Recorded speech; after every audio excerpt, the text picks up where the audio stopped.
Last season we took over at Chelsea to try and lead the club back to the top table of European football, and after tasting Carabao Cup victory, lifting our first piece of silverware and finishing third in the Premier League table, Champions League football is returning to Stamford Bridge this season. And as ever, if you're enjoying the series so far, please feel free to like and subscribe, and let's get into a brand new season. Now, to be fair, we start off this new year with our starting 11 in actually pretty decent shape. Every single player is rated at least in the 80s, with the likes of Christopher Nkunku absolutely leading the way, not only being our top goalscorer last season, but also being our highest rated player at 88. However, with some bold decisions to be made about the futures of some of the players at the club, plus a whole host of young players returning from loan last season, we've got a lot of work to do at the start of the summer transfer window. Fortunately enough though, with the return to European football, we've been given a European-sized budget, with the board granting us £143 million to spend. Before we do that though, with me sticking a whole host of players on both the loan and the transfer list, we've got a whole lot of work to do to try and shift some of the deadwood from this club, including some big names such as Hakim Ziyech, the now 31-year-old Belgian Romelu Lukaku, and perhaps to the surprise of many, the 84-rated Raheem Sterling. Now the thing with Sterling is, despite him having some fantastic attributes to his name, last season he just couldn't quite find his rhythm and find his form, and with him being 29 years of age and his market value still being £35 million, I'm pretty confident I will be able to get a decent amount of money for the experienced Englishman. Before we get any offers for him though, the first man out the door this summer will be the other experienced Spaniard this time though. It's a man who spent last season on loan at Real Madrid, and having returned to Chelsea, he is leaving the front door of Chelsea just as quick, as Kepa departs to Galatasaray for £20 million. And Lukaku will be the next man to follow him out the door, as having failed to establish himself as a regular and a fan favourite at Chelsea, he will depart for the final time in his Chelsea career as Tottenham Hotspur buy him for £42.7 million. And Hakim Ziyech becomes the third big name to depart the bright lights of Chelsea, as he leaves to Manchester United for £15 million. And in other transfer news, with another Chelsea striker failing to make the grade on the west side of London, Armando Broja departs to Borussia Mönchengladbach for £17.8 million. At 22 years of age, Tino Anjurin has just not been able to crack into the Chelsea starting 11, and so he departs on quite a small fee relative to the others. 2.4 million sees him depart to West Brom. And finally, third choice goalkeeper Jordi Petrovic also departs for £6.9 million to our London rivals, West Ham United. Finally though, one man's time at Chelsea Football Club has sadly come to an end. Raheem Sterling promised so much when he joined the West London club, but last season just didn't really cut the mustard and didn't really meet the lofty expectations I would have had for the experienced Englishman. And with his former club Manchester City coming in with a £51.8 million bid for the 29-year-old, it was an offer that was just too good to turn down, as we say goodbye to Raheem Sterling. Now, not only have those departures helped clear the decks at the football club, but they've also boosted our transfer budget to a whopping £316 million. And with areas of the team to improve, it is time to get down to business. Now, with Raheem Sterling departing the club, all signs would point to the 22-year-old Englishman Cole Palmer to be his natural replacement on the right-hand side. However, despite him absolutely smashing up the Premier League in real life on this career mode, he's still only rated 69, and so with that in mind, I have decided to allow him to go back out on loan for another year, this time to Mallorca in Spain. And with him gone, it leaves only Noddy Madueke as being the only natural right winger who is remaining at the club. And so, with the pressure being on us this season to not only meet but exceed the performances that we reached at the back end of last season, I felt it was even more important to bring someone in who could immediately hit the ground running. And that is why I have turned to a man who offers us Premier League experience, having absolutely lit up English football at Aston Villa last season. His addition will add to the ever-growing French contingent at the club, as Moussa Diaby joins Chelsea Football Club from Aston Villa for £93.3 million. He's a natural left footer who will fit perfectly on the right hand side. He has absolutely fantastic physical, mental and technical stats, and at 86 rated, he will fit straight into my starting 11 and immediately improve us. Now, speaking of improvement, the only other areas of my team that perhaps didn't get a lot of love last season was at the back of my defence, with the likes of 81 rated Badiashile and 82 rated Wesley Fofana being my best defenders at the club. Now, with the 39-year-old Thiago Silva departing the club, having retired at the end of last season, you can see from all of the centre-backs that I have remaining, none of them offer us the same same level of coolness, calmness, composure and experience at the back that we so desperately need heading into a season of Champions League football. And so with that in mind, once again, we are looking to go big at the back. And that means rekindling an old flame that used to burn bright at Chelsea Football Club only a few years ago. A man who was desperate to prove himself at the top stage of European football. So much so that he was willing to leave his family and his love of Chelsea Football Club behind and go off to AC Milan to carve out a career abroad. But now it is time for the prodigal son to return, as Fikayo Tomori does return to Chelsea Football Club for £79 million.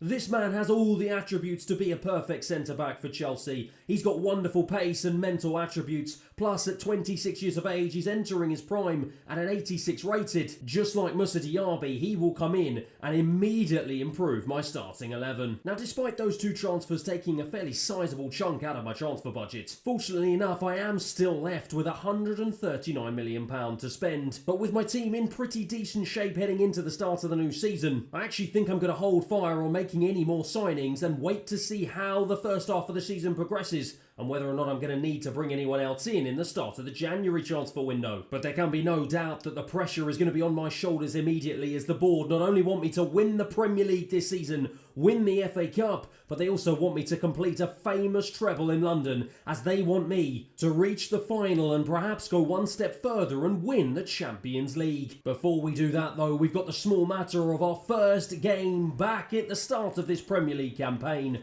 We return to Stamford Bridge, where we will be hosting a huge Wolves team who will be very eager to start off their Premier League campaign with 3 points. It's an opportunity for the fans to see two new debuts in the form of Moussa Diaby and Fikayo Tomori back in Chelsea colours, as it's time to kick off a brand new season. Tomori will take his first touch, and it's a nice pass into Fofana. He will be desperate to do better this time round in a Chelsea shirt than he did the last time, as we just give the ball away cheaply here, and that is not the start we're after. It's into Kuna, and Kuna has the pace to try and drive away from Fofana, who's desperately trying to track back, and in the end it's an easy save for Costa. Reece James into Diaby for his first touch, and with his first touch he goes and gives the ball away as Kuna now challenging Tomori, and that is a fabulous challenge from Tomori back in a Chelsea shirt. And he brings the ball clear into the path of Caicedo, who tries to play it down the line. It's a poor one, and we give it away cheaply again. Diaby looking for an option in field, does find an option. Enzo Fernandez, he gives the ball away. Wolves are pressing so far, and so far out of the two teams,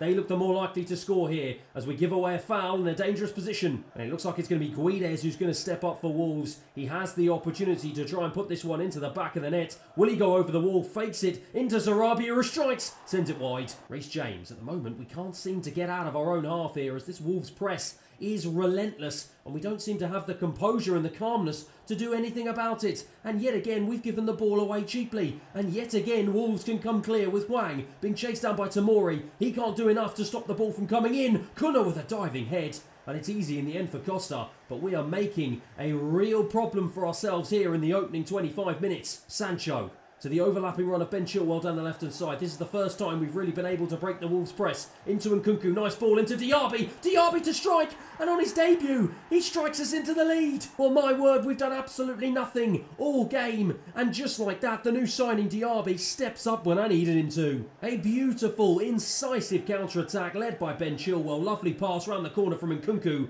and that is what you pay the big bucks for. A fabulous finish from Moussa Diaby on his debut in front of the Chelsea faithful, gave the goalkeeper no chance, and he gives us a 1-0 lead here at Stamford Bridge. It's going to be a Wolves free kick once again in my half. Wolves have responded well here, floated into the box, looking for Hwang. It's a good save from Costa, and Sarabia gets on the loose ball and fires Wolves back on level terms. Well, it's just so frustrating, we completely fell asleep. Diogo Costa tried his best, but his palm just wasn't strong enough, and Reece James fell asleep at the back. And in the end, it's easy for Sarabia to get on the loose ball. Wolves back on level terms. It's 1-1. Guedes into Hwang. This has been such a poor half from Chelsea here. And where on earth was Tomori going? All over the place. Back across to Guedes. And he absolutely balloons that one over the bar. Reece James bursting down the right-hand side. Cuts inside for Enzo Fernandez. Enzo Fernandez, what a fabulous ball into the path of Ben Chilwell. He cuts it back. Looking for Nkunku. Nkunku to strike.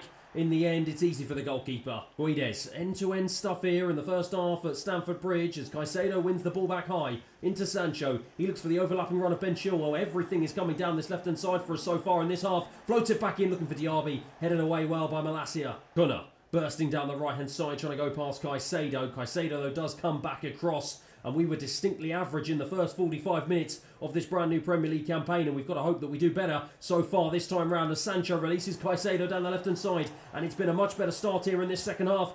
Tried to float it across. That is exactly what you would expect from a central defensive midfielder, and it ends up going away for a Wolves goal kick. Rabia into Guedes, nice pass into Cunha. Cunha held up by Fofana, good defending. Now it's Sancho who's come deep trying to collect the ball. All of my attacking players have been relatively quiet so far in this game, but Reece James is now released down this right-hand side. Going to try and see if he can find a ball forward. It is so poor. We give it away cheaply yet again, but this time it's Oyhan Sanset, who I've literally heard nothing from all game so far. But that is a wonderful ball into the path of Caicedo. Sancho now has it, releases Nkunku, and now Nkunku has the pace to drive into the box. What a save from the goalkeeper. And it will be that man Nkunku who will take the resulting corner. He fires it in, looking for the head of Moussa Diaby. Doesn't find it, headed away easily by the Wolves defence. And they go again. Guedes being held up well there by Fofana, and Fofana now can release Diaby down the right-hand side. Diaby cuts inside. Lovely stuff from the Frenchman. Cuts it back, looking for Baumgartner on as a sub. What a save again. Things are starting to ramp up a notch here at Stamford Bridge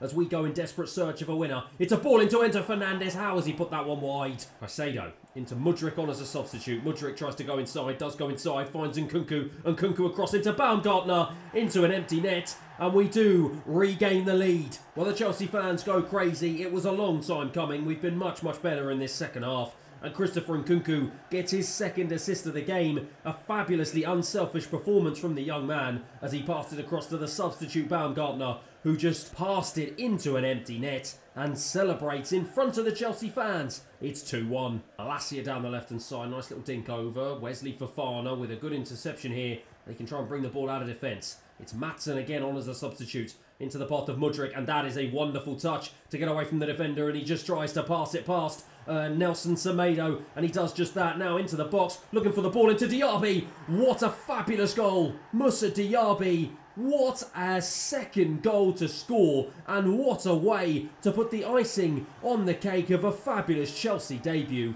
And it's a fabulous way to end this game and to see us home with the 3 points. A wonderful piece of play from Mudryk to just get away from the defender, and then a beautiful ball into the box, and look at that for a first time volley. Pick your spot. Thank you very much. Into the bottom right hand corner. And that is absolutely beautiful. It's 3-1 here at Stamford Bridge. And surely now it's game over. And it turns out that was that. The final attack of the game. The Wolves players can't believe it after such a positive first half. What on earth happened in the second for them? But I don't care, and that man won't care either. 2 attempts, 2 goals. What a fabulous way to introduce yourself to the Chelsea faithful. As at full time here it finishes Chelsea 3, Wolves 1. And there can be no doubt that this man Moussa Diaby was in superb form. 2 goals and an 8.7 rating to mark a fabulous debut. And he is already repaying the faith that I've showed him, and already showing why he was worth over £93 million. We go straight to the top of the table after our very first game, and that is exactly where we are going to be hoping to finish come the end of the season. But with game number 2 up next, away from home at a wet and windy Emirates, we already have a potential title clash just 2 games into the season. It is a mammoth game up next. It is Arsenal against Chelsea, and it's a game that I am making just 1 change to my starting 11. Hot off the heels of a great substitute appearance and hot off the heels of a fabulous goal against Wolves, Baumgartner replaces the very quiet Oyhan Sanset into my starting 11, and he will hope to stake a claim for the rest of the season to try and replace him permanently. Reece James tries to burst down this right-hand side, and he does just that into Nkunku. Lovely reverse ball into Diaby, and just to start, we are absolutely on fire here. Diaby tried to play it across, and the Arsenal defence all over the shot, but eventually Ramsdale just manages to hack it clear. Reece James into Diaby again, heavily involved yet again from the Frenchman. Enzo Fernandez to fire it across, straight into the arms of Ramsdale, though that was a poor one. Saka. Lovely pass into Gary Jesus, cuts it back into the path of Odegaard. And Arsenal now looking to stretch their legs, looking to try and get ahead here early doors inside this first half. Gabby Jesus, nice one-touch passing between him and Thomas Partey out to Saka. Lovely, beautiful challenge from Ben Chilwell, his English compatriot. And now we can try and burst forward with another Englishman in Sancho. Sancho tried to go past Timber, couldn't. Arsenal now have an end-to-end stuff here at the Emirates inside the opening 20 minutes. It's Gabby Jesus bursting forward, strikes from distance, good save. Odegaard now will take the resulting corner. It did look like he was going to go short, but faked it. Gabby Jesus, with an overhead kick, and eventually it was Tomori who managed to get the ball clear. Didn't manage to get it very far though. The former Chelsea man Jorginho won it up high. Enzo Fernandez with a fabulous challenge though, and now we can try and hit them on the counter-attack. My word, I'm losing my breath here trying to keep up to date with this action as it is end-to-end here. Ben Chilwell drives past the right back, bursts into the box, cuts it back. What a brilliant interception from Savage, and now Arsenal can burst clear. Trossard, lovely ball into the path of Saka down this right hand side. Saka tries to go inside, instead only meets the feet of Caicedo, and now he can try and bring it forward into Christopher Nkunku. Nkunku's going to try and release Baumgartner down the centre, instead finds Sancho. He finds Baumgartner into the box. What a brilliant interception there from Timber. Saka for Arsenal, nice pass into Odegaard. Gabby Jesus has it, knocks it past Fofana like he's not even there, and he's got the pace to drive into our penalty area. Tomori comes across, Tomori with a brilliant challenge, and that is exactly why I brought him back to Stamford Bridge. Diogo Costa, oh, that's a bit of a dangerous pass, and he gives it away really cheaply there, and Trossard picks this one up. Goes infield, looking for Thomas Partey in an advanced position. Enzo Fernandez, though, with a brilliant piece of defending. And now Reece James into Diaby. And look at this for Diaby now. He can try and burst forward here. He's got acres of space to run into. And look at the pace of the Frenchman. The problem is he's so quick. No one else can keep up with him. Puts it into the box. Again, Timber is in the right place at the right time to intercept. Odegaard into Saka. My word, this is a ferocious first half. It's a poor ball, though. Tomori, though. Poor defending from him, and he gives it away. Saka has it back. Turns, Chilwell, it's a ding-dong battle down this right-hand side as the two of them collide, and eventually the Chelsea man manages to bring the ball forward in Caicedo as the referee blows for half-time to give me a much-needed breather. Ramsdale with the quick feet, and instead of the short pass, absolutely welts it downfield. And now we pick the ball up high here. Ben Chilwell into Sancho. Sancho into Diaby. Diaby looks for the overlapping run of Reece James. Reece James now going to try and burst into the box. Burst round the left back. It's a corner here. And it's one that Sancho will take. It's our first proper attack of the game. Into the head of Nkunku. Surely it's up for another corner. And it will be Sancho to again take this second corner of this half. Fires it in, looking for the head again of Nkunku. This time it comes to Fofana. What a save from Ramsdale. Saka to bring the ball out of defence for Arsenal. Turning, weaving away from the Chelsea challenges. Now Odegaard gives it back to him, and instead he ends up giving it to Tomori, and he can release Sancho down this left-hand side. Sancho now into Nkunku, takes it onto his left and strikes. What a save again from Ramsdale. Sancho yet again will take another corner. This time he fires it, looking for the head of Enzo Fernandez. It's headed away by the Arsenal defence. Back out to Sancho though. A second bite of the cherry back into the box. Headed away by the best defender on the pitch in Urian Timber for Arsenal. He's been absolutely everywhere for them. A rock at the back. Unfortunately, if they did not have him, perhaps we would have scored earlier, but it's now Declan Rice to bring the ball out of defence, but he's getting all caught up here. Eventually just managed to wriggle away from several Chelsea challenges. Enzo Fernandez, though, only out as far as Odegaard. Now Gabby Jesus into Zinchenko, who finds himself in an advanced position. Eventually Tomori manages to scuttle away from him and bring the ball away safely. It's Odegaard who's dropped deep. Lovely pass down the line into Alexander-Arnold. Fofana tries to come across, doesn't do well enough, though. Into the back post. What a save from Diogo Costa. Malo Gusto looks for Diaby. Again, end-to-end stuff here. Either of these two teams could end up getting the winner here as Baumgartner plays a lovely reverse ball into Diaby. And now Diaby's got acres of space to go into the box. Diaby on his left. Oh, he was too selfish. I could have passed it. I didn't. I looked for a goal. I saw his name up in lights, and he hit it straight at Ramsdale. And in the end, it's a massive opportunity that goes begging as Arsenal now try and bring the ball forward with Trossard. He gets held up, looks for Zinchenko. Good challenge in the end from Malo Gusto. But Diaby will be wondering, what if? But he does have another opportunity now to try and burst forward yet again. And yet again, he's got the pace to drive into the box. And yet again, he strikes over the bar this time.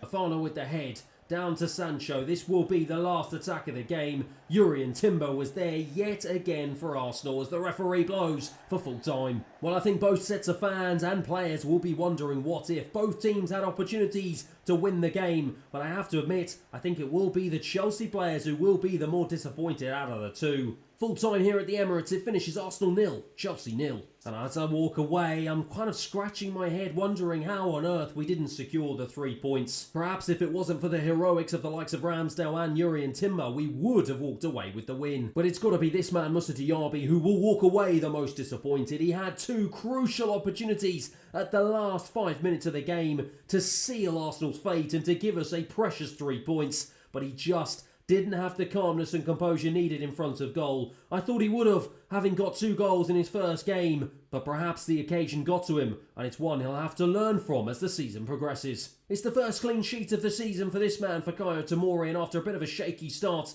he did look fairly decent against our Premier League rivals Arsenal. A 7.15 rating overall in his first 2 games, and he will be looking to build on a solid foundation at the heart of our defence. It looks like morale is positive though, with Baumgartner in particular delighted to get the opportunity to play today against Arsenal. And why wouldn't morale be high, as after 2 games we already sit in 3rd place, the exact same position we were last season, but we are looking confident that perhaps we can go one step further this year round. But as we return to Stamford Bridge for what is going to be our 3rd and final game of this brand new episode, we are greeted by another arch rival in London. This time, it's another North London club, but it is the white side of North London, as Tottenham Hotspur Football Club go to Stamford Bridge in search of 3 points. But it's a 3 points we will be desperately keen not to give them, and a 3 points we'll be desperate to add to our own tally. As you can see, I've stuck to the same starting 11 that started against Arsenal, with the likes of Baumgartner looking to put in another impressive performance, and the likes of Moussa Diaby looking to put those 2 big chances behind him and hopefully get back on the score sheet here at Stamford Bridge. Heung-min Son though bursts down the right hand side here, and he cuts inside against Tomori into the edge of the box. It's Fofana who puts a block in. Richarlison, what a save from Costa. Unfortunately enough for me, the linesman blows for offside, as it's been a lightning start for Spurs there. Richarlison an absolute mile offside.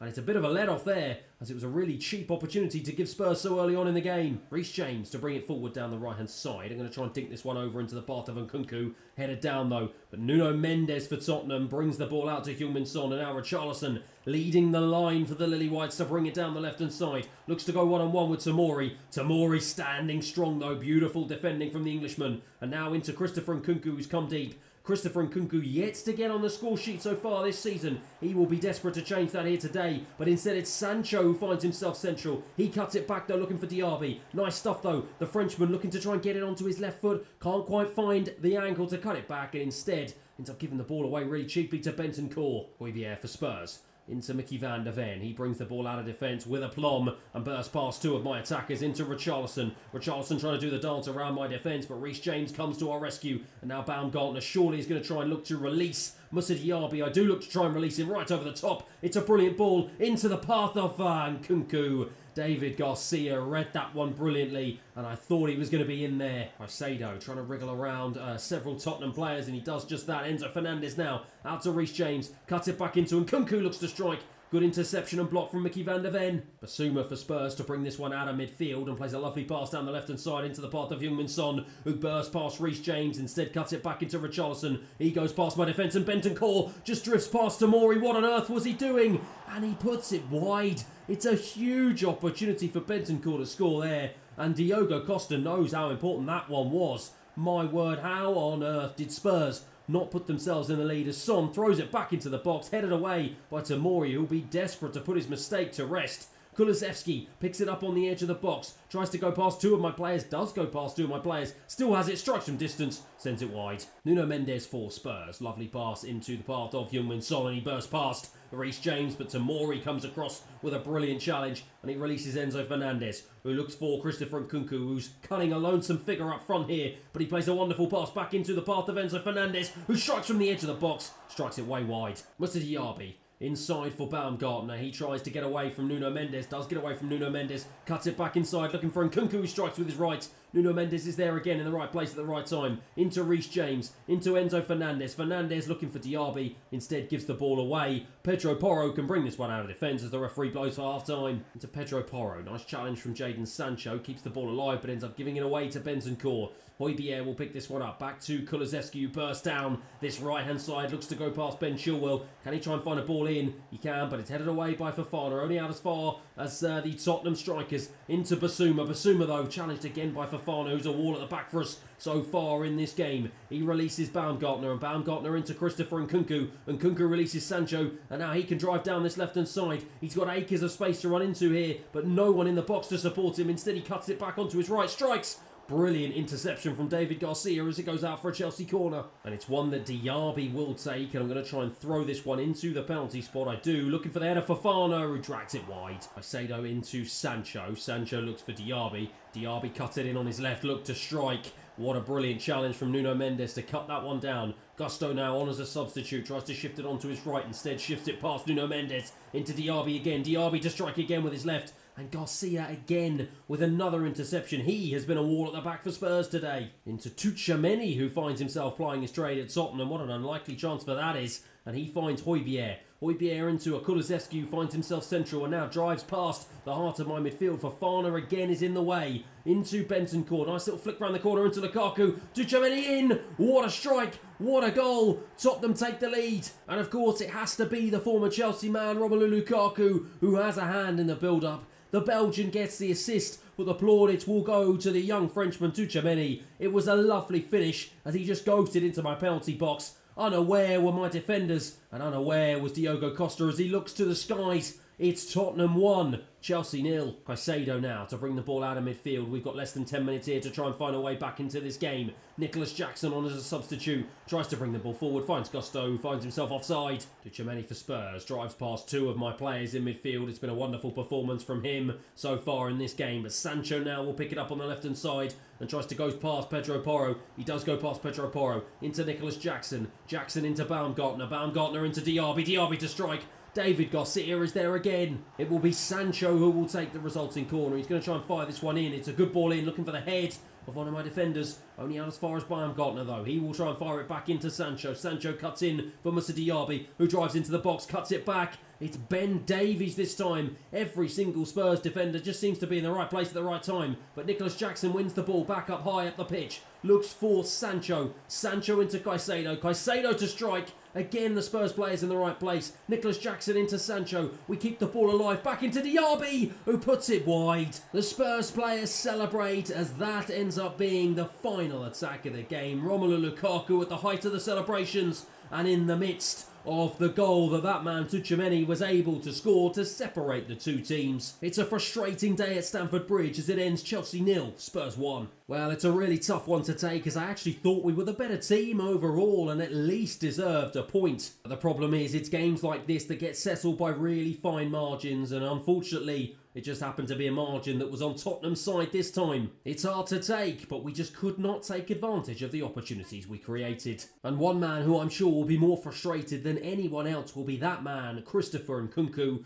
So far it's 3 games and so far it's no goals. He does have 2 assists, but that is not what the Frenchman wants. He's gone from our top goal scorer this season to not scoring his first 3 games of the new Premier League campaign, and he will be hoping to try and arrest his form for the rest of the season. And with that frustrating loss, it drags us all the way down to 9th place in the Premier League table. We've gone from top spot to 3rd and now all the way down to 9th. It just goes to show this early on what a big impact such bad results have on us. But even more importantly, Spurs drag themselves into the top 3. It is an all-London top 3 of West Ham, Arsenal and Spurs. And we have got to make sure that we are not the only London club that is left behind. That is where we are going to end the episode today though. Thank you everyone for watching. I hope you have enjoyed it. And hopefully, I'll see you again next time. Last episode saw the return of Fikayo Tomori back to Chelsea Football Club and a goal on his debut from new signing Moussa Diaby. But after a tough loss against arch-rivals Tottenham, today is the day Chelsea return to the Champions League. And as ever, if you're enjoying the series so far, please feel free to like and subscribe. And let's get into today's episode. Now, after starting the season so well, that tough loss against Spurs has left us in 9th place in the league, albeit just 3 games into the new season. But something that's slightly more concerning is that of the performances of this man, Christopher Nkunku. Yes, he has chipped in with 2 assists so far, but with no goals to his name in 3 Premier League appearances for our former top goal scorer of last season. I've got to hope that his form starts to pick up as we continue the next few games. Similarly, another player who hasn't quite hit the ground running this season is that man Oyhan Sanset. He's one of my best midfielders. In fact, he is my best midfielder at 85 rated. But with no assists to his name so far this season, he's lost his place in the starting 11 to this man, Baumgartner. And having only scored 3 goals so far in the opening 3 games, as opposed to the team in West Ham, who are top of the table with 9 goals to their name, you can clearly see that despite an incredibly highly rated attacking setup, we aren't quite hitting our stride so far this season. Moussa Diaby started off the season in absolute electric fashion, scoring 2 goals in his debut against Wolves, but since then, he hasn't quite hit the mark. In fact, his shooting has been wayward to say the least, and unfortunately it means that his average rating has dropped down to 6.87. And as for Jadon Sancho on the other side of midfield, 3 games, no goals, no assists, and only a 6.4 rating. His form from last season has fallen off a cliff, and he's another one of my attacking players who just isn't quite doing the business right now in our opening 3 games of the season. However, with so much football still yet to be played, I am going to keep faith with this team and hopefully see if they can start firing on all cylinders. But of course the pressure is on, because if they don't, I still have £139 million still left in my transfer budget, which if our form does not pick up over the next few months, I will not be afraid to use at the start of the January transfer window. And fortunately enough, after getting back on track with a late winner courtesy of Enzo Fernandez and an early goal from Christopher Nkunku for his first goal of the campaign, we do manage to rescue 3 points away from home against Bournemouth. And with that win lifting us up to 6th place in the Premier League table, now just 3 points behind Arsenal in top spot, we head into our very next game against a relegation-threatened Crystal Palace, in high hopes that we can get 3 points in our first played game of the episode. I've made a few changes to my usual starting 11 whilst Costa keeps his place in goal. The likes of Malo Gusto, Tomori, Fofana and Maatsen make up my defence. Caicedo is partnered by Conor Gallagher in the centre of midfield, with Diaby, Sanset and Mudryk starting on the left-hand side, with Christopher Nkunku starting up front. It looks like Palace have gone with a 4-2-3-1 formation as well, with Sam Johnston, Ward, Anderson, Gay and Pedraza in defence, Decore, Lerma, Banks, Franca and Eze in midfield. And it will be the lone man, Jean-Philippe Mateta, who will start up front. Conor Gallagher into Moussa Diaby. Diaby tried to play a ball through to the on-rushing Malo Gusto, but couldn't quite reach him. And instead, now Palace will try and break away. It is that sole striker, Mateta, trying to get away from Tomori. Instead, cuts it back to Pedraza. Gets it back from him and tries to do the dance around Malo Gusto, but he's got the pace to keep the ball in play. Gusto into Conor Gallagher. Conor Gallagher tries to feed a ball through to Christopher Nkunku. Tried to lay it off to Diaby. It was a really poor ball from a man who's really struggling so far in this season, but Mudryk wins it high. Conor Gallagher feeds it back to Mudryk on his left. Mudryk off the bar, doesn't go past the line, tries to get the diving header, and Conor Gallagher sends it wide. The fans can't believe it. Roy Hodgson is delighted. Somehow it stays at 0-0. Sanset, desperate to get a foothold back into this Chelsea starting 11. He does start ahead of Baumgartner today as Mudryk picks up the ball in a dangerous position, dances around 2 defenders and strikes.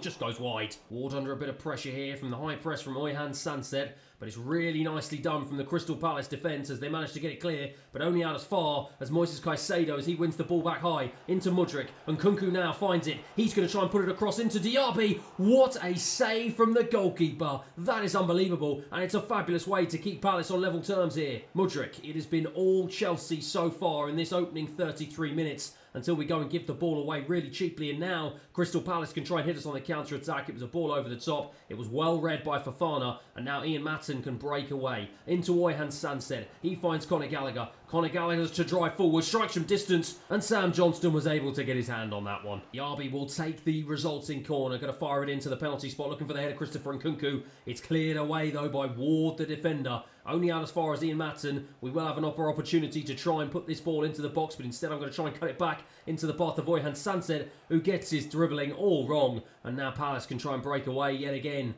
And they do just that with Banks down this right-hand side. It's Tomori who tries to come across, and the former Chelsea man, back in a Chelsea shirt, does exactly what I require from him, and exactly why I brought him back here in the first place. Well, we start the second half here at Stamford Bridge, and the Chelsea players and the Chelsea fans have left scratching their heads. I cannot quite believe that we have gone into the start of this second half still at 0-0. Into Mudryk. Mudryk into Nkunku, turns really nicely. Nkunku feeds in Conor Gallagher on his right.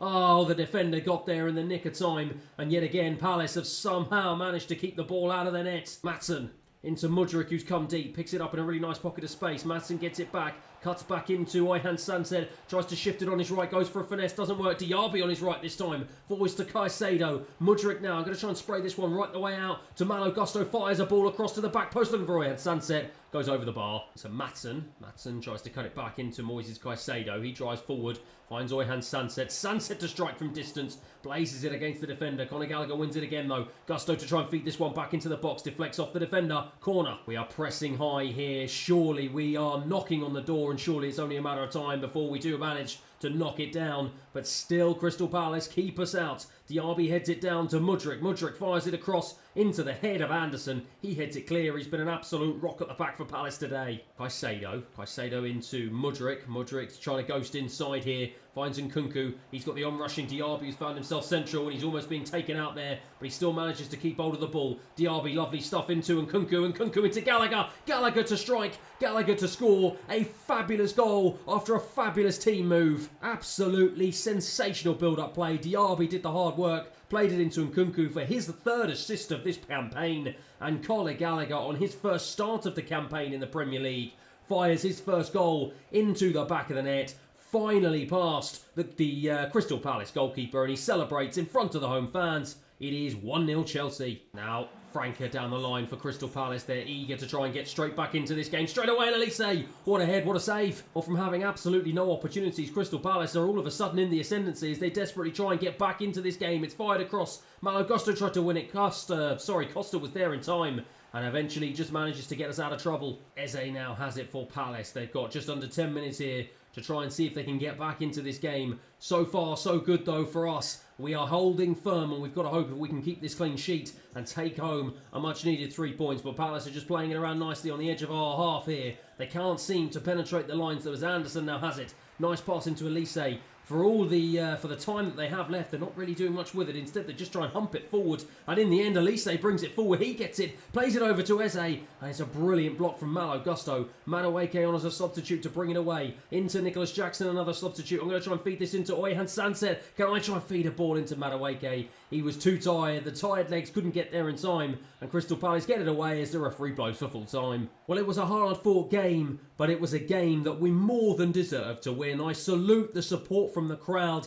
They were the 12th man. They were the ones that got us over the line. As at full time here at Stamford Bridge, it finishes Chelsea 1, Palace 0. A single strike from Gallagher was enough to separate the two teams. And whilst it doesn't lift us any higher in the Premier League, it does cut the gap to the top to just 2 points, as Wolves, Brentford and West Ham make up the top 3 in perhaps the most unbelievable start to a Premier League campaign. This man Conor Gallagher will be delighted to get his first goal of the campaign in his very first start of the season. And so those 2 back-to-back wins in our opening games of this episode comes at not only a good time to try and boost the morale of the squad, but is also the perfect way to pick up momentum ahead of what is going to be the start of our brand new Champions League campaign. We've actually been drawn in a pretty interesting group with the likes of Bayern Leverkusen, Galatasaray and Slavia Prague being the 3 other teams that make up Group B. But it is a group that we really should see ourselves progressing through. And so, of course, I have been greeted by the press ahead of what is going to be our biggest game of the campaign so far. And whilst the pressure is on to reach the Champions League final this season, I've got a lot of belief in this group of players, and I believe we've got enough to try and fulfill our goals this season. And we are going to hopefully start to do that at home in front of our own fans as we entertain Slavia Prague in our very first game back in the Champions League. It is a return to my starting 11 with the likes of Costa starting in goal, Reece James, Tomori and Chilwell at the back, the only replacement being Badiashile. He comes in for a slightly fatigued Fofana at the heart of my defence. Caicedo is partnered by Enzo Fernandez in midfield, with Moussa Diaby, Baumgartner and Sancho making up the attacking trio behind Christopher and Nkunku up front. Enzo Fernandez out wide to Moussa Diaby, who tries to cut inside but doesn't really have too many options. Going to try and look for the overlap of Reece James. I do find the overlap of Reece James. He cuts it inside looking for Enzo Fernandez. Goes past the defender into Nkunku, who was too slow and the goalkeeper came out. And that is a man who is slightly low on confidence at the moment. Nkunku wins it high up the field. Gives it to Moises Caicedo. He finds Enzo Fernandez. Shifts it onto his right. Places it over. Tomori into Enzo Fernandez. It's been a really positive start so far from the men in blue as Nkunku has it into Baumgartner. He shifts it onto his left. Lovely stuff. And he cuts it back across and gets the shot all wrong. Enzo Fernandez into Moussa Diaby, who's picked up a lovely pocket of space centrally, feeds in, and Nkunku, he cuts it back into Diaby, shifts it onto his left. What a strike, what a goal! Well, it's the first goal of our Champions League campaign, and it's the first Champions League goal of that man's career. A fabulous piece of build-up play that Christopher Nkunku is yet again involved in. It's his 4th assist of the season, and what a strike from Moussa Diaby. I paid the big bucks for the Frenchman, and that is how he has repaid me. He celebrates wildly. It is Chelsea 1, Slavia Prague 0. Slavia Prague with a free kick here, tried to dink it over, but it's headed away by Jadon Sancho, who so far in this game has been pretty quiet. So far in the entire season has been pretty quiet. Enzo Fernandez tries to now feed into the goal scorer, Moussa Diaby, and he will now bring the ball forward. He looks for that man, Christopher Nkunku, gets the pass wrong. Christopher Nkunku can't seem to find his goal-scoring boots, but Baumgartner in place of Oyhan Sansep wins it high, finds Nkunku, shifts it onto his left, plays it back into Sancho. Unselfish play there yet again from the Frenchman, and this time it is the Englishman who is the beneficiary. A fabulous assist from Christopher Nkunku, and a wonderful goal from Jadon Sancho, the man who I said started the game and the season very quietly, but he was on hand to double our lead and get his first Champions League goal of this campaign. A fabulous goal and a fabulous way to put us 2-0 up here at Stamford Bridge. And Nkunku into Caicedo, and as things are going so far, this could turn into an absolute rout. We are only 30 minutes into the game, and we are looking like we are going to take Slavia Prague to the cleaners here as Diaby cuts it back in for Enzo Fernandez, looking to get on the score sheet, blocked. Jadon Sancho, nice ball into Baumgartner. Baumgartner's going to try and release Moussa Diaby. Lovely stuff into Christopher Nkunku, and Nkunku into Jadon Sancho. And Sancho for our third. It's Christopher Nkunku's 3rd assist of the game. It's that man's 2nd.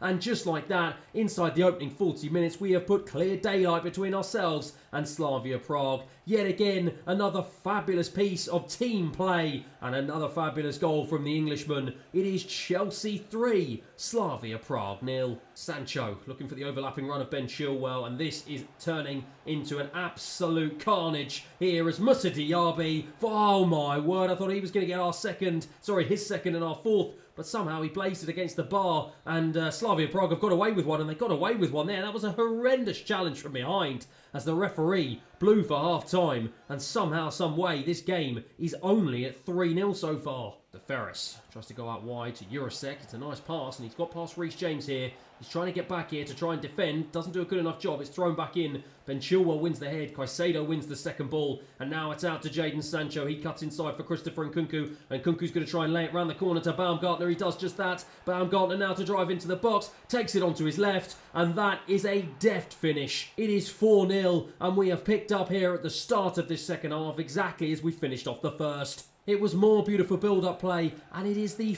4th assist for Christopher Nkunku, but it was Baumgartner who did all the hard work. He just drove through the heart of the Slavia Prague defence, and look at the calmness and the composure to just slide it past the goalkeeper to give us a 4-0 lead. And Chilwell into Sancho into Baumgartner into Nkunku, and he will be desperate now to get on the score sheet. He's trying to drive into the box. Oh my word, it is just one goal after another. But arguably the man of the match so far in this game finally gets his goal. And once again, it was another driving run through the heart of their defence. This is turning into an absolute rout. A bullet of a strike from Christopher Nkunku gave the goalkeeper no chance, and their heads have dropped. Our heads are up. It is 5-0. Enzo Fernandez into Moussa Diaby. It's 5-0 here, and there's still 25 minutes remaining on the clock, and we look like the more likely to go ahead and score. We are completely opening them up here. Baumgartner into Nkunku. Good save from the goalkeeper. He did make a bit of a hash of it, but fortunately enough, he doesn't concede his 6th.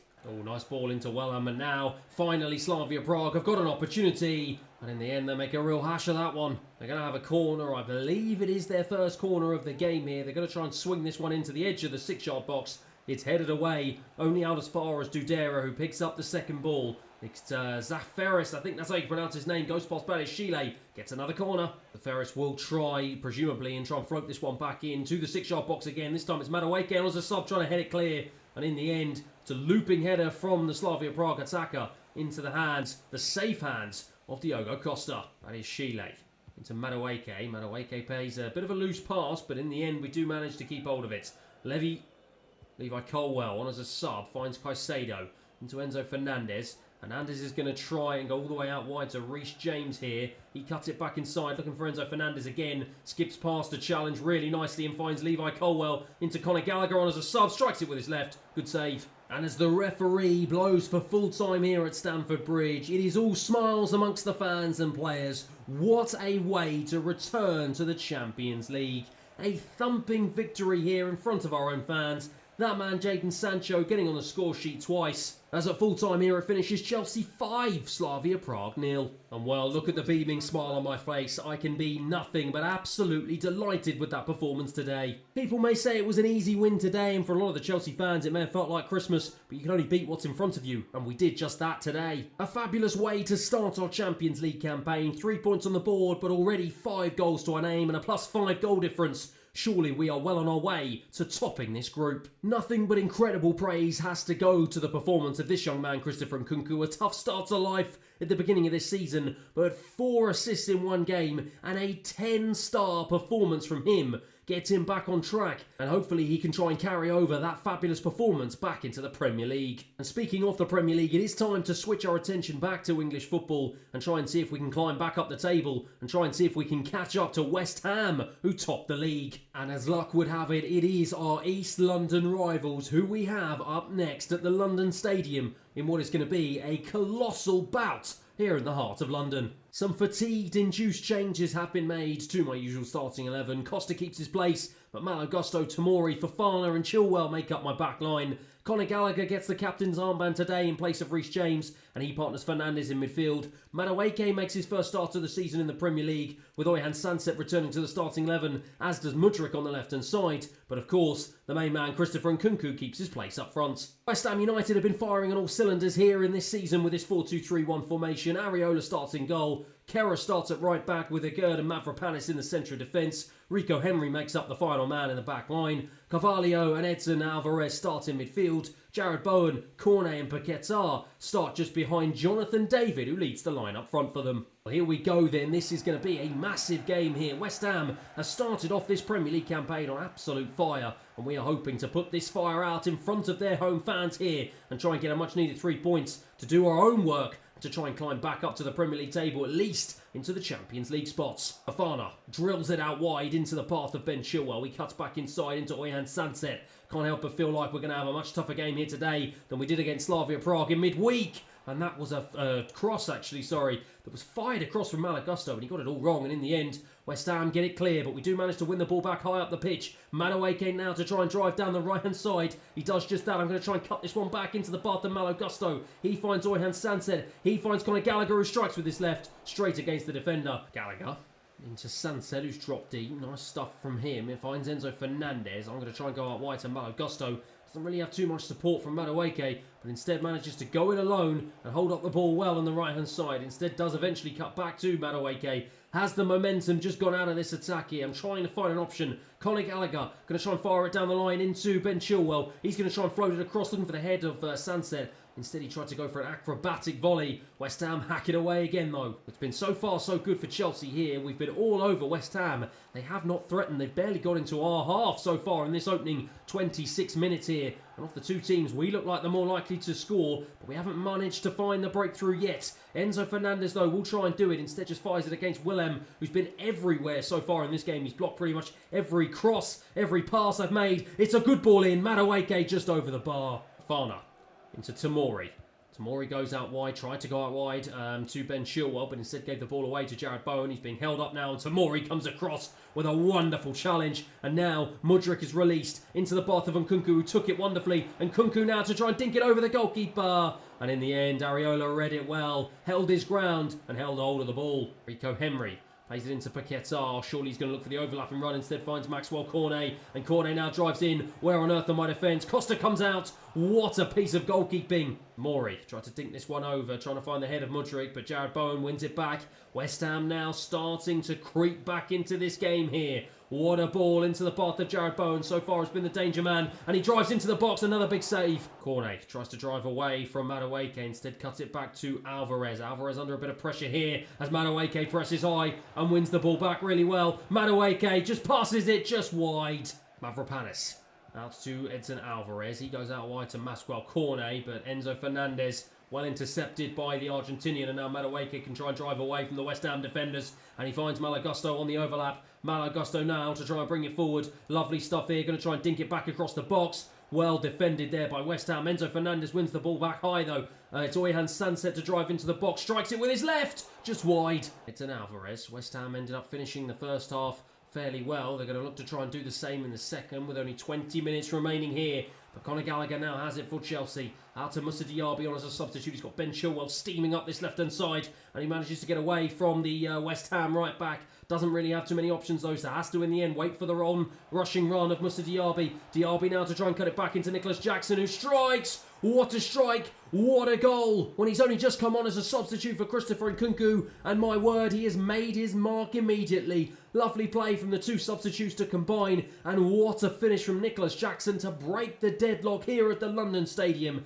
A fabulous finish and a wonderful way to put us 1-0 up here. Lucas Paquetá out to Kudos, who's just come on as a substitute for West Ham. Going to try and drive past Malo Gusto, but he's done a really good job of winning the ball back, and now Madueke can try and streak away into Oyhan Sunset. Going to try and dink this one over into the path of Nicholas Jackson, but I got it all wrong. He does manage to come deep and win the ball back though. Now it's Ben Chilwell. Ben Chilwell finds Diaby. Diaby is just straight offside. Conor Gallagher into Madueke. Madueke's going to try and fire this one right the way over the top into Malo Gusto. It's a wonderful pass, and it's a first-time ball into the box here, and it's right into the path of Moussa Diaby. In the end, he did have to go backwards, though, to try and keep hold of the ball, and he does just that, though. Conor Gallagher goes short into Oyhan Sunset. He fires it back across, gets it all wrong, and Rico Henry can try and streak away here for West Ham. He does manage to get away from Enzo Fernandez, but has he got the stamina and the speed and strength to keep going? Instead, he gets it to Lucas Paquetá, who gives it back to him. Rico Henry trying to drive down the left-hand side again, fires it across to the back post. Kudos with an acrobatic strike,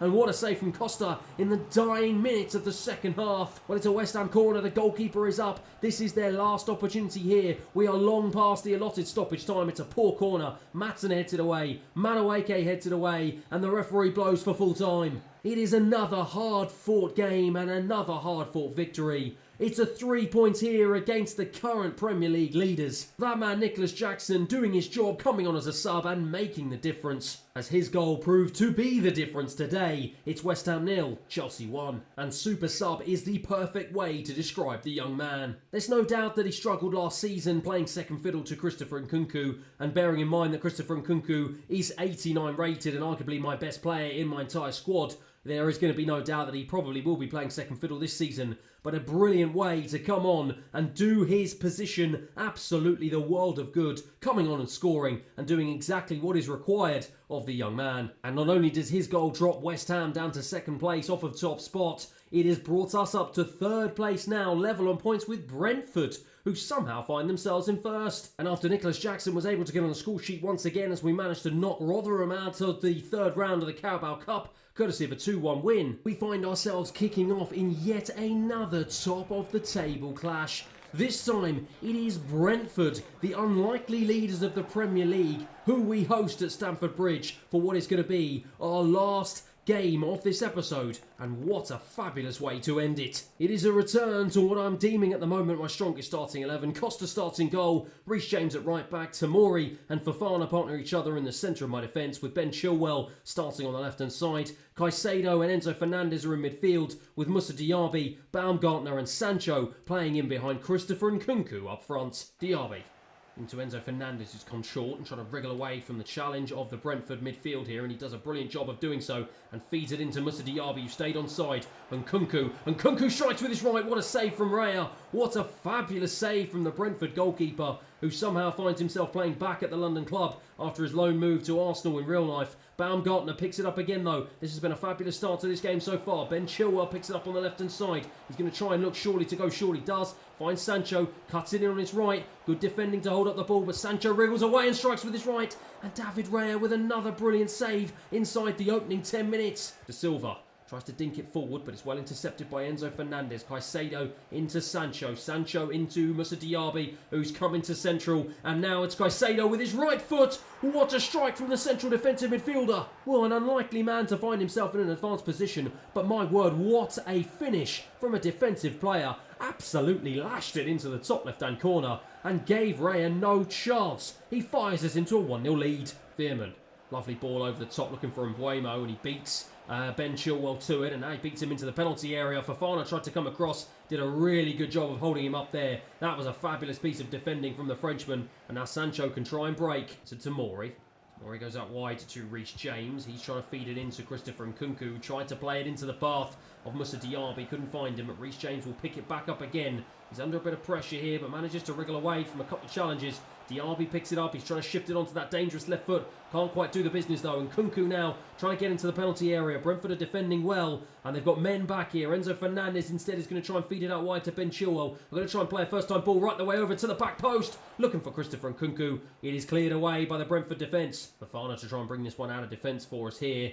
And doesn't really have too many options, but instead finds a lovely ball into the path of Moises Caicedo. He tries to find a ball into Diaby. I'm going to try and feed this down the line into Reece James. Cuts back inside looking for Enzo Fernandez. He can release Christopher Nkunku. Tries to get into the box. He's crowded out. And eventually Brentford just about managed to get it clear. Enzo Fernandez heads down into Moussa Diaby. It's been all Chelsea so far. Christopher Nkunku with a lovely piece of footwork here. Then Nkunku shifts it onto his right. Another big save from David Raya. And if it wasn't for the Spaniards, we would surely be more than one goal up here as the referee blows for half-time. Well, surely Brentford have got to try and do something here in the second half. We have absolutely battered them in the first, but we only have one goal to show for it. Mbeumo tried to go down the right-hand side, but Jadon Sancho read that one well, and now cuts back in looking for a pass of his own. Instead finds Tomori. Nice ball. He's going to go out wide to Reece James. We stretched the play really well here. Diaby going to try and look for a ball back to Reece James. Well intercepted. Brentford can now go end-to-end stuff here at the start of the second half, and Diop has got past Tomori like he wasn't even there, and now he drives into the heart of my box, and Fofana yet again comes across. Brilliant defending. Brentford have a corner here. They've started off this second half far better than they did the first. They're going to fire it into the penalty spot. It's headed away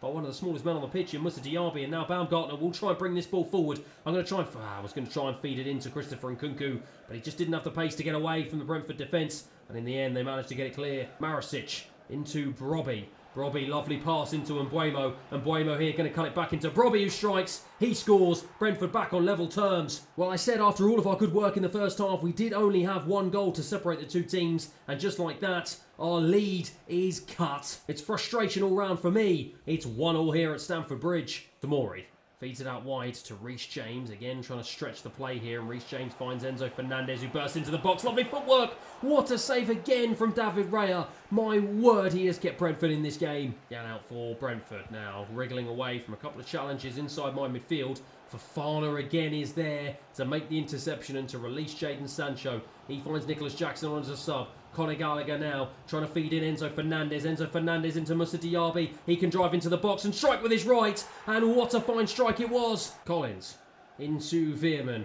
Now Brentford desperately trying to get a foothold back into this game. And Mbeumo's almost going to give it to them with Martin. And he strikes it wide. It's a huge opportunity that goes begging for Brentford. Well, we've got less than 5 minutes here plus stoppage time to try and hold on. After getting ourselves back into the lead, we do not want to throw it away now. It's Ben Chilwell who's just going to bring it back into surely my man of the match, Fofana. He has been sensational today. An absolute rock at the heart of my defence. It's Reece James who goes short. It's well won by Brentford. Is this going to be their last opportunity to attack? No, it isn't. The referee blows for full time. Well, I shake the hand of Thomas Frank. After another hard-fought victory, the Brentford players can't believe it after a much improved second half. But it was that man's goal, Moussa Diaby, yet again coming to our rescue and scoring another brilliant goal in a Chelsea shirt. Full time here at Stamford Bridge, it finishes Chelsea 2, Brentford 1. Well, it was a surprise to see Caicedo scoring his first goal of the season, but it was definitely no surprise to see this man, Moussa Diaby, step up to the plate when I needed him to yet again. His third Premier League goal of the campaign, his fourth goal overall in all competitions in a Chelsea shirt. It has been a great start to life in his debut season. But whilst that goal may have lifted the morale of the entire squad, then perhaps one of the most surprising things I have seen in FIFA, we have just won the game, yet we have dropped from third place into fifth, and we are level on points. The first 5 teams in the league are all level on points. It just goes to show how important goal difference is going to be this season. And just talking about that, Brentford, after one game, have gone from top of the table all the way down to 7th. An unbelievable turn of events. But with more Champions League football still to look forward to, a huge transfer budget still to dip into, and some lofty expectations still resting on my shoulders, you do not want to miss the very next episode. But that is it for today's episode. Thanks everyone for watching, and I'll see you again next time. Last episode we started our Champions Champions League campaign by thumping 5 past Slavia Prague, and back-to-back wins in the Premier League put us level on points with top spot in the table. But in an extraordinary start that sees the top 5 teams all on the same points, this could well be one of the closest title fights in history. And as ever, if you're enjoying the series so far, please feel free to like and subscribe, and let's get into today's episode. Now, whilst the squad's overall ratings are pretty decent and the morale of the group is at a relatively good level, and after a series of pretty decent performances across the entirety of last episode, we have found ourselves in a good position both in the Champions League and in the Premier League as well. And whilst our goals against tally is actually pretty decent, only conceding 4 goals in 7 games, our biggest problem in comparison to the teams around us is that we've only scored 9 goals, and that is a lot less than all of the teams we are trying to compete with. Now, whilst Moussa Diaby has hit the ground running since joining the club in the summer, scoring 4 goals and 3 assists in his opening 9 games in all competitions, 3 of those goals and 3 of those assists coming in only 7 Premier League games. Unfortunately for some of the players around him, they haven't quite been performing at the right level that I would have expected them to. Take Jadon Sancho as a clear example. Only 2 goals in 7 appearances in all competitions, no goals in the Premier League so far, and hasn't got an assist to his name. Baumgartner's also been poor since coming in place of Oyhan Sanset, only 2 goals, 1 assist. Christopher Nkunku, whilst he is absolutely running the show in the assist department with 7 assists, 4 of those coming in the 1 Champions League game we have played. In terms of in front of goal, only the 1 solitary Premier League goal in 7 appearances for our top goal scorer last season. And as for Oyhan Sanset, the man who has been replaced in my starting 11, only 1 goal in 5 appearances,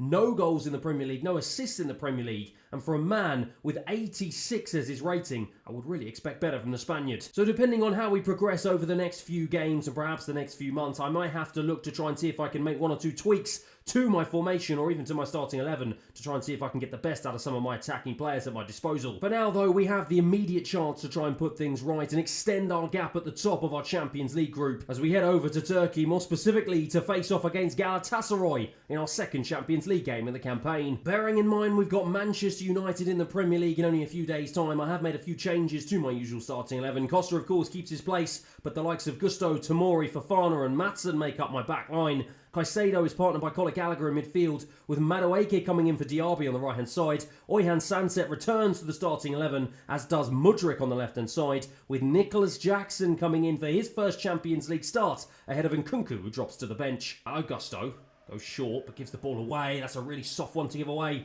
so early on in the game here, and now Galatasaray could try and bring forward, but again we win the ball high up the pitch, and now Madueke releases Nicholas Jackson. It's a lovely turn away from the defender. Oh my word, what a sensational goal. Well, within the blink of an eye, having given the ball away cheaply, we win it back just as fast, and my word, what a fantastic finish from Nicholas Jackson to put us into the lead here. The touch, the turn to get away from the defender, he had the strength and pace to shrug off the challenge, and my word, what a fantastic strike. A brilliant way to put us 1-0 up. Out to Zaniolo on the right hand side, lovely touch to get away from Ian Maatsen. He's got the pace to try and drive away from him. I'm frantically trying to cut back here, but I don't have the strength or the pace to keep up with him, and my word, Galatasaray, just like that, are back in the game. Well, if the opening 11 minutes are anything to go by, this is going to be an end-to-end game. A lovely header from Icardi just over the top of Diego Costa, who did all he could to try and keep the ball out of his net. But a sloppy piece of defending for us, and all that hard work to get into the lead has been undone. It's 1-1. Malo Gusto going to try and burst down the right-hand side, tried to cut inside, but it was good defending from the left-back.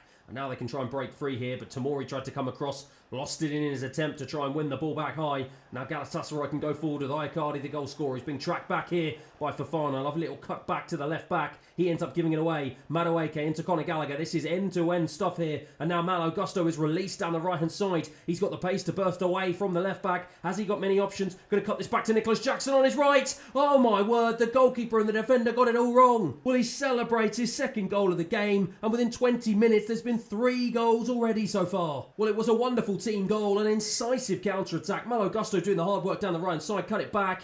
And it was a shot from Nicholas Jackson, deflected off the bottom of the leg of the defender.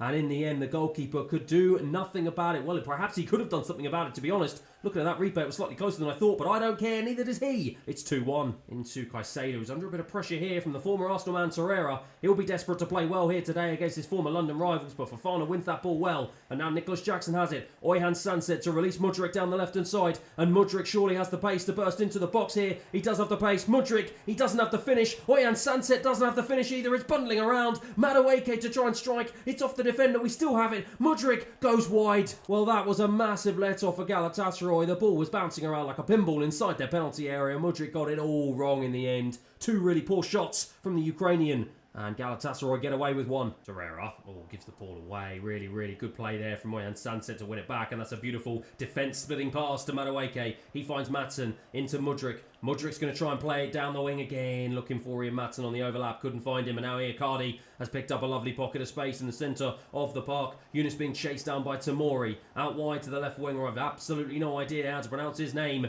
And in the end, Tomori is now trying to track him back. Can Tomori put in a decent challenge? It's good trickery by the winger. Ends up going back to Davinson Sanchez, the former Spurs man. He will be another man from London who will be desperate to put in a good performance here against Chelsea. And in the end, gives the ball away with a really poor cross. And Tomori hacks it clear. Galatasaray try and bring this into our half. They've started off this second half well. They are in the ascendancy as they look to try and see if they can get themselves back on level terms here. Icardi bursting into my box. Fofana trying to put in a challenge. Not strong enough. Yunus has it. Maatsen now. It's out to the edge of the box. Galatasaray strike from distance. Well blocked. I think it was by Tomori. As Oyhan Sanset now is going to try and bring the ball away into Nicholas Jackson. Jackson to find Madueke. It's a good ball. Madueke is going to look for Oyhan Sanset. He's managed to stay on side. He's got options in the box if he can find them with Mudryk, who blazes it against the defender. A fabulous block, and Galatasaray get it clear. And Kunku on as a sub. Lovely ball out to the other sub, Moussa Diaby. And Diaby can find a ball looking for Oyhan Sanset, who struck. There was a good save in the end from Kepa. It will be Moussa Diaby to take the resulting corner. I'm going to try and float this one in, looking to the penalty spot, looking for Fofana. Another big save from the former Chelsea man. Nice pass into Conor Gallagher. I'm going to try and release Nkunku down this left channel. And Nkunku has it now. Has he got the pace to try and burst past the defender? Yes, he does. I'm going to try and chip it in, looking for Oyhan Sanset. He cuts it back into Diaby, who strikes.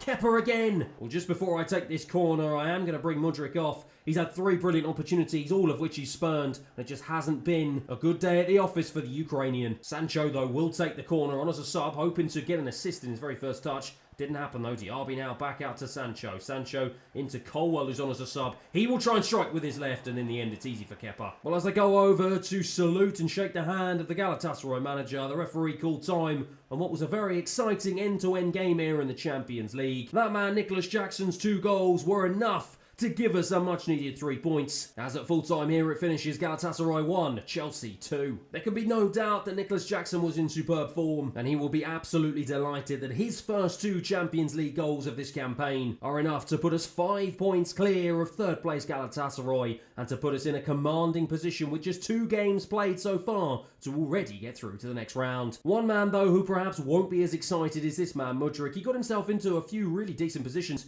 and he had 3 wonderful opportunities to try and score, but unfortunately he couldn't take any. He got substituted in the end, and he is still yet to find the back of the net in all competitions so far this season. However, with Oyhan Sanset taking his place back in the starting 11 in place of Baumgartner, we did seem to be a little bit more fluid in attacking areas than we have been in recent games so far. And so with that in mind, and as the sun shines brightly over Old Trafford, we head to Manchester United in front of a packed crowd for what is going to be a monumental game at the top end of the Premier League table, which could well end up having a monumental impact on the overall title race. The usual suspects return to the starting 11, but apart from them there are 2 major changes. Badiashile comes in at the heart of my defence in place of a highly fatigued Fofana, and the man of the moment, Oyhan Sanset, does keep his place in the starting 11. It's only his 2nd start in the Premier League so far this season. He will be eager to make a strong impression here at Old Trafford. Bruno Fernandes being chased down by Caicedo, does a really good job of just brushing him off though, and feeds in Correa. And Correa now plays a lovely ball into Hakim Ziyech, the former Chelsea man, and they are ripping us to shreds here. Diogo Costa called into action early doors here, and it will be that man, the former Chelsea man, Hakim Ziyech, who will take the corner. And it looks like it will be a short one to Bruno Fernandes. Manchester United are in the mood today, but it is Moises Caicedo who brings the ball away from Hakim Ziyech and Bruno Fernandes. And now can he try and feed in Christopher Nkunku. It's a lovely ball over the top. Can he get there ahead of Jimenez? Yes, he can. He's got the pace and the strength to get away from him and strikes. Oh, he's put it wide. Oh, my word. You would have bet the house on that man scoring there, but he is just showing the lack of confidence in front of goal that he has so far this season. It's a big opportunity that goes begging, and don't I know it. Martinez over to Onana. I don't know about anyone else, but I am really struggling to see that Manchester United goal with the shade and the shadows around it, and I think perhaps that's an excuse that Christopher Nkunku might have been using earlier on as we try and play the ball nicely around here, around the Manchester United midfield. Diaby picks it up, finds Nkunku, the man of the moment. He's going to try and feed a ball through. It's a poor ball, and Brandon Williams reads it well. And United, surely now, they do get it clear to Christopher Nkunku. I'm going to try and fire a ball out wide to Reece James on the right side. Nice ball back into Diaby. He's going to try and feed through Reece James again. He does. And Reece James has options here in the box. Goes to the back post. I was looking for Sancho, couldn't find him, but again, we are knocking out the Manchester United door. Oh, good challenge from Ben Chilwell when he releases Nkunku, and Nkunku tries to turn away from the challenge of the Manchester United defence, drives into the box, and this time, he makes no mistake. What a brilliant piece of play. We won the ball high up the pitch, and Christopher Nkunku with the pace and the guile to just get away from the Manchester United defender. Drive into the penalty area, and the shadows were no excuses this time. He makes amends for his earlier miss. He lashes a strike past Onana. I celebrate 1-0. Mason Mount into Marcus Rashford. He's got green grass to run into here, but Tomori comes across yet again. He's been brilliant at the heart of my defence, and look at that. He just does the dance mind. Tomori. Oh, gave that ball away right into the path of Hakim Ziyech. And now Bruno Fernandes strikes from distance.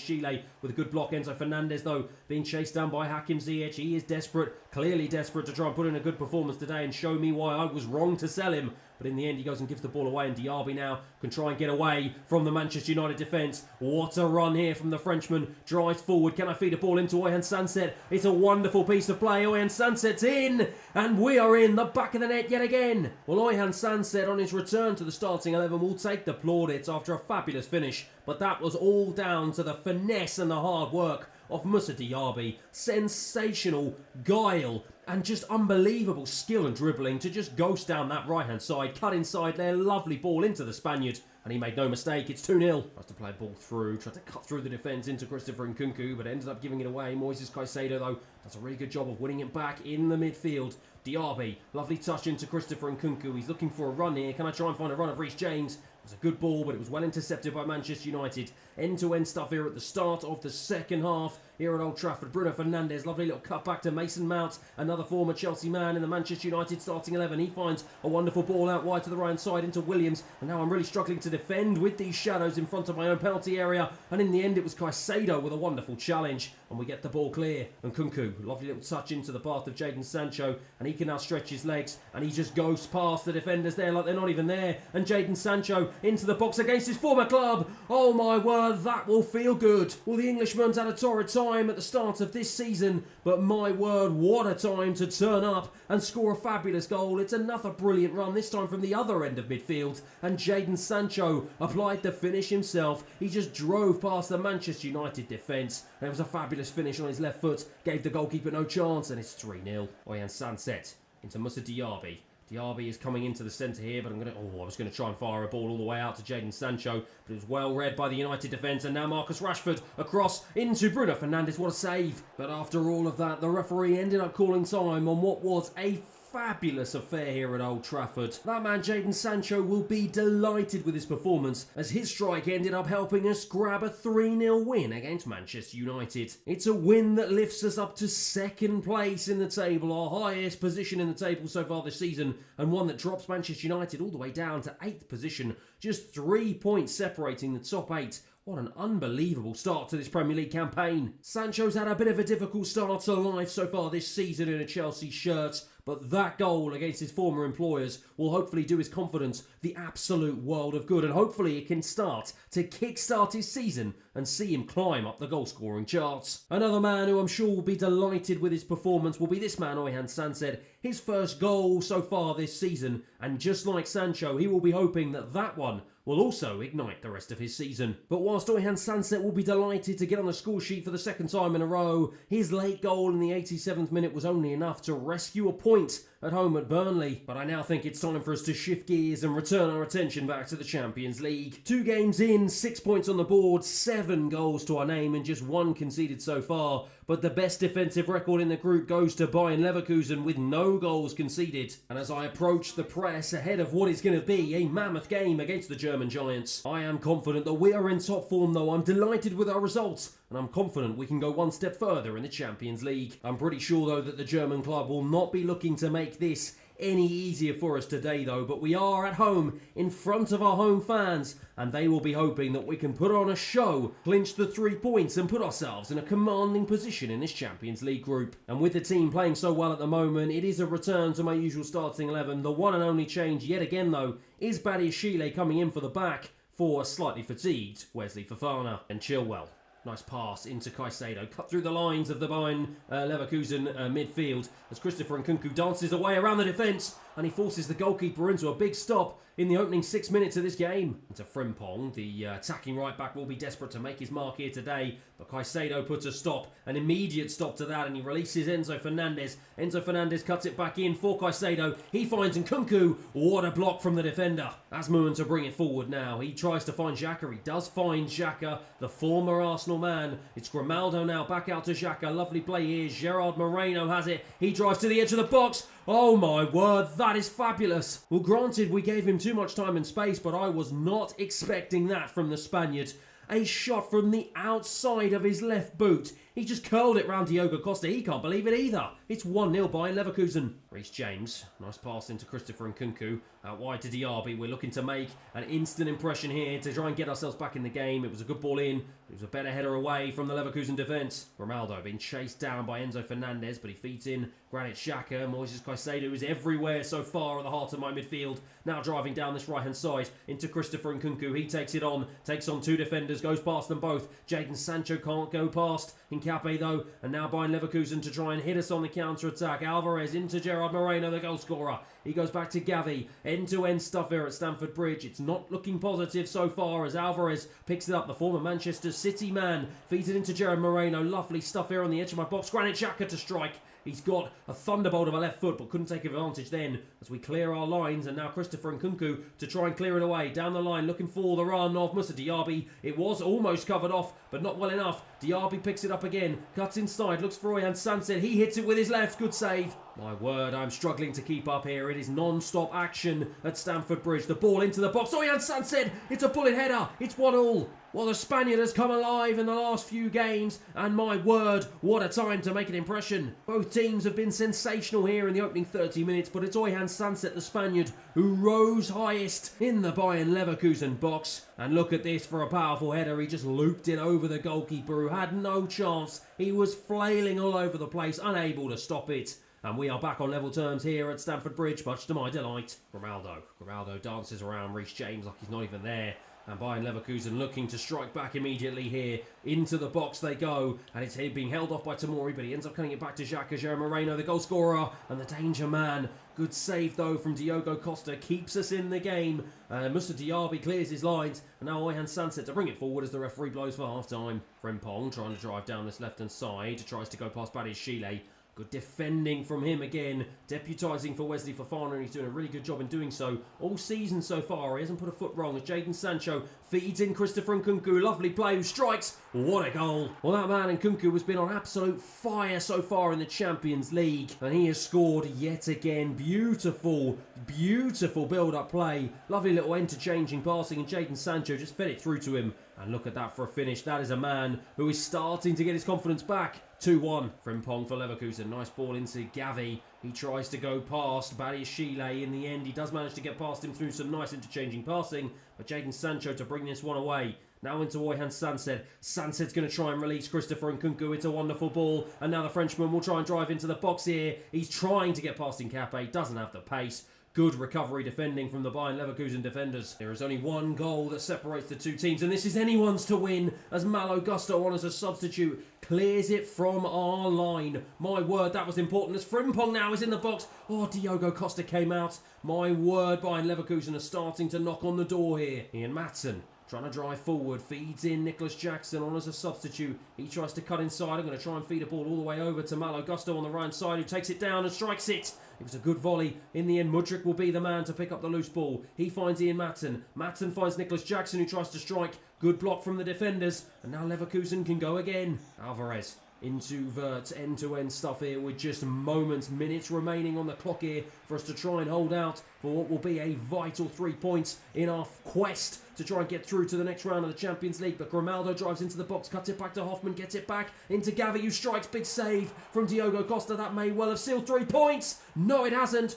Frimpong is on hand and he celebrates wildly as he brings the scores level in the dying seconds of this game. I thought I'd done enough. I thought Diego Costa had done enough. He beat the ball away, but they just about managed to keep it in play. And Frimpong with the powerful strike, so close to Diogo Costa, he just couldn't do anything about it. And in the end, Bayern Leverkusen are well worthy of that goal. It's 2-0, much to my frustration. It's a real kick in the teeth for me, but it's one that Bayern Leverkusen so richly deserved. They've been knocking on the door for the majority of the second half. As at full time here at Stamford Bridge, it finishes Chelsea 2, Bayern Leverkusen 2. Well, as you can see, just nothing but disappointment on my face. And whilst I thought we did play well for most of the game and did deserve to win overall, a 1-goal margin is never enough, and things like this can always happen. We've just got to make sure that we come back stronger and make sure that we get through to the next round. Well, after taking such positive momentum into this game, it is such a kick in the teeth that we conceded a late equaliser. And whilst it's nothing necessarily to worry about as we are still top of the group, a victory would have put clear daylight between ourselves and the chasing pack. And to add even more to my woes, whilst the overall morale of the squad seems in a very good place, there is one man who doesn't appear to be too happy, as Nicholas Jackson has come knocking on my door demanding more games. I can understand his frustration to some degree, as having played 2 less games than his French counterpart Christopher Nkunku,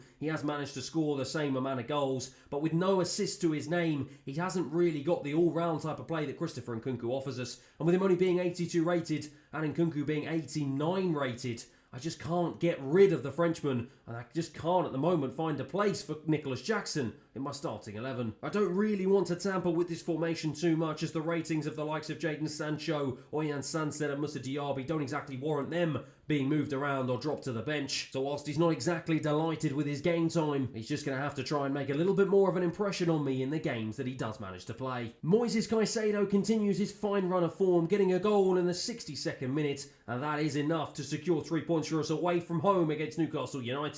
But despite Nicholas Jackson taking my advice and making an impression in the Carabao Cup, scoring in the 43rd minute, that goal and a goal from Conor Gallagher is not enough, as Oyan Sanset ended up missing a penalty in the 85th minute, and we are punished in the 89th minute as Colchester pull off an unlikely victory at Stamford Bridge to knock us out of our first cup competition this season. It was a competition that I had high hopes we might be able to win this season, and having looked at the overall depth of my squad, I thought we had more than enough to at least get to the latter stages. Perhaps that's a little bit of a warning sign that I might have to try and take advantage of this £139 million budget as we edge ever closer to the January transfer window. Before we do that though, my players have the opportunity to bounce back immediately. It is a wet and windy day at Stamford Bridge, but it is one that you do not want to miss as we host our Premier League title rivals, Manchester City, in one of the biggest games of the season so far. And obviously such an important game warrants a return to my usual strongest starting 11. Diogo Costa in goal, Reece James captains with Tomori, Fofana and Chilwell at the back.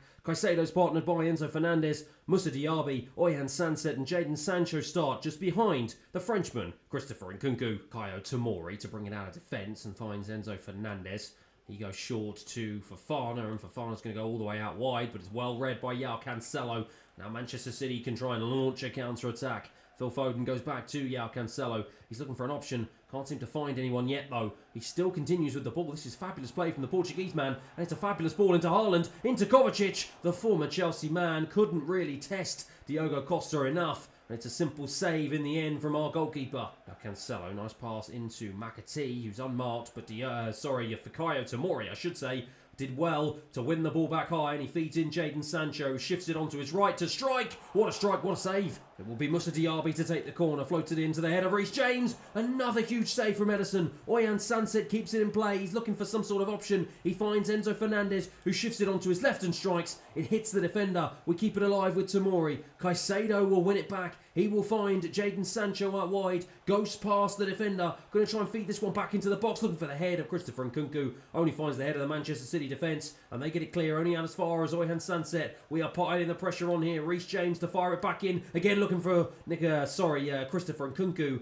and again it's headed away by Manchester City. That's just Nunes, drives down this left-hand side, left Oyhan Sunset for dead, and he looks like he's left Fikayo Tomori for dead as well, who frantically tries to get back to cover. Raheem Sterling, the former Chelsea man, who's gone back to Manchester City, cut back in, looking for the danger man, Haaland. Haaland back into Sterling, how much he would love to score or get an assist. It's out to McAtee, and what a save from Diogo Costa. He's kept us in the game, but Acuna wins it back high. This time it's Fofana with the challenge, and we are riding our luck here at Stamford Bridge. Oyhan Sunset into Enzo Fernandez. My word, this is end-to-end stuff here. Enzo Fernandez to surely try and cut this one back. He does into Moussa Diaby, who finds Jadon Sancho. My word, what a block from Ruben Diaz. Sancho cannot believe it. And it will be that man, Jadon Sancho, to take the corner. Floats it in, looking for the head of Christopher Nkunku. Only out as far as Enzo Fernandez. He goes back to Jadon Sancho. Back into Reece James. He's twisting, turning, trying to find an option. He finds Moises Caicedo. He tries to find Christopher Nkunku, and he's offside. Jadon Sancho down this left-hand side. Neither team able to break the deadlock here so far as Christopher Nkunku has come deep. He's under a lot of pressure, has to go deep into his own half here.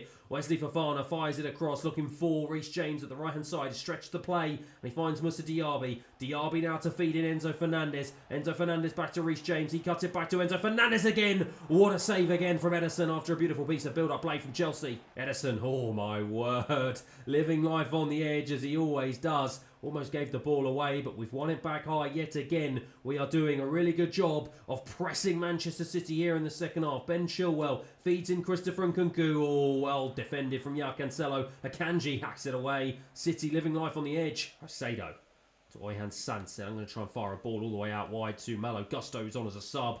Doesn't end up winning it. And now Raheem Sterling can break for Manchester City. He cuts inside, but Oyhan Sunset wins it back. This is a man who's full of confidence since returning back to the starting 11. Moussa Diaby into Christopher Nkunku. Lovely stuff here. Drives into the box. Can he try and feed this one back? No, he can't. Acuna is there again. It's been brilliant defending across the back four from Manchester City all game. Phil Foden. Oh, Phil Foden, lovely stuff to get away from his English compatriot Ben Chilwell. And he's tussling with him. Drives into the box. Ben Chilwell doing everything he can as Diogo Costa with a flying save. Will be Raheem Sterling to take the corner. He fires it in. Looking for the head of Grealish.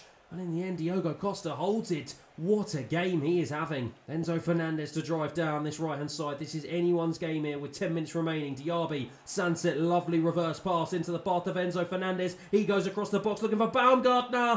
What a goal. And what a way to give us the lead with just 10 minutes remaining. A fabulous piece of build-up play. Enzo Fernandez was so involved, and that is a wicked ball across, and a cool and composed finish from Christoph Baumgartner on as a substitute. Gave Ederson no chance. It is 1-0 Chelsea, much to my delight. Rodri. Oh, nice pass into Jack Grealish. Jack Grealish going to try and go past Wesley Fofana here. Fofana comes back though. Brilliant defending from the young man, and he releases Oyhan Sunset, who tries to go past the Manchester City defence. Christopher Nkunku now will release Malo Gusto down the right-hand side. City, there is gaps all over the defence now as they frantically try and get forward. And they've got it now into Raheem Sterling. Kovacic, the former Chelsea man. Two former Chelsea men combining, but it's Moises Caicedo yet again who comes across. And I'm just going to try and feed this one into the channel and just bring it to the corner flag. Caicedo tussling with Acuna. Gets the ball back. Brilliant stuff here from the young man. I've still got it. Referee, surely you've got to blow the whistle here. We are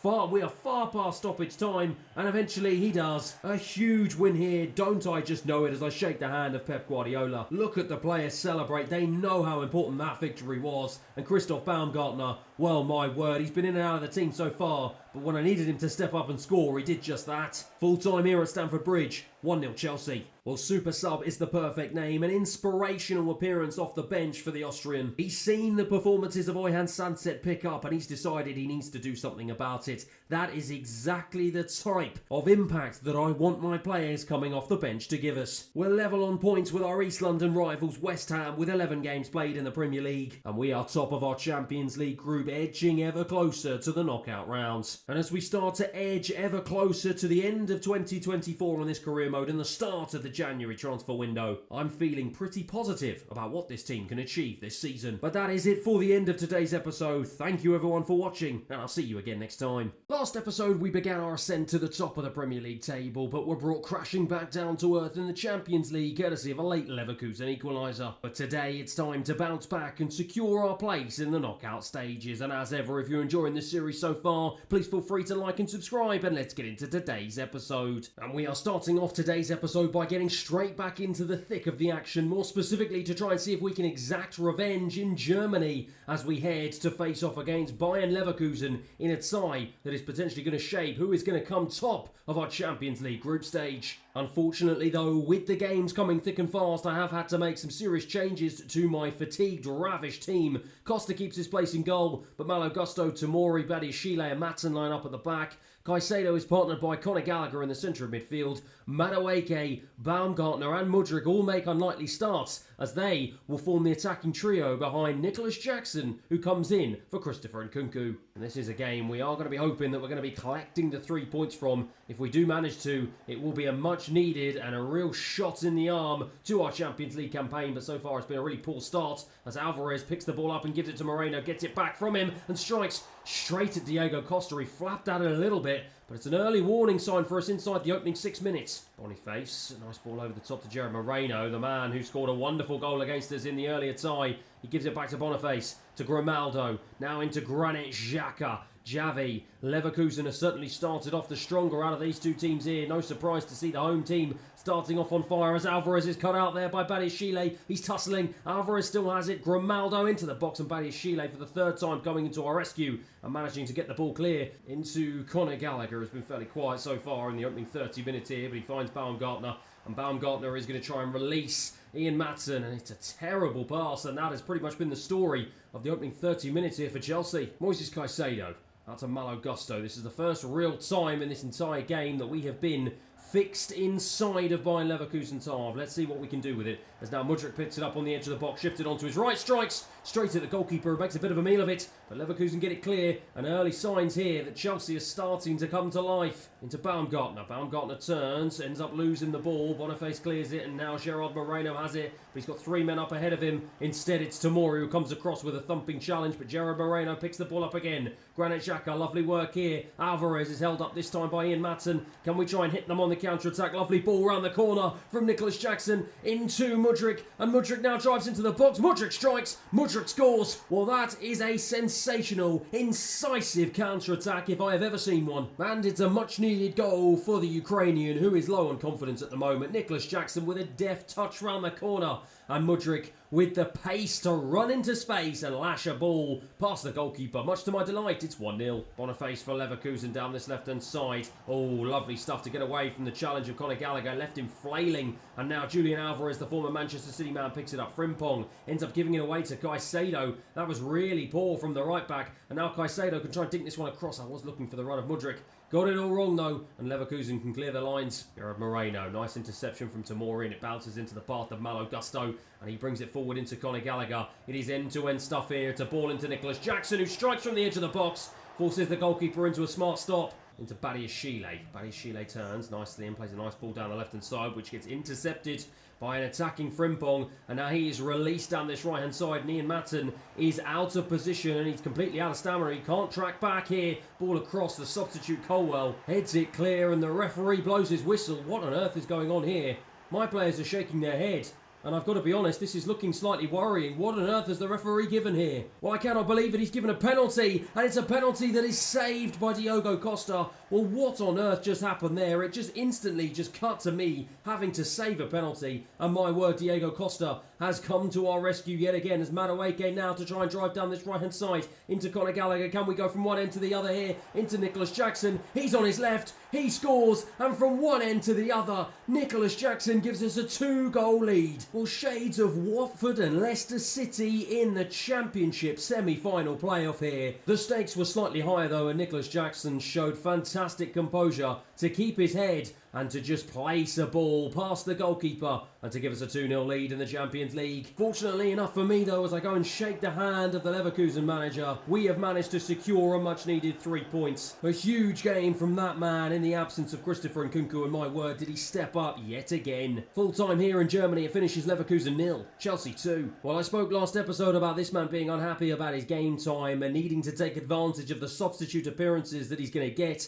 and my word, is he doing just that. 3 goals in the Champions League, 2 in the Carabao Cup and 1 in the Premier League. Takes his goal-scoring tally to 6 in 11 games, and that is far better than the man who was rated above him in Christopher Nkunku, who's only managed 5 in 13. Perhaps I need to start looking a little bit closer at this young man to see whether or not he can usurp Christopher Nkunku in the starting 11 at some point. And having finally scored his first goal of the season, Mudryk will be absolutely delighted to finally get on the goal-scoring sheet. It's been a tough start so far this season, 11 appearances in all competitions, and was not able to find the net until today, and he will be hoping that this will act as a little bit of a kick-start for the rest of his campaign. That win, though, has put us in a commanding position in the group stage. We've solidified our place on top spot, and now we've built up a 5-point gap to a third place behind Leverkusen, who in current form could be crashing out of the Champions League. However, after Christopher Nkunku gets his act together and scores an early goal to be followed up by Jadon Sancho and a late one from Enzo Fernandez,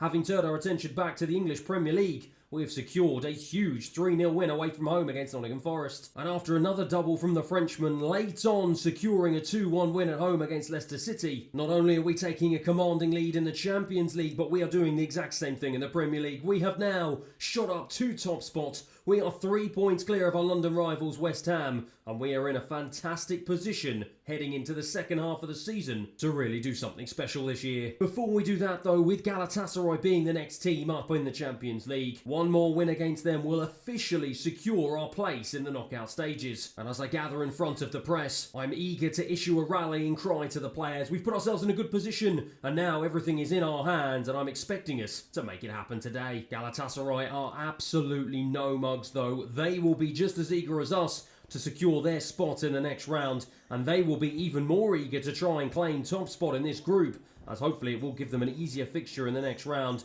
But as for us, we're in front of our home fans, we are expected to win, and I'm fully confident we will do so today. And so as it's such a big game, there is the usual return to my strongest starting 11. Costa in goal, Reece James, Tomori, Fofana and Chilwell at the back. Caicedo's partnered by Enzo Fernandez in midfield, with Diaby, Oyhan Sanset, Sancho all playing as a trio behind Christopher Nkunku. Yunus trying to go through my midfield, but Enzo Fernandez puts in a strong challenge. He's just wriggling away from some pressure from Galatasaray early on in this game, and he's gone past the player. Beautifully done there. Diaby now out to Reece James. He's going to look for the overlap. Instead finds the underlap and finds Diaby back again though. He tries to cut inside for Oyhan Sanset, who tries to strike with his left. Gets it all wrong. Enzo Fernandez picks up the straps. Picks up Chilwell on the left-hand side. Fires it across to the back post. Oh my word, what a volley just over the bar. Yunus for Galatasaray trying to get away from Moises Caicedo. Can't get away from Reece James, but gets a fortunate bounce back, and it now bounces into the path of the former Arsenal man Torreira, who barges into my box. Good save from the goalkeeper. Going to be a corner here that Dimrabe is going to take. Looks like he's going to take it short. He does, in fact, and he goes to that man, Torreira. Gets it back from him though and drives into the box for Fofana with a brilliant challenge. And Diaby now can try and bring this one clear. And he's got the pace here to drive past Torreira. I'm going to try and cut inside. He's gone past 2. Couldn't go past a third. That would have been an almighty run from the Frenchman. Being chased down here by Enzo Fernandez, but skips away from him. Chelsea under a lot of pressure here, but we've done a really good job of getting away from that Galatasaray press. And now we can try and launch our own counter-attack. It's a poor ball over the top from Christopher Nkunku. The run was there from Diaby, but unfortunately he just couldn't quite find him. Yunus now back to Dimrabe. This is end-to-end stuff here at Stamford Bridge. It's into the box here. Reece James comes across the cover. Brilliantly done. And Fofana now can try and bring this one out of defence. He does. Reece James now to bring this ball forward. Oh my word, I'm losing my breath here trying to keep up with the action. Christopher Nkunku now bursts into the centre. He releases Jadon Sancho, and now Sancho, the Englishman, into the box. He strikes with his right. Oh my word, what a goal. Jadon Sancho celebrates in front of the Chelsea fans. That was an end-to-end counter-attack if I've ever seen one. Absolutely fabulous, beautiful play, and it's another Christopher Nkunku Champions League assist, this time laid it on a plate for Jadon Sancho, but he's still had a lot of work to do. That is a fabulous finish. He celebrates. It's 1-0 Chelsea. Herrera being chased down by Moises Caicedo, finds Zaniolo, finds Icardi. Yunus now Now Galatasaray playing some nice football inside my half and inside the centre of my midfield. They've done a really good job of just wriggling away from a couple of challenges. I thought Sunset was going to be able to pick it up, but he doesn't. It's now into Yunus. This is some wonderful play. He just barges past two of my defenders, and in the end, I think Tamori did just enough to make it easy for Diogo Costa. Diaby looks for the overlapping run of Reece James. It's a wonderful pass, and Reece James with a wonderful ball into the box, into Oyhan Sanset. He shifts it onto his right and strikes. What a block from the defender. I thought for sure that was a huge opportunity for us to go 2-0 up there. Into Zaniolo. Oh, skips away from the challenger by centre-back beautifully. Skips away from two challenges, and now he drives into the box, strikes. Big save from Diogo Costa, and he gets to the loose ball as the referee blows for half-time. Well, having taken control early doors in the first half, Galatasaray really came back strong at the latter end of the half, and they're surely going to be looking to try and make an impact early doors here. We've got to make sure that we do enough. We are professional and we get the job done today. Into Caicedo. Caicedo is surely now going to try and release Christopher Nkunku, who strikes on the edge of the box. Oh my word, what a strike it was. Another wonderful piece of play, this time from Caicedo laying on the assist. And Christopher Nkunku absolutely smashed a left-footed strike past the goalkeeper from the edge of the box. Could he have done better? He won't care. It's 2-0. Free kick here for Galatasaray. They try and lump that one forward, and it's just easily swept up there by my centre-backs. And now Sancho is released. He cuts inside. Can I try and release Christopher Nkunku? Has he stayed on side? No, he hasn't. Reece James down the line into the path of Moussa Diaby, who's been uncharacteristically quiet so far today, but he's tried to feed a ball all the way out wide to Ben Chilwell. It's a wonderful ball. It's taken down beautifully by the Englishman, and now Christopher Nkunku has it. He's looking for some sort of option. Finds Moises Caicedo into Diaby again. Diaby shifts it onto his right, strikes, blazes it over the bar. Demabe for Galatasaray. Nice ball into Wilfried Zaha, playing in the Champions League now for the Turkish side. Caicedo ends up bringing the ball out of defence into Baumgartner on as a sub, and he releases Enzo Fernandez, and Fernandez is absolutely hacked down there. That is a horrendous challenge. It was two-footed straight through the back of him, and surely now this man will see red. The referee comes up, only a yellow card. What on earth is going on? Surely we are going to be able to take a look at the replay here. What a horrendous challenge this was. He made no attempt to play the ball, and I tell you what, he is a lucky man to still be on the pitch. Zaniolo to burst down the right-hand side here for Galatasaray. They've got to try and do something with just 15 minutes remaining on the clock, but they've done something and given the ball away. Baumgartner into Nicholas Jackson. He now feeds in Madueke, and Madueke has the chance now to break into the box. Feeds in Jadon Sancho. What a save. Oh my word. We keep it in play, but we don't do anything with it. And that is another huge let-off there for Galatasaray. Zaha into Icardi, and now he's got space to run into here. He's being chased down by Fofana. Has he got the pace to try and get away from him? No, he doesn't, but Fofana almost commits a foul, and in the end does commit a foul. Galatasaray have a free kick in a dangerous position, and it's one that Torreira is going to take. He can throw this one into the box. Only a few minutes remaining on the clock here. Galatasaray have to make something of this. It's headed away by Ben Chilwell. Icardi out to Bowie, the centre-back.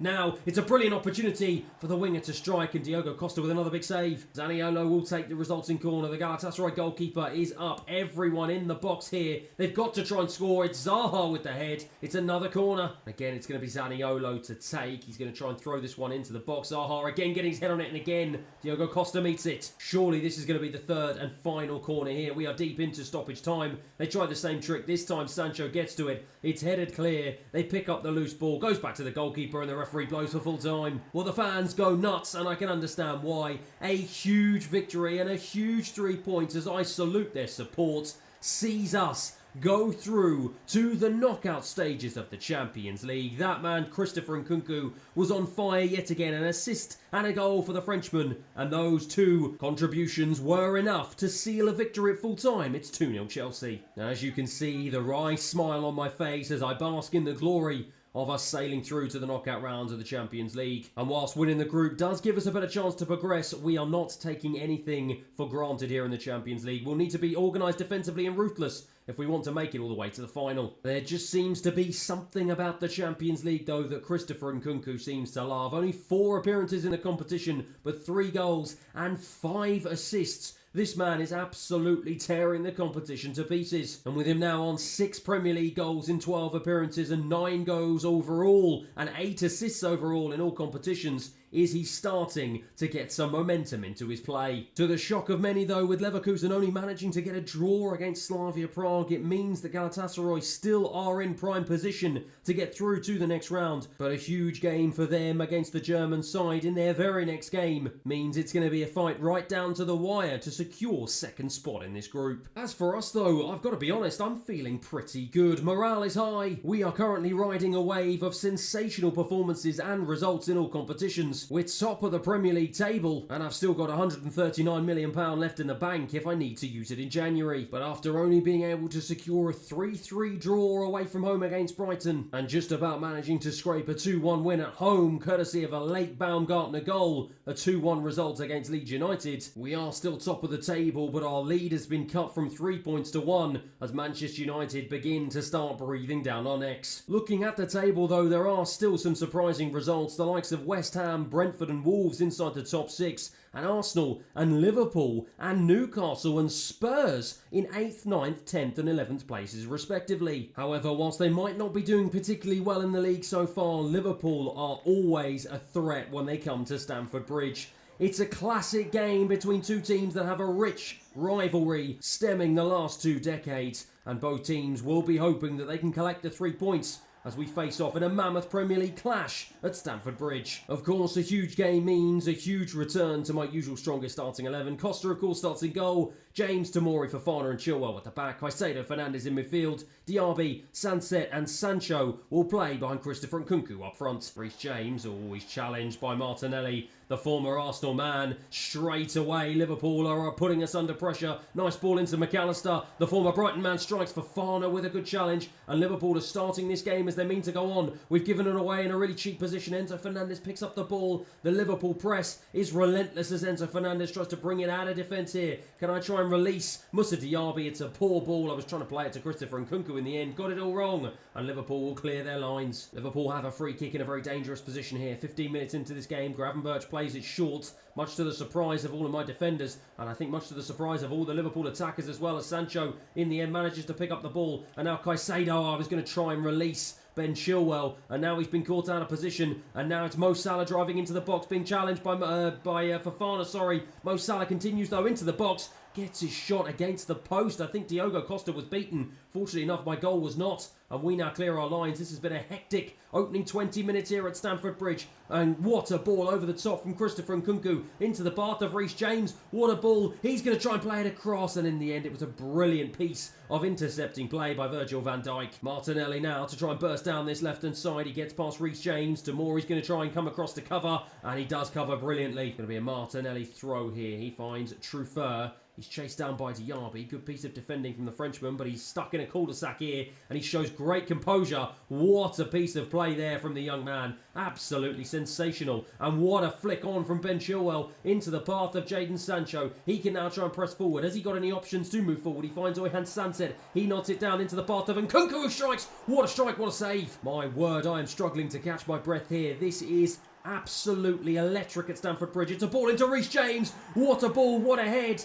And just like that, Chelsea take the lead. Well, it could be argued we've probably had the better opportunities of the two teams, and it is Reece James, our captain, who rises highest to nod us into a 1-0 lead. That is a huge goal from our captain, and a massive goal here in the context of this game. Into Reece James, not into Reece James. Martinelli pressed high. Liverpool looking to strike back immediately here. They fire it into the box. It's Fofana with the header clear. Only out as far as Reece James. He tries to knock it on. Diaby tries to win the head. Instead, Truffert does as the referee blows for half-time. Well, it was an absolute electric first half here between these two teams. Liverpool, though, the unfortunate victims of a fabulous Reece James header, and now they will be desperate at the start of this second half to try and get a foothold back into this game and make things right. And so far, they're playing it around beautifully. Diogo Costa picks it up. Wonderful challenge from Tomori, and Caicedo now can release Oyhan Sancet. He can try and dink a ball over to Christopher Nkunku. Can he get there ahead of Nacho? No, he can't. Good defending into Gravenberch. End-to-end stuff here. This game has picked off exactly where it left off in the first half. Gravenberch is blocked off by Ben Chilwell. He will now try and release Christopher Nkunku. He does. Nkunku, I'm going to try and fire a ball over to Diaby. It was well intercepted by the Liverpool midfield. Gravenberch now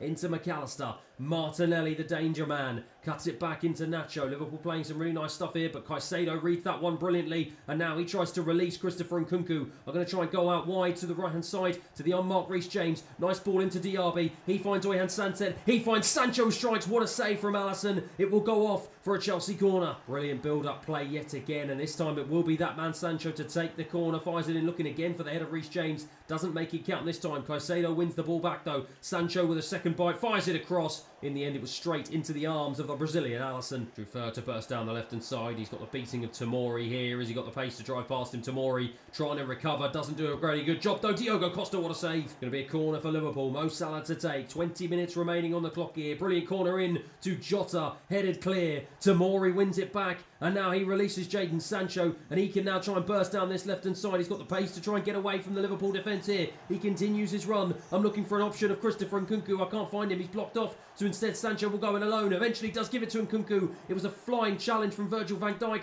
Diaby now has it on his right. It falls to Reece James. Cuts it back across again. Virgil van Dijk 3 times in a row. It falls to Enzo Fernandez, who strikes though, and Alisson is on hand. How on earth has it remained only 1-0 here? Liverpool with a fabulous piece of defending. Diaby, he wins that high, gets there ahead of the defender, and now Diaby can try and drive into the box here. Can he pick out an option? No, he can't. Liverpool right again. Caicedo now. Caicedo surely is going to try and release Tomori of all people. The centre-back finds himself in the most advanced position. What on earth is going on? That man is absolutely shattered, and at 1-0 up here, it's such a late point in the game. That is not what I want from my centre-back, as Mo Salah now tries to go up against my other centre-back. Tomori frantically trying to come across. He does come across. Absolutely fabulous defending from the Englishman. That is exactly what you want from the new Chelsea signing as the referee blows for full time. My word, this was an end-to-end affair. Two teams that were absolutely desperate to win, and you can see my delight as I salute the crowd for their support. That man, Reece James,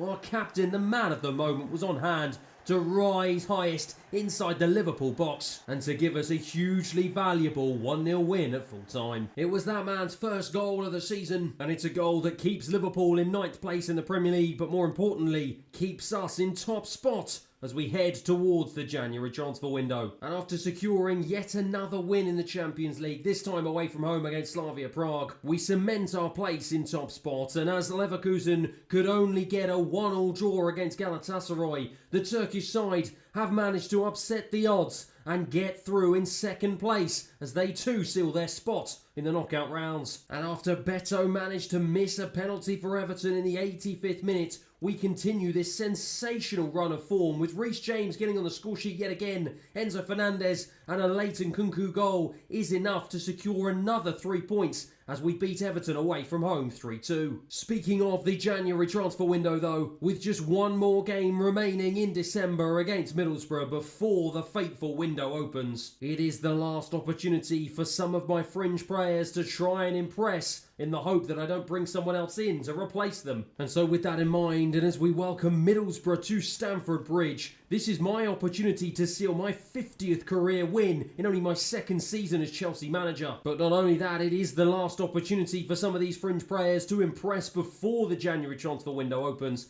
and that is why the likes of Malo Gusto, Badiashile, Colwell and Ian Matson make up my defence. Lavia and Conor Gallagher partner each other in midfield. Madueke, Baumgartner and Mudryk start in behind Nicholas Jackson, who takes his place up front. Smith to take the throw for Middlesbrough, a newly promoted team this season. They will be desperate to show what they can do and desperate to try and scalp a huge Premier League club in Chelsea as Mudryk brings the ball forward and ends up giving it away really cheaply. Crooks now, lovely ball into Alamark, and now he's got acres of space to run into here as Matson finds himself out of position. What a save from Diogo Costa. Rodgers on the follow-up, can't do enough. In the end, he gives it to Hopper, and it's Costa again with a huge save. It will be Alamark with the corner. He's going to float this one in, looking for the head of Crooks. It's headed away by Madueke. This has been a tough start for us so far in the opening 12 minutes. It's been all Middlesbrough here. They are desperate to make an impression here at Stamford Bridge. Rodgers on the edge of my box, into Alamark again. He's been the danger man so far. Bangura into Bralaza, I think that is. Now into Butcher. Oh, wonderful stuff here from Middlesbrough, and that is a wonderful ball into the path of Rodgers. Cuts it back in. What was he doing? He should have taken the shot on. It's absolutely terrible. And Lavia now will just try and hack this ball away. Manages to get there ahead of the Middlesbrough player. Middlesbrough, though, will have another free kick here. 20 minutes in. It has been all the away side so far. Headed away by Colwell. We can't seem to get out of our own half here. Mudryk, though, will pick up the ball. Doesn't have any options apart from an on-rushing Nicholas Jackson. He tries to skip past the challenge here, but instead will find Matson out wide on the left-hand side. He will cut it back, looking for Nicholas Jackson again. Into Conor Gallagher. Has the momentum gone? Yes, it has. Middlesbrough go again. What on earth is happening here? Clearly showing my second string are not used to starting here, as they've started off very rustly. Colwell will fire a nice pass out to Matson on the left-hand side. He finds Lavia. Lavia with a nice ball into Mudryk, who strikes on his right. It's blocked by the defender. Good defending again from Middlesbrough. We can't seem to break them down. Into Rodgers. They go again here. Another decisive counter-attacking move. And now Rodgers into the box. Rodgers to try and strike. Diogo Costa came out and he spares our blushes yet again. This has been a woeful performance so far from the men in blue, but Madueke has the chance to put a stop to that. He releases Baumgartner. He finds Mudryk. Mudryk to strike from the edge of the box. Big save. Well, it was the first save that the goalkeeper was forced into, and this will be the first corner that we will get in the game. Madueke to fire it in, looking for the header Baumgartner. Headed away by the Middlesbrough defence. Only out as far as Conor Gallagher. Back out to Madueke. He tries to cut it back in. It's another poor pass, and it's another brilliant piece of defending from Middlesbrough. Into Crooks. Into Wallamark. He has definitely been the danger man for Middlesbrough so far, but he's chopped down by Colwell. Colwell, though, almost gave away a foul. The referee plays advantage. Hopper brings it forward. He drives into the box. Brilliant tackle from Badiashile. A fabulous last-ditch tackle from that man as the referee blows for half-time. Into Colwell. We've got to hope to try and start the second half far better than we did the first, as Nicholas Jackson releases Madueke, takes it on, beautifully done, and that is exactly how we wanted to start. A fabulous piece of build-up play. Nicholas Jackson involved yet again. He just turned around the defender, and Madueke ghosted in behind the right back, and that is a cool, calm, composed finish. He just dinked it over the goalkeeper, gave him no chance, nestled into the back of the net, and he gives us a 1-0 lead here at Stamford Bridge. Badiashile. Right the way over to Matson. We've got our tails up here and we're going to try and see if we can get a cushion in this game. But unfortunately, just as I say that, we go and give the ball away really cheaply. And now Middlesbrough can try and hit us on the counter-attack if they can. But Crooks holds up the ball. The momentum's slightly gone, and instead they're going to try and build out really nicely. Rodgers back into Bralaza. Lovely ball over to Bangura on the left-hand side. He tries to go past Gusto. Does go past Gusto into the box. Straight at Diogo Costa. That is a big let-off for us. Hopper goes down this right-hand side, trying to go past Levi Colwell. Badiashile comes across, not enough. Oh my word. That is absolutely sensational. Well, Middlesbrough not willing to give up. My word, what a fantastic goal. He just danced his way around both of my centre-backs, and that is a powerful strike to give my goalkeeper no chance. He has got Middlesbrough back on level terms. Badiashile into Colwell. Colwell's going to try and feed a ball out wide to Ian Matson. Back into Mudryk. Mudryk into Conor Gallagher. He feeds in, or almost fed in, Nicholas Jackson. Matson keeps it alive into Mudryk, who strikes. It's blocked by the defender. Headed clear. My word, we were so close to regaining our lead. Bralaza. Oh, that is an absolutely beautiful ball. He caught Gusto. Ball watching. Colwell comes across. Brilliant challenge. Well, there's only a few minutes remaining in this game here, and out of the two teams, Middlesbrough are well and truly in the ascendancy, and they look like they're more likely to score here. Fry into Butcher. It's now Madueke who brings it away. Can we try and see, with only stoppage time remaining, if we can try and regain our lead here? Nicholas Jackson out to Mudryk. He goes all the way out to Ian Matson. Matson cuts back inside, gives it away. Really poor. That has been the story pretty much of this second half for us. Middlesbrough keep going though. Referee blows the whistle in the end though for full time. Well, look at the disappointment on my face. I know that was 3 points that we have completely and utterly thrown away. Credit to Middlesbrough though. They fought hard right until the end, and they are well worthy of their singular point today. As at full time here, it finishes Chelsea 1, Middlesbrough 1. Well, whilst it's a delight to see Madueke off and running and finally getting a goal in the Premier League, that result has cut our momentum in its tracks, as we have been brought back down to second place, and Manchester United have leapfrogged us, and they are now a point ahead of us as we meet the halfway stage. I really thought I had enough in the tank, and I really thought my squad depth was good enough, but perhaps that game just showed that that I might need one or two more players if I feel like I'm going to get over the line in both the Premier League and the Champions League this season. And with £138 million to spend, you can guarantee that I'm going to plan on spending it next episode. But that is it for today's episode. I hope you have enjoyed it. Thank you everyone for watching, and I'll see you next time. Last episode we secured our path through to the knockout rounds of the Champions League and continued our march towards Premier League glory. And today, with £138 million in the bank, it's time for the January transfer window to officially open. And as ever, if you're enjoying the series so far, please feel free to like and subscribe, and let's get into today's episode. Now, with the club within just a point of top spots in the Premier League and absolutely smashing up the group stage of the Champions League and being handed a relatively straightforward tie in the round of 16 against Fiorentina, some people may argue that perhaps this Chelsea squad doesn't need any more additions. But if we want to fulfill the lofty expectations that the board have put on my shoulders this season, I think that we are going to have to make use of this £138 million budget we still have to spend. So with that in mind, looking at the team, there are two key areas that I still think we might need a little bit of improvement on. First and foremost, whilst Tomori is clearly my strongest centre-back at the club at 87 rated, Fofana is only the second best at 83, and with the likes of an 82 rated Axel Disasi, another 82 rated Benoit Badiashile, and now a 79 rated Levi Colwell, we aren't exactly particularly well stocked in that area. And so that is why, if we are going to take this team to the next level, I'm going to have to look to bring someone in who can immediately have an improvement to my starting 11. And so, having played for the English Giants Liverpool for a good few years, somehow, some way, this man has found himself cut adrift and now playing football for Real Sociedad in La Liga. And clearly, with the Frenchman eager to make a return to the Premier League, we are more than happy to grant his request and add another Frenchman to the contingent of French players we have at the club. And so that is why I'm more than happy to announce that centre-back Ibrahim Konate joins Chelsea Football Club for £56 million. As the Liverpool fans will tell you, he's big, he's strong, and at 25 years of age, he is entering his prime. He's got fantastic pace, and he's got good all-round stats to boot as well. And of course, at 84 rated, he will slot in right at the heart of my central defence to partner Tomori to hopefully form a formidable partnership at the back. Now, Christoph Baumgartner joined the club only recently, and with him having that something special, I was hoping that he would potentially develop into a star central attacking midfielder and really rival Oyhan Sanset for that coveted position. However, with him only being 81 rated and not really having the sort of impression and impact that I was hoping he would have, plus not exactly looking like his potential is going to rise even more, perhaps he's not exactly been the stellar signing that I was hoping. And as for Oyhan Sanset, whilst he is 87 rated and clearly one of the highest rated players in my entire squad on paper, he hasn't exactly lit up Stamford Bridge this season, with only 2 goals and 1 assist in 12 Premier League appearances so far this season. And so whilst I still think it's obviously useful to retain the services of Christoph Baumgartner because he does offer us a lot of versatility, not just in central attacking midfield,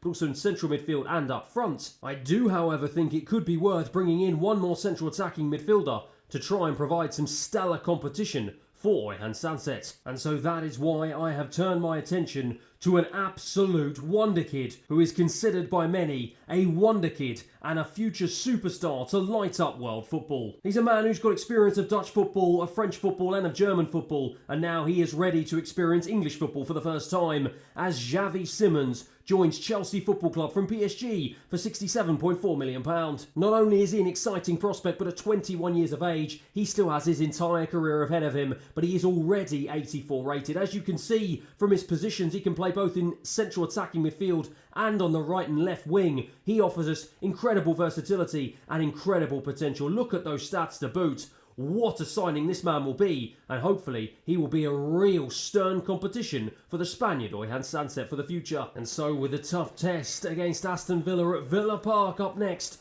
both of those men are going to get their opportunity to make their first impressions in front of the Chelsea fans. It's their chance to finally show what they can do and to try and prove that they are well worthy of the hefty transfer fees that we decided to bring them in for. And aside from those two, it is my usual starting 11 with Costa in goal, James, Tomori, Konate and Chilwell at the back. Caicedo partners Enzo Fernandez in midfield with Diaby, Xavi Simons, Sancho all playing behind Christopher Nkunku up front. Pau Torres straight away, Caicedo with a firm challenge and brings the ball forward into the path of Sancho. He finds Christopher Nkunku, who bursts into the box here and strikes with his left straight at the goalkeeper. Good early chance for Chelsea. Ben Chilwell, it's a first touch in a Chelsea shirt for Konate. Nice, easy and simple pass to Konate, and he finds Reece James. James into Enzo Fernandez, who loses it in the centre of the park here. Now Aston Villa can try and break. It's Ollie Watkins out wide to Aziz on the left-hand side. He's being tracked back by Konate. Doesn't manage to put a decent challenge in though. Kamara, back to Azaz. Nice pass into the path of Ollie Watkins. Tamori comes across, doesn't manage to make the challenge yet again.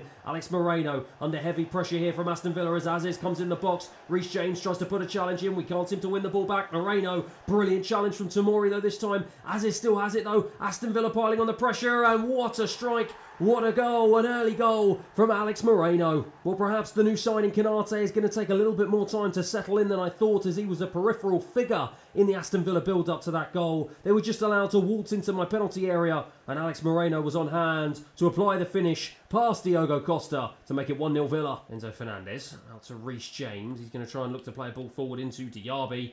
Diaby's going to try and see if he can stretch his legs down the right side. Instead picks out Reece James again. Whips a good ball in. Looking for the head of one of my attackers. I'm not quite sure who it was, but we just couldn't get there. Under a lot of pressure here from the Aston Villa strikers, but he manages to wriggle away and then feeds a nice ball into Xavi Simons, who's come deep. He finds Konate into the path of Ben Chilwell. Looks like he may have picked up an injury here. Sancho now releases Christopher Nkunku, who takes it on and strikes. What a strike, what a save from the Argentinian World Cup winning goalkeeper. Into Tamori. Tamori into Jadon Sancho, who's come very central in a desperate attempt to try and pick the ball up, as Chilwell looks like he's just shaked off his injury, picks it up on the left-hand side, but loses the ball cheaply yet again, and Konate mistimes his tackle, and now Aston Villa float a ball into the back of the box, and what a volley from Aziz. And in the end, it was a good save. It will be a corner, and it will be one that Douglas Luiz is going to take. Looks like he's going to throw it in. He does, right to the edge of the 6-yard box. Taremi heads it down. Diogo Costa makes a little bit of a meal of it, but he does eventually manage to palm it away. And we are living life on the edge here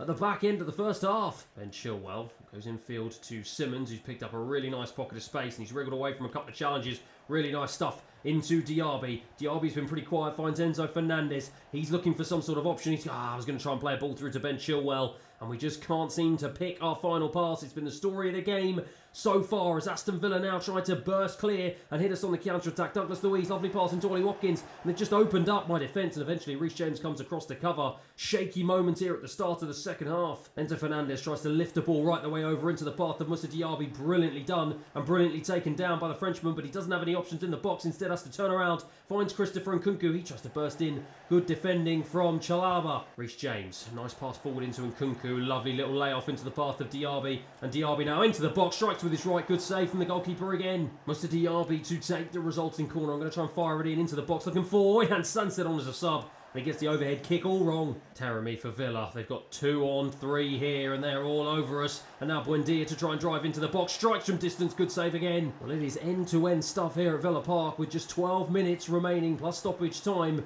Both teams looking for a goal here. Us to equalise, Aston Villa to put the game to bed as Nicholas Jackson brings this one out of our penalty area. He is on as a sub, and can he inject some much-needed energy and pace into my attack? What a run it's been here from the young man. He now drives into the box. He's looking for some sort of option, cuts it back to Diaby, and he got the shot all wrong, and in the end it was easy for Martinez. Into Buendia. Only a few minutes remaining as Caicedo wins a challenge really nicely. Oyhan Sunset, good ball into Nicholas Jackson. I tried to feed in Mudryk. Got the ball all wrong, and once again that has definitely been the story of this game so far for Chelsea. We are heading into stoppage time as Aston Villa just keep ball in their own half. Lovely, calm, composed play there from the right back as the referee blows for full time. Well, the Aston Villa players celebrate, and you can understand why. It is a massive scalp for the West Midlands club. That man, Alex Moreno, his goal was the only one that separated the two teams. As at full time here, it finishes Villa 1, Chelsea 0. Well, it's not really the start we wanted to this episode, and it's certainly not the start we wanted, having spent over £130 million on two signings this window. Much to my surprise, Konate has received a 7.1 rating in his debut, but for me, he was a peripheral figure for much of the game and didn't really do much to inspire confidence in my back line. And as for Xavi Simons, well, a 5.6 rating for him. It was a bit of a disaster, offered us absolutely nothing, no creativity whatsoever. His movement was not there, and I've just got to hope that both he and Konate both learn to readapt to life in English football as quickly as possible. However, to add even more to my woes after a disappointing result, I've now got Wesley Fofana, the man that Konate was brought in to replace, knocking on my door telling me that he needs more game time. I have to tell him he is still in the squad and I'm just looking at different tactics and different team shape. But he is still part of the team. And so after that really disappointing result against Villa and with an absolutely massive clash away at Anfield against rivals Liverpool, I think it's time for me to make some bold decisions and make a few changes to my starting 11. And whilst Costa retains his place in goal, the likes of Gusto, Tomori, Fofana and Maatsen all return to the starting 11. Caicedo and Fernandes obviously partner each other in midfield. Diaby starts on the right. Oyhan Sanset does return also to the starting 11. And Mudryk comes in on the left-hand side. And due to a lot of fatigue, Christopher Nkunku drops to the bench and he is replaced by Nicholas Jackson. Well, it's a wet, windy and snowy day here in Liverpool, but we have got to try and see if we can make amends here. Just as I say that though, we go and give the ball away immediately. It's been a sloppy end to the game against Aston Villa and a sloppy start here as Tomori eventually heads the ball away. Well, we are living life on the edge here. It's been a really poor start to the episode so far as Diaby tries to find a ball into Nicholas Jackson, gives it away,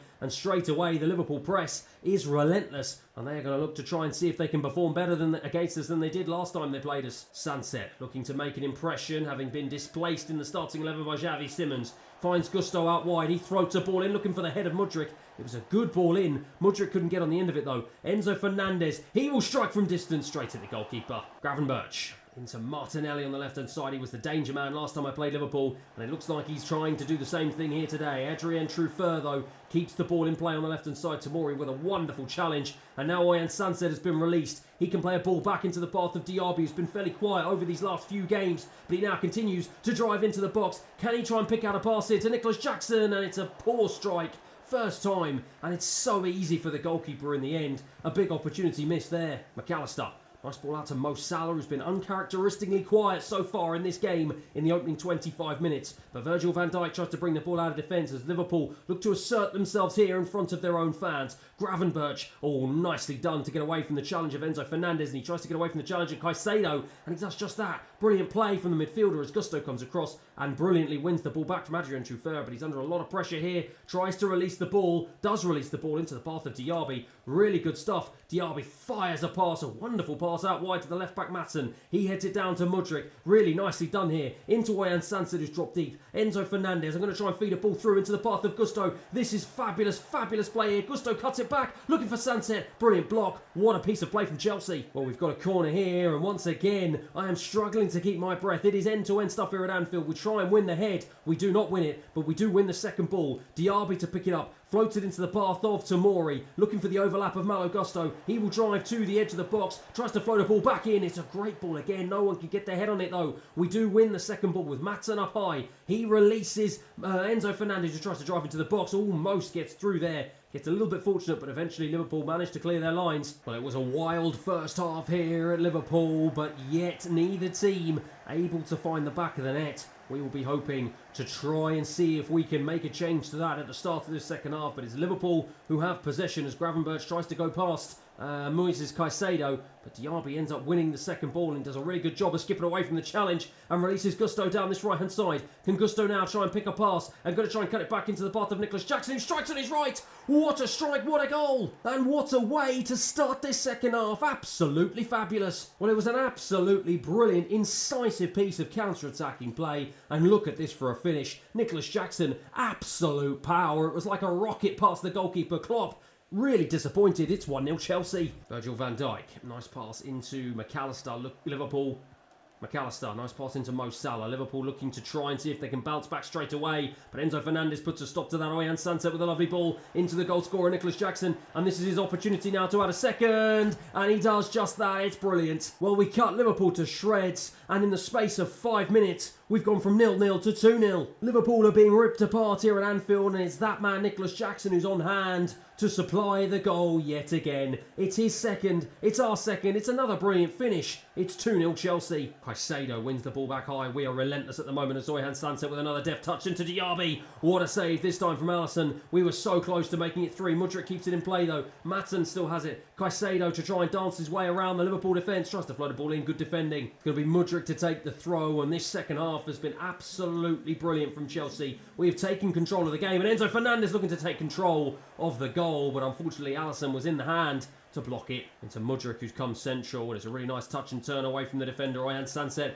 lifts it in to Moussa Diaby, and Diaby was so close to giving us a third. Alisson's having a brilliant game though. It's now Enzo Fernandez on the second chance, and Alisson blocks him again. That man has been so unfortunate to concede 2 goals, because if it wasn't for him, it could have perhaps been 10-0. Gakpo for Liverpool, trying to be chased down by Tomori, but does a good job of skipping away from the challenge. He still has the ball and finds Gravenberch. Really good play from the Dutchman. Diogo Costa blocked off by Fofana, eager to make amends and fight his way back into the starting 11, but then he gave the ball away really cheaply. Diogo Costa won it back, has it now. Gakpo, brilliant save from the goalkeeper. It's not enough though, as the ball deflects over the line. Cody Gakpo, with 5 minutes remaining, gets Liverpool in with a shout of getting something from this game. Well, he picked the ball up in a really dangerous position, and Diogo Costa did everything he could, made himself big, but it just wasn't enough. Really unfortunate that it didn't just be tipped past the post. Much to my frustration, Liverpool are back in the game. But we've got 5 minutes on the clock, plus stoppage time, just to hold on here. We have to be professional. It's been a brilliant second half so far. We do not want to throw it away in the dying seconds, but just as I say that,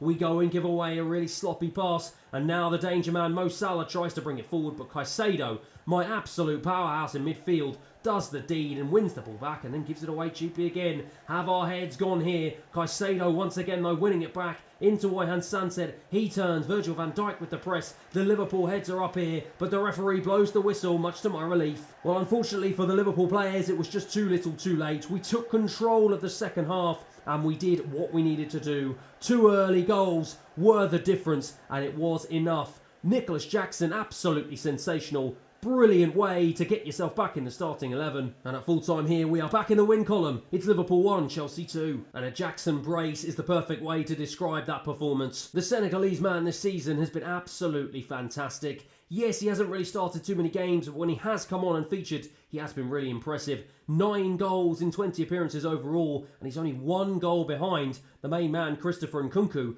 and he continues to knock on the door for a starting spot up front. One thing that was really positive to see though was the return of this man, Ayhan Sanset. A brilliant performance and an assist for the Spaniard, and that is exactly what he needs, and hopefully it will do his confidence the world of good. But whilst it was nice to get back into the win column against a Liverpool team who are having an absolute shocker in the Premier League, slumped down to 13th place, unfortunately, it was not enough to bring us back up to top spot, as we now find ourselves 4 points adrift from Manchester United, who lead the way. However, with 2025 in this career mode well underway, it's time for a very welcome distraction in the FA Cup, as we kick off our campaign in the 3rd round against Stoke City. And with some of my fringe players getting a rare opportunity to start, it is a brilliant performance from all the players, as it's a 3-0 battering of Stoke at Stamford Bridge. But what's even more positive is to see Xavi Simons get on the score sheet for his first goal in a Chelsea shirt. And in spite of Sancho missing an early penalty in the 20th minute, we are able to carry that momentum back into the Premier League, as a goal from Diaby, a goal from Sancho, another goal from Nkunku, and another goal from Diaby is enough to give us one of our biggest victories of the season, as we beat Leeds United 4-0 away from home. And with 21 games played, momentum is well and truly back on our side as we claw the gap back to just 1 point to Manchester United. But as I greet the press on my return to Stamford Bridge in our next Premier League game, I am issuing another rallying cry to my team to keep up the momentum we've got and to try and go out and impress the fans today yet again. That is not going to be easy though, as we are going to be welcoming our arch London rivals Arsenal to Stamford Bridge in a mouth-watering tie that is potentially going to have massive ramifications to the title race in the Premier League. Arsenal have had a bit of a shaky start so far in this season, but I'm sure they will be eager to put that right in front of the Chelsea fans and hopefully take away 3 points today. And with such a big game meaning it will be a return to my strongest rated starting 11, Costa keeps his place in goal. James, Tomori, Kanate and Chilwell return to the back line. Caicedo, Fernandez in midfield. Diaby, Sanset and Sancho go behind Christopher Nkunku up front. De Bast. Nice ball into Declan Rice, who finds the former Chelsea man Jorginho, and he plays a nice ball into Nketiah, and he dances around Kanate, and he strikes his shot well wide. Nice short pass into Reece James. Enzo Fernandez picks up a nice pocket of space in midfield, and it's a good ball into Diaby, into Christopher Nkunku. He tried to play it into Ayhan Sanset, gets caught up. Can he still keep the ball? Yes, he can. Enzo Fernandez looking for the overlap here. He finds the overlap in Reece James. He cuts it back into Sancho, who strikes on his right. Good block. And it's a corner that the Englishman will proceed to take. Throws it into the box, looking for Christopher Nkunku, who tried an acrobatic overhead kick there. Got it all wrong though, fortunately enough. We do manage to keep possession as Enzo Fernandez tries to drive down the right-hand side. He finds Reece James, cuts it into Sancho. Sancho finds Caicedo. He finds Ben Chilwell, fires it across the box. Looking for the head of Nkunku, doesn't find him. He will find Caicedo though, and Chilwell will have a second opportunity to try and play a ball in. Instead he drives to the byline, cuts it back into the path of Oyan Sunset. He finds Caicedo, the central defensive midfielder, who tried a shot from distance, a curling shot, but Ramsdale was equal to it. Ben Chilwell to bring the ball out from left back. Really nice opening 25 minutes here from Chelsea. Both teams though have had opportunities, and Nketiah looks to try and get another one for Arsenal. He bursts past Tomori, a burst into the box, and he fires a wicked strike into the bottom left-hand corner that gives Diogo Costa no chance whatsoever. Well, in a bid to press high, my defence absolutely fell asleep. They didn't play the offside trap, and Nketiah was able to ghost inside and fire a fabulous strike past a disappointed Diogo Costa to give Arsenal a 1-0 lead here at Stamford Bridge. Into Diaby, skips past the challenge really nicely and lays a wicked ball into Christopher Nkunku. He cuts it back into the path of Oyan Sanset, who strikes. It was an awful one, dragged it wide. Into Odegaard, who's come deep to try and see if he can get some possession, but Caicedo was pressing high and almost won the ball back high, but instead Enzo Fernandez is the man who wins it back, and he plays a wonderful ball into Christopher Nkunku, who bursts into the box and strikes with his left. Goes wide again. 45 minutes on the clock. 1-0 down. We have to try and see if we can make amends for what was an end-to-end performance in the first half, but a performance that we carved out plenty of opportunities, but we just didn't have our goal-scoring boots on, and we could not find the back of the net. We have to do something different today in the last 45 minutes, and got to hope that we can make amends and try and see if we can find the back of the net. But so far, it's a poor piece of play by Caicedo. He gives the ball away, and Arsenal will bring it out of defence. Zinchenko being hassled by Diaby, and Diaby pressing high, but doesn't manage to win the ball back as Arsenal play their way out of trouble. But Enzo Fernandez with a good piece of midfield play, and he will try and release Reece James down the right-hand side. The Englishman now to try and cut it into Diaby. Diaby has stayed on side and releases Christopher Nkunku. He checks back into Sancho. Sancho into Ben Chilwell. Chilwell tried to turn around the corner into Nkunku. Good piece of defending from Arsenal. And now Nketiah can try and hit us on the counter-attack. This second half has started exactly the same way the first one did. But fortunately enough, I was going to say Enzo Fernandez won the ball, but then he gives it to Tomori, who gives it away, and Tomori eventually manages to make the block. Gets it all wrong though, the ball is bouncing around. Some nervous heads here at the start of the second half in Stamford Bridge, but the goalkeeper clears it away into the path of Sancho. My word, I'm trying to keep my breath here to try and keep up with the action in this game as the Arsenal defence win it back from Christopher Nkunku. Ramsdale, all twisting, turning, trying to get away from the Oyan Sunset press as Diaby wins the ball back high. He gives it away. It was a really good opportunity. We were 4-on-2 there, but we did not make enough of it. And now Nketiah, is he going to try and play a ball through? It's good tracking back from Ben Chilwell, but eventually he does manage to feed a ball back out wide to Alexander-Arnold. He's going to try and cut inside. He does do that into Odegaard. Nketiah on the edge of the box. Ben Chilwell trying to frantically track back and keep the ball from going into the box, but Alexander-Arnold still has it. He tracks into the box. It's a big save from Diogo Costa. It's cleared away by Enzo Fernandez. We are living life on the edge here at Stamford Bridge. Diaby now to bring the ball forward. He has got the pace to only bring the ball out of play. Jorginho surely is going to look for the overlap. He does look for the overlap for Loriente. He cuts inside, but Enzo Fernandez, who's had a brilliant game in the heart of my midfield, is there again to put in a decent challenge. Nicholas Jackson on as a sub, wins the ball back. And now it's Canate. Goes out wide to Matson. He cuts back inside for Caicedo, who finds himself in the most advanced position. Nicholas Jackson's going to look for a ball into Enzo Fernandez. He goes all the way out to the right-hand side to Gusto. Gusto now checks back in, looking for Enzo Fernandez. He finds Sanset, has the move and the momentum broken down. Sancho tries to feed it out.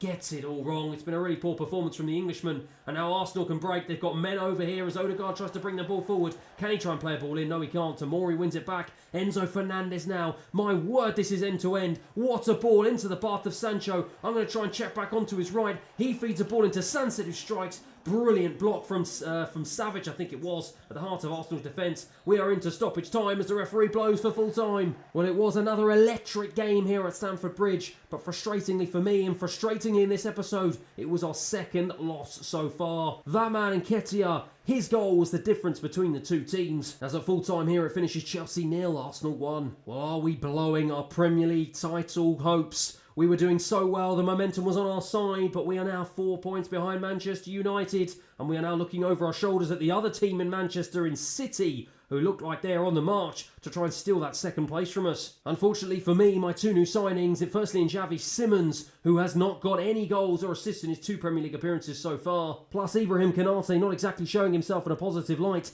Neither of my 2 star new signings have started off life in Chelsea colours in particularly fine form. And after spending over £130 million, and with the board objectives remaining the same, they want domestic success and they want Champions League success. As the season progresses, the pressure on my shoulders is only going to intensify. As for today though, that is the end of the episode. Thank you everyone for watching, and hopefully I'll see you again next time. Last episode we made not 1 but 2 new signings in the January transfer window, but some up and down results in the Premier League means our fight for domestic glory may well go down to the wire. But as ever, if you're enjoying the series so far, please feel free to like and subscribe, and let's get into today's episode. Now, speaking of those 2 new signings, unfortunately neither of them have hit the ground running. Xavi Simons was brought in to be top tier competition to this man Oyhan Sanset, but so far with 10 games played, he's only got 2 goals to his name and no assists, and overall a 5.75 rating in just 2 Premier League appearances. And as for Ibrahim Konate, he was brought in to become a long-term partner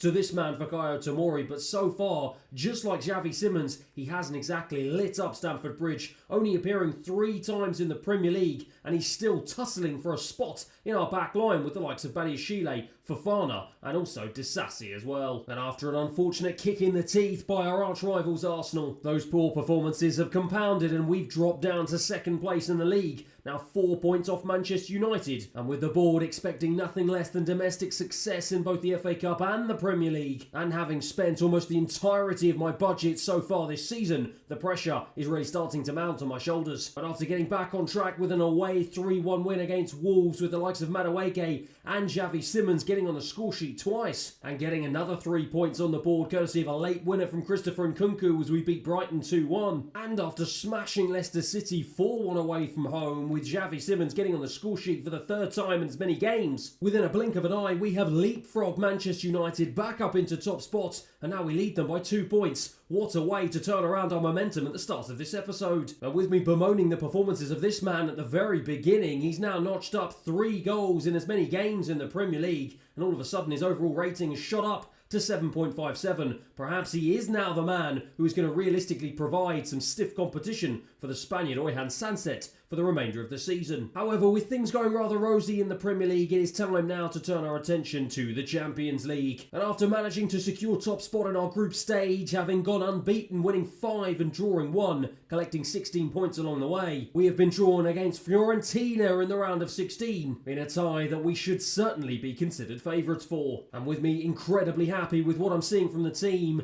and still confident that we can continue to get the best out of the boys, it is time to head on over to Italy to try and face off against the Italian giants and hopefully secure what will be a much needed win to hopefully put us in a decent position to progress to the next round. A huge game demands a return to my strongest starting 11, and that means Diogo Costa retains his place in goal, Reece James, Tomori, Konate and Chilwell at the back. Caicedo, of course, is partnered by Enzo Fernandez in midfield, with Diaby, Oyhan Sanset and Sancho playing in behind Christopher Nkunku up front. So here we go then, this is when the hard work begins. We absolutely sailed through the group stage, but now it is when things are going to get really tough. We can make no mistakes here today, and we have to make sure that we put ourselves in a good position to try and get through. Konate, oh, that's a really poor pass from Konate on his Champions League debut here for Chelsea. Caicedo, though, my box-to-box midfielder who's done everything right so far this season, was on hand again to win the ball, and now Ben Chilwell will try and feed this into Christopher Nkunku. He takes it and gives it back to Ben Chilwell, who manages to keep the ball in play, cuts it back into the path of Jadon Sancho. He finds Oyhan Sanset, who tries to strike.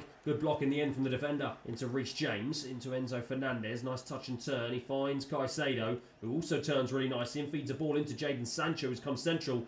Ends up losing it, just gets crowded out, and now Fiorentina can try and hit us on the break here. Emil Smith-Rowe, the former Arsenal man, oh how desperate he will be to put in a good performance against his arch rivals in London, Chelsea. Now Dalot, the former Manchester United man, picks it up. He finds Barak. It's Konate now. He makes amends from his earlier mistake, wins the ball, tries to play it into Sanset, who tries to lift it over to Christopher Nkunku. It's end-to-end stuff here though in Italy, as now Tomori will bring this one out of defence. Neither team able to break the deadlock so far in the opening 30 minutes. Beltran Lovely pass into Saul, and it's Tamori again who comes across. He's had a sterling start to this first half. He's done really well, and he's been an absolute rock at the back for us as Caicedo now tries to bring this one out of midfield. It's a really poor pass, and that has pretty much been the story of this half so far for Chelsea. Canate tries to come across, doesn't put a challenge in. Beltran now in the box. Can Fiorentina carve out the first real opportunity of the game? Tamori comes across again. Brilliant, brilliant defending from the Chelsea Academy graduate. And now Jadon Sancho to try and feed the ball forward. It's a really poor ball, and it's easy for the Fiorentina defenders to sweep up. Iacone. Oh, lovely stuff to try and get away from Ben Chilwell. Bursts into the box here. Ben Chilwell frantically trying to get back. It's Alex Garcia now. He's being held up here by Tamori. And in the end, it was Barak who came across to score for Fiorentina. And it's been a woeful first half from us here. And deservedly, Fiorentina lead. Well, we just seemed to fall asleep at the back. A half-arsed challenge from Ben Chilwell. And in the end, it was just a lovely little reverse pass into the edge of the 6-yard box. And with that close and that proximity to goal, he's not going to miss from there. Diogo Costa, perhaps he could have done better. I'm absolutely furious, and rightly so. It's 1-0 Fiorentina. Out wide to Reece James on the right-hand side. Look at the space he's got to run into. In the end, gives the ball away, but we do manage to get it back. Enzo Fernandez switches it onto his left, fires it from distance. Goes out for a Chelsea corner. It's a corner that Moussa Diaby will take. He's been relatively quiet so far today. All of our players have been as Oyan Sunset with a big head and even bigger save. Going to be Jadon Sancho who will take the corner on the other side here. It's been a much better start to this second half than it was in the first. It's going to come out to Caicedo who tries to hit it on the volley. Gets it all wrong. And now Fiorentina can try and break away with Dalot here. The former Manchester United right back. He ends up trying to cut it back here. Bit of momentum lost, but Emil Smith-Rowe picks it up for the Italian Giants. Into Beltran. Tamori comes across. Good challenge. Enzo Fernandez now plays it down the line to release Jadon Sancho here. And now we have a wonderful opportunity to try and counter-attack. Jadon Sancho down the left-hand side. Can he try and find a ball in? He's hacked down. And surely this will be perhaps a red. No, it will only be a yellow. For me, it should have been a lot more. Well, Sancho was through there. He'd beaten the man. Absolutely hacked down. How on earth is that a yellow? He's a very lucky man to still be on the pitch. So we've got a free kick here. Enzo Fernandez is going to be the man to take the free kick. It's not within a goal-scoring range, so I'm going to try and float it in. Look at the header, Canate, who's just put it wide. Enzo Fernandez goes right the way over to stretch the play into the path of Ben Chilwell. And Xavi Simons, who's coming as a sub, on for Jadon Sancho with his first touch, ends up giving the ball away, and now Fiorentina can try and break here. Instead, they go back to the right back, Dalot, and that move breaks down. Beltran, nice little reverse pass into the path of their striker, but Ben Chilwell came across. We then go and give the ball away really cheaply here. Beltran for Fiorentina. They are desperately in search of a second goal here to try and put this tie and this first leg to bed. Lovely, lovely Cruyff turn in the box. Unfortunately enough, Tamori has the cool, calm head to get the ball clear. And now Sunset can try and break away here. He's got Xavi Simons ahead of him. Doesn't manage to find him. And again, another poor pass in the final third. And again, that has been the story of this game for Chelsea. Xavi Simons into Oyan Sunset. Sunset finds Moussa Diaby. Again, this man has been very quiet, but he's going to try and feed a wonderful ball all the way out wide to Xavi Simons. He tries to go inside. He's been so poor since coming on. To Ben Chilwell down the left-hand side. We are running out of time here in Italy to try and get back into this game. That is another horrendous challenge from a Fiorentina defender. Ben Chilwell was in a heap on the floor. I've got to hope that he is going to be okay, and it's not going to be a serious injury. He's not. He's getting up. But Dalot again. Another very lucky Italian only to be on a yellow card. How on earth do Fiorentina still have 11 men on the pitch? Well, Xavi Simons will take the resulting free kick. I'm going to try and see if I can fire it into the box. It's a good ball in. Look at the head of Sunset. It's a diving header away from the Fiorentina defence. And again, with only a few minutes remaining in this game, they now will try and see if they can counter-attack. Iacone down the right-hand side. He's got the beating of Ben Chilwell. Instead cuts it back, though, and ends up giving it away to Oyan Sunset. Now Christopher Nkunku has it. He's another man who has been very quiet today. They've done a really good job of keeping our key attacking players on a leash here. But he continues his run down the right side. Fires a ball in. Look at the Sunset on the volley. What a save. Comes out to Simons. And Simons on the rebound gets the goal. I've hit the X button too quickly in my excitement. And the referee blows the whistle. It is game over, my word. Those last few minutes just got to me in the end. But just like that, within a blink of an eye, we have somehow rescued this game and we have put ourselves in a much better position heading to Stamford Bridge next leg. As a full time here in Italy, it finishes Fiorentina 1, Chelsea 1. Well, I'm sorry I didn't manage to catch the replay, but this man, Xavi Simons, will not care. A fabulous, dramatic equaliser. Man, after slating his arrival at the beginning of this episode, He has made me eat my words. What a turnaround this episode. Absolutely brilliant performances from him. And whilst he wasn't actually that good in the game we just played, he popped up exactly when I needed him to. And he is already proving to be a valuable asset here in West London. And after a bit of a shoddy performance, we can count our lucky stars that we've managed to level it up to 1-1. And heading back to Stamford Bridge, I am very confident we should be able to put this tie to bed. However, just when I thought things were starting to get back on track, I'm hit with a bit of disappointing news. Since the arrival of Konate, this man Wesley Fofana's nose has been put slightly out of joint, and now he's come knocking on my door, demanding to get more game time. Otherwise, he may want to consider his options. To be fair to him, judging by his performances and the amount of games played so far this season, and his overall rating now going up to 84, he hasn't exactly done too much wrong. But I did really want to bring in another defender just so I've got a little bit more cover and depth in my back line. But that is not to say that Fofana cannot try and resurrect his Chelsea career and try and force his way back into the starting 11, because so far, Konate, unfortunately, hasn't quite impressed. And as we head back to Stamford Bridge, as we return to Premier League football, Wesley Fofana is going to get that opportunity to try and force his way back into our starting 11 as we host the Northern Giants Newcastle in what is going to be a very exciting game here today in West London. And with some fatigue creeping into my usual starting 11 courtesy of that midweek Champions League game, I have made a few changes. Costa does retain his place in goal, as does Tamori in my back line, but the likes of Gusto, Fofana and Maatsen all coming in to partner him in defence. Caicedo is partnered by Baumgartner in the centre of midfield, with Moussa Diaby starting on the right, Xavi Simons in the hole behind the striker, and Sancho still on the left-hand side, as Nicholas Jackson takes his place up front in place of Christopher Nkunku, who drops to the bench. Wesley Fofana is that man who will get a touch and try and bring it out of defence. Eager to try and stake his claim back in the starting 11. It's the perfect opportunity for him to do so here, as Gusto feeds it into Nicholas Jackson, who takes it on, strikes it, big save from Nick Pope. Well, it's an electric start here at Stamford Bridge inside the opening 6 minutes, as Maatsen picks it up, twirls his way around the Newcastle defenders. Baumgartner strikes, what a save again. Well, my word, what a start here in Stamford Bridge. Jadon Sancho will take the resulting corner, fires it up to the head of Fofana, who did try and get his head on it, but wasn't able to meet it. And in the end, Sancho will have another opportunity to throw it back in, looking for Baumgartner at the back post, headed away again from the Newcastle defence. It's been all Chelsea here so far in the opening 10-15 minutes. Diaby fires a wicked ball all the way out to the right-hand side to Malo Gusto. He takes it down brilliantly, fires it across. It's easy in the end for Nick Pope this time. Almiron into Frenkie de Jong. And it's Gonzalo Ramos here for Newcastle. It's the first array into our half for the Geordie Giants as Trippier fires a ball across. And just like that, it's a huge head that's gone over the bar from Frenkie de Jong, now plying his trade in Newcastle, much to my disgust. We should really be 1-0 down now. Jadon Sancho with a corner, 26 minutes on the clock here. And we are back in the ascendancy. It's fired over to Fofana, who tried to win the head. Again, it's hacked away by the Newcastle defence. End-to-end stuff here at Stamford Bridge. Malo Gusto, under a bit of pressure, turns away really nicely. Really, really good stuff from the young right-back, as now Wesley Fofana, my word, he is certainly eager to try and put in an impression. He's dribbling up the pitch and finds Moussa Diaby, who can only find the hands of Nick Pope yet again. Barnes, oh, that's really poor, gives it away really cheaply to Nicholas Jackson, and now he tries to burst across here. I was trying to find the run of Xavi Simons. A brilliant, brilliant piece of defending from the Newcastle back line. Well, it's been a tricky opening 45 minutes here. We have definitely been in the ascendancy and should really be at least 1-0 up here, but we have not taken our opportunities as Caicedo gives away a cheap free kick in a dangerous area for Newcastle. It looks like it's going to be Tonali here inside the opening 5 minutes. He's going to fire a big ball into my box. Headed away though by Malo Gusto, and now Jadon Sancho can try and clear his lines. He finds Xavi Simons, and can he try and break now? He doesn't really have too many options, so he's just going to try and carry the ball instead.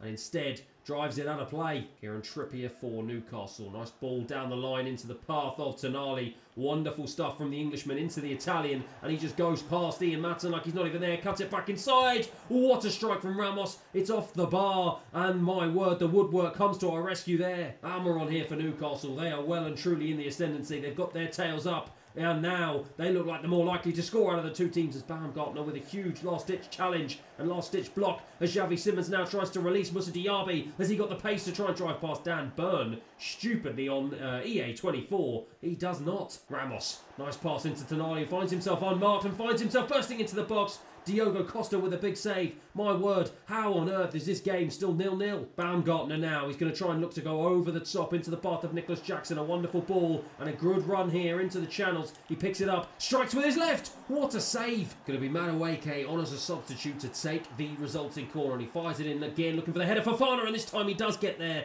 But Nick Pope again is on hand to block him. Well, the English goalkeeper has had an absolutely stellar performance here inside the opening 70 minutes. We are eager to try and put an end to that. And the ball is bouncing around like a pinball here into Ian Sunset. Nick Pope again. He's like a wall in front of that Newcastle goal today. Ian Matson on the left-hand side, bearing down on the Newcastle goal here. But it was good defending from the Newcastle defenders. And now they can try and worm their way out of their own half. They've done brilliantly there to get away from the Chelsea press. And now Kieran Trippier just bursts down this right-hand side past Ian Matson, who cannot seem to catch up with him. It's a ball in! Oh my word, Frankie de Jong. It's his second huge opportunity that he's missed. How on earth did he miss that? It was a fabulous ball across. And Frankie de Jong, he got the volley all wrong. And much to my relief and Eddie Howe's frustration, he didn't score. It's still 0-0. Caicedo to Ian Matson now. Got to try and see if I can find some sort of goal here as Nicholas Jackson can't get past the defence. Sven Botman, just like Nick Pope, has been all wall at the back for Newcastle. Neither of these two teams can break the deadlock here. It's Frankie de Jong though into Almiron, back to Barnes, into Gonzalo Ramos. Surely he will go out to the left-hand side. No, he continues to hold the ball up here.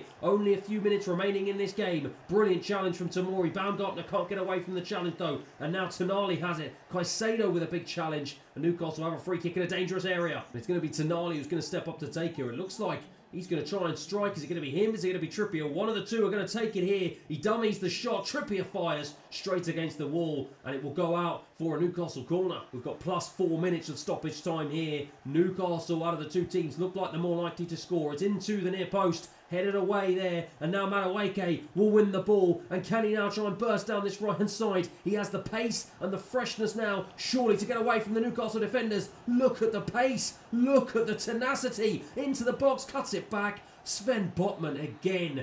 That man was an absolute wall for 95 minutes. What a game, and what a way to end it. I have my arms crossed in disbelief. The Chelsea players are in utter disbelief. How on earth did neither of these two teams score come the end of the game? Full time here at Stamford Bridge. Somehow it finishes Chelsea 0, Newcastle 0. Well, it certainly was a goalless stalemate, and it certainly was the result of one man in particular, that man Nick Pope. Absolutely sensational from start to finish. But surely some of my players will be left wondering how on earth we didn't score at least one goal. And it's even more frustrating as while we have still maintained our place in top spot, United still second, but they do have a game in hand on us. And they are now only 3 points behind us. If they win it, they will go level and more than likely go above us in the table again. However, whilst I mention the importance of the Premier League to the board, the FA Cup is just as important, and they are expecting us to win the famous English competition this season. And with that in mind, it's time for us to switch gears and turn our attention to that very competition, with Ipswich being the lucky team we've drawn in the 5th round. Unfortunately for them though, it wasn't too lucky, as we have managed to secure a comprehensive 3-1 win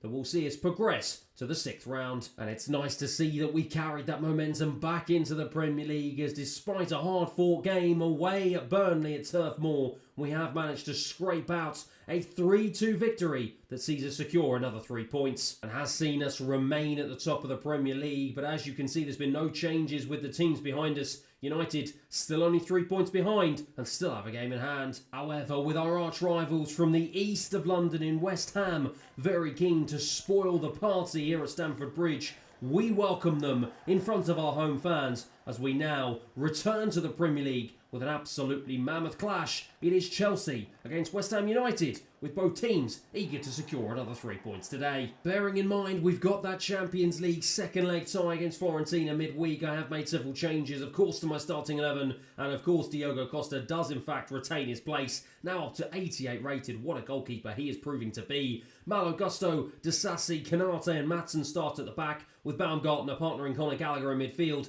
Madueke, Xavi Simons, Mudryk all start behind Nicholas Jackson up front. Canate, nice ball out wide to Ian Matson to try and stretch the play here, and he cuts back inside. Lovely pass into Jackson as he managed to find an onside Mudryk. He has. We tried to cut inside. I was convinced he was going to be offside there, and that's why I was a little bit hesitant. But in the end, it was a big opportunity, went missing. And now Madueke, though, has not gone missing as he's got an opportunity to drive into the box. Tries to shift it onto his left. Good defending from the West Ham centre-back. Conor Gallagher for Chelsea. It's been a fine start here at Stamford Bridge. Lovely cut back into the path of Madueke. Xavi Simons tries to strike. Another big block. Kudos for West Ham. Oh, that is a fabulous ball into the path of Carlos Augustino, and that is now, he has it back again. Has it into the box, tries to strike with his left, and it falls to Jonathan David. And the one man on the pitch that I did not want the ball to fall to for a West Ham player was the Canadian, and he was on hand just to pass it into an empty net. Well, it was a brilliant ball through, and I thought he'd missed the opportunity to try and strike, and in the end,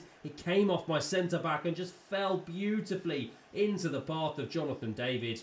And when he's got that time and space to just pass it into an empty net, of course he will make no mistake. 1-0 West Ham. Sassy tries to play a ball over the top into the path of Mudryk. It's well intercepted by the West Ham defence. And now they've got their tails up here as Kudos tries to bring the ball forward. Baumgartner, though, chased him down well. And Xavi Simons now has come deep to try and collect the ball. Can he try and spark us into life here? Mudryk gets challenged. And West Ham really are in the ascendancy here. They've got the momentum, and again, it's a wonderful ball. He cut through the lines, and it's into Jonathan David, who tries to go back inside. Konate with a brilliant, calm, composed piece of defending to get us out of trouble here. As Xavi Simons now plays it into the path of Mudryk. We've got the opportunity to try and counter-attack here. Mudryk drives into the box. Lovely stuff here. Cuts it back into the path of Nicholas Jackson. What a save. Well, it's end-to-end stuff here at Stamford Bridge. I am trying to catch my breath as Madueke tries to catch that loose ball. Doesn't. And now Xavi Simons will get it back into the path of Mudryk. Fires it back across. It's going to be another Chelsea corner. Madueke into Mudryk. He will try and feed this one across into the path of Nicholas Jackson. What a head. What a goal. Well, he celebrates after getting us back on level terms. And my word, what a fabulous finish. Well, the ball got worked back out into the path of Mudryk, who had the time and space to pick out his man. And that was an absolute bullet header. A towering header from the towering striker. He got up ahead of the West Ham defence. And when he was that close to goal, he wasn't going to miss from there. We're back on level terms. It's 1-1. Jonathan David tries to go past Konate. He's big and strong. Does not let the Canadian go past him. Brilliant defending. And now Matson to try and bring it forward. Oh, how the tables have turned here. Matson just continues his run down the left-hand side. Brilliant stuff from the left back. Tried to fire it across. It was a big diving header away from the West Ham defence. And now they're onto the cosh. Scally for West Ham being chased down by Mudryk. And Mudryk has done a brilliant job of winning the ball back. And that is a beautiful reverse pass into Xavi. Into Baumgartner now. He shifts it onto his right and strikes from distance. Big save from Areola. Absolutely fantastic stuff on the stroke of half-time. Kudos for West Ham. He's been the danger man so far for the East London club. And he's looking to start off this second half just as he did the first. My word, he's just turned past about 3 of my players. In the end, it was a brilliant challenge. I think it was from Konate, sorry. And now Conor Gallagher will release Malo Gusto down the right side. He tries to cut it back in.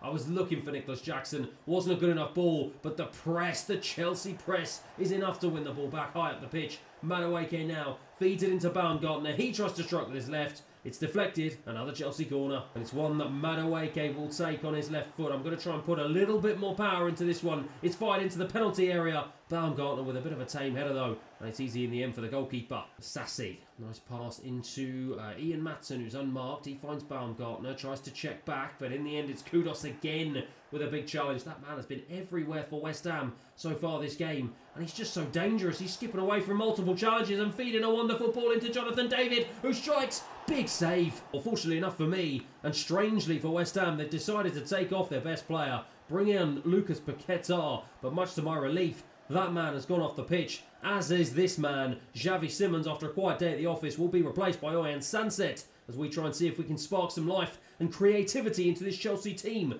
and get the goal that will hopefully give us 3 points. But it's fired into the box. It's a good corner. It's now headed away by Disasi, only out as far as Mavropanis. Lucas Paquetá, the man on as a substitute, just puts it wide. Malo Gusto, lovely pass into the path of Madueke, and he finds Oyan Sanset, who tries to find a pass into Ian Matson, who's done well to get around the back of the defender, but in the end, I think gave away a foul. Malo Gusto wins the ball back high up the pitch. Both teams pressing high here as Mudryk fires a ball all the way out to Ian Matson. He checks in, tries to hit it with his right. That was a poor decision in the end, and West Ham can bring the ball clear. Augustino, nice challenge from Conor Gallagher here into Oyan Sanson, who's dropped deep to try and get involved in the play. Mudryk tried to feed in Nicholas Jackson, good defending again from Scally, and now Jared Bowen can try and bring the ball forward. Jonathan David, lovely pass into Paquetá, the man who's come on for the danger man Kudos, and he's in the box, and he makes no mistake. Well, look at the celebrations, look how delighted he is. Diogo Costa just couldn't get out quick enough. It was another incisive counter-attack and another piece of play from West Ham where they have just cut through my two centre-backs. And this time it's Lucas Paquetá with the onrushing run. And when he's got that much time and space, he was able to pick his spot, just dink it over the goalkeeper and get West Ham back in the lead. It's 2-1. As you can see, 81 minutes played and we have got less than 10 minutes plus stoppage time to try and get ourselves back on level terms here. But let's just gotta hope that our heads have not dropped. And Conor Gallagher takes it on really nicely, sweeps it out to Malo Gusto, feeds it back across. Look at the head of Nicholas Jackson. Oh my word, what a head. Has he managed to stay on side? It doesn't look like he has. No, he hasn't. So frustrating. He is absolutely devastated, as are the Chelsea fans. Let's have another look at that. Another brilliant ball over from Malo Gusto. Let's take a look at the line. Oh my word, a matter of centimetres offside. So unlucky for the striker. He can't believe it. It still remains 2-1. Malo Gusto again. Into Nicholas Jackson, who's come deep. Into Madueke. He finds Oyan Sanson, who tries to strike with his white. Drags it wide. Paquetá out to Jared Bowen. Paquetá, the goal scorer, now trying to put the final nail in the Chelsea coffin. And somehow he's managed to wriggle away from a couple of challenges. Good header away though by Disasi. Baumgartner wins the reverse ball. And now Madueke can try and bring it clear. No, he can't as the referee blows for full time. Well, much to my dismay, but much to David Moyes' delight, West Ham have taken 3 points here at Stamford Bridge. And they have put a massive dent in our Premier League title campaign this season, and look how delighted they are about it. Full time here at Stamford Bridge, it finishes Chelsea 1, West Ham 2. And as you can see from the despondent look on my face, it's a really tough one to take. To be honest, I thought we looked dangerous for most of the game. Some of our attacking play was excellent, and I think we deserved at least a draw. Sometimes though, these things just don't go the way you want them to. With us really missing a brilliant opportunity to at least equalise against West Ham, it certainly has put a dent in our title fight. We now have 2 games ahead of Manchester United, but only a 3-point gap, and if they of course win, they will return to the top of the table. However, after securing a comeback of our own in the Champions League first leg against Fiorentina, our opportunity to seal our place in the knockout rounds in the next round of the Champions League proper. It's going to be a huge tie, but in front of our home fans, I am supremely confident we can get the job done today. 1-1 here on aggregate. All we need is one goal that will seal victory and seal our place in the next round. And of course, the biggest game of the season demands the biggest players on the pitch, and that is why I have returned to my usual starting 11. Costa in goal, Reece James, Tomori is partnered by Fofana, who returns to the starting 11 to partner him, and now Ben Chilwell also starts at left back. Caicedo and Fernandes start in midfield. Diaby, Sancet and Sancho start behind Christopher and Nkunku up front. Enzo Fernandez into Moussa Diaby, who's been really quiet so far in this episode, but he's going to look to try and see if he can do some damage here today. And look at this for a run from the Frenchman. He strikes on his left, he's got it again on his right, and again it's blocked. What a start from the young man. And Zola for Fiorentina. Oh, wonderful stuff from Fofana, who will be absolutely delighted to find himself back in the starting 11 for such an important game. One man though who hasn't impressed me so far this episode too is Jadon Sancho, who ended up losing the ball, but just as I stated, he's going to win it back. And then he's gone and lost it again. Oh my word. Tumultuous times for the Englishman. And now Zola has it on the left-hand side. Tries to cut it back in. This time it's Tomori with a big challenge. We are living life on the edge here. Both teams stuttering. A nervy start for such a big game. Arik will take this free kick here for Fiorentina in a dangerous position. Floated into the box. Headed away by Sancho. Only out as far as Milenkovic. Into Alex Garcia. He's being held up here by Fofana. Diogo Costa makes a bit of a meal of that save, but we certainly are living life on the edge here in the opening 26 minutes. Reece James unmarked on the right hand side to try and bring this one out of defence. Finds a wonderful pass into Christopher Nkunku. He's going to try and release Diaby. Has Diaby managed to stay on side? Yes, he has. And what a calm, composed finish. Well, I said at the start of this game that the Frenchman's been quiet, but my word, what a start to the game he's having. Of all the finishes that he could have applied, I was not expecting him to do that one. Look at that, he practically passed the ball into the back of the net. The keeper wasn't expecting it either. Neither were the Chelsea or Fiorentina fans, but they won't care. It is now 1-0 Chelsea here, 2-1 on aggregate, much to his delight. Enzo Fernandez will turn and finds Reece James again into Diaby. The goal scorer now full of confidence, tries to take it onto his left, continues to run in, trying to find an opportunity to strike, and what a strike it was. And he forced the goalkeeper into a really top stop. Dallo for Fiorentina, into Garcia. Barak now has it, unmarked in the centre of the park here. Enzo Fernandez with a brilliant challenge. And Oyan Sunset now can release Jadon Sancho. And Sancho now has a wonderful opportunity to try and put it in the box. I was looking for a ball to Christopher Nkunku, but it was a wonderful piece of defending on the stroke of half-time. Going to be a free kick here at the very start of the second half to Fiorentina. It's going to be Garcia to throw it into the box. It's a decent ball, but it wasn't really attacked by any of the Fiorentina players, and now Christopher Nkunku can pick up the loose ball, and he dinks it over the top into the path of Oyan Sunset. Can he get there ahead of the defenders? No, he can't. Dallo being hunted down by Jadon Sancho. Manages to wriggle away from him, though. Good play from the Portuguese man. Saul, though, is also being tracked heavily by Christopher Nkunku as we frantically try and see if we can win the ball back high and try and see if we can cement our place in the next round and get another goal to put this tie to bed as Christopher Nkunku wins the ball back again into Reece James. He's going to try and play it into the path of Moussa Diaby, who's just straight offside.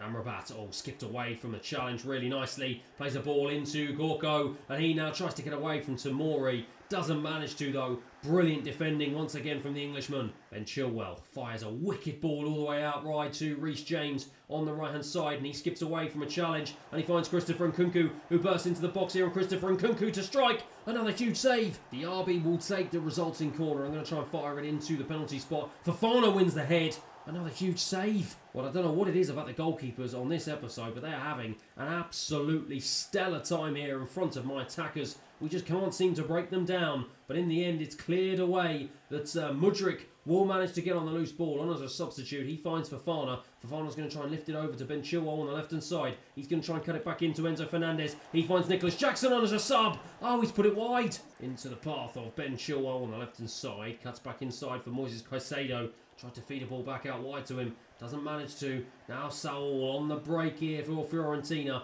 Just over 10 minutes remaining on the clock here for them to try and see if they can get back into this game. Emil Smith-Rowe faffing around with the ball. Tries to bring it out wide. In the end, cuts back inside. Saul picks it up again. Dangerous stuff he lined up for the power shot, and Fofana came across. Brilliant piece of defending from the Frenchman. And now we can try and hit them on the counter-attack. Ben Chilwell down the left-hand side. He has been non-stop running down that flank. But in the end, perhaps the fatigue crept up on him as he gave the ball away, but Caicedo wins it back into Nicholas Jackson. Again, he's being flanked by Ben Chilwell, but cuts back inside for Caicedo again. He finds Diaby, who's come deep to try and collect the ball. I'm going to try and feed this one out to Malo Gusto on the right side. He's going to whip it in, looking for the head of Nicholas Jackson, who's full of confidence after his headed goal against, in our previous Premier League game, against West Ham. But in the end, Gusto will pick up the ball again on the right-hand side. And again, I'm going to try and throw this one right the way across. And it's easy for the goalkeeper, but the referee blows for full time. The Chelsea fans go crazy. I shake the hand of the Fiorentina manager.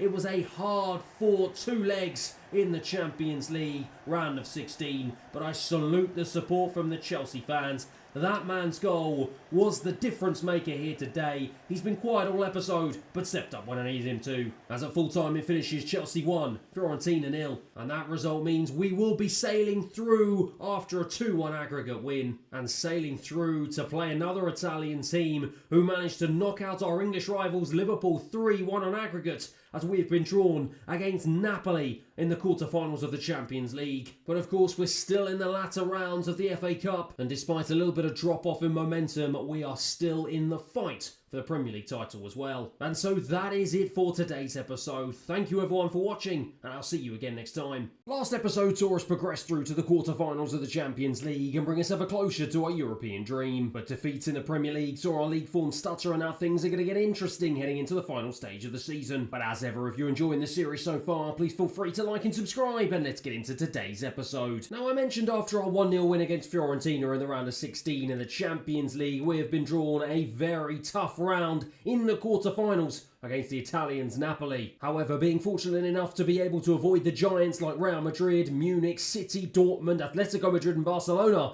I'm feeling pretty confident about our chances to reach the semi-final. However, after a bit of a tricky run of games in the Premier League, we have still managed to retain our place at the top of the table, but our lead at the top has been cut to 2 points, and Manchester United have a game in hand on us. One really piece of positive news though is the performances of this man Xavi Simons. I gave him a bit of stick at the start of last episode because he didn't exactly start life off in Chelsea colours on fire. However, he has made me eat my words. He's got 6 goals and 1 assist in 17 appearances so far, and he is really looking like a real steal in the January transfer window. For me though, the biggest question mark really has to be around this man, Christopher Nkunku. He led the goal scoring charts by absolute miles last season, but for somehow, some way, he hasn't exactly hit that form this season, unfortunately only scoring 13 goals in 27 appearances. He does, however, have 12 assists to his name, with 6 of those coming in the Champions League, but much to my surprise, Nicholas Jackson has actually managed to pull out ahead of him. He now stands as my top goal scorer this season at 14,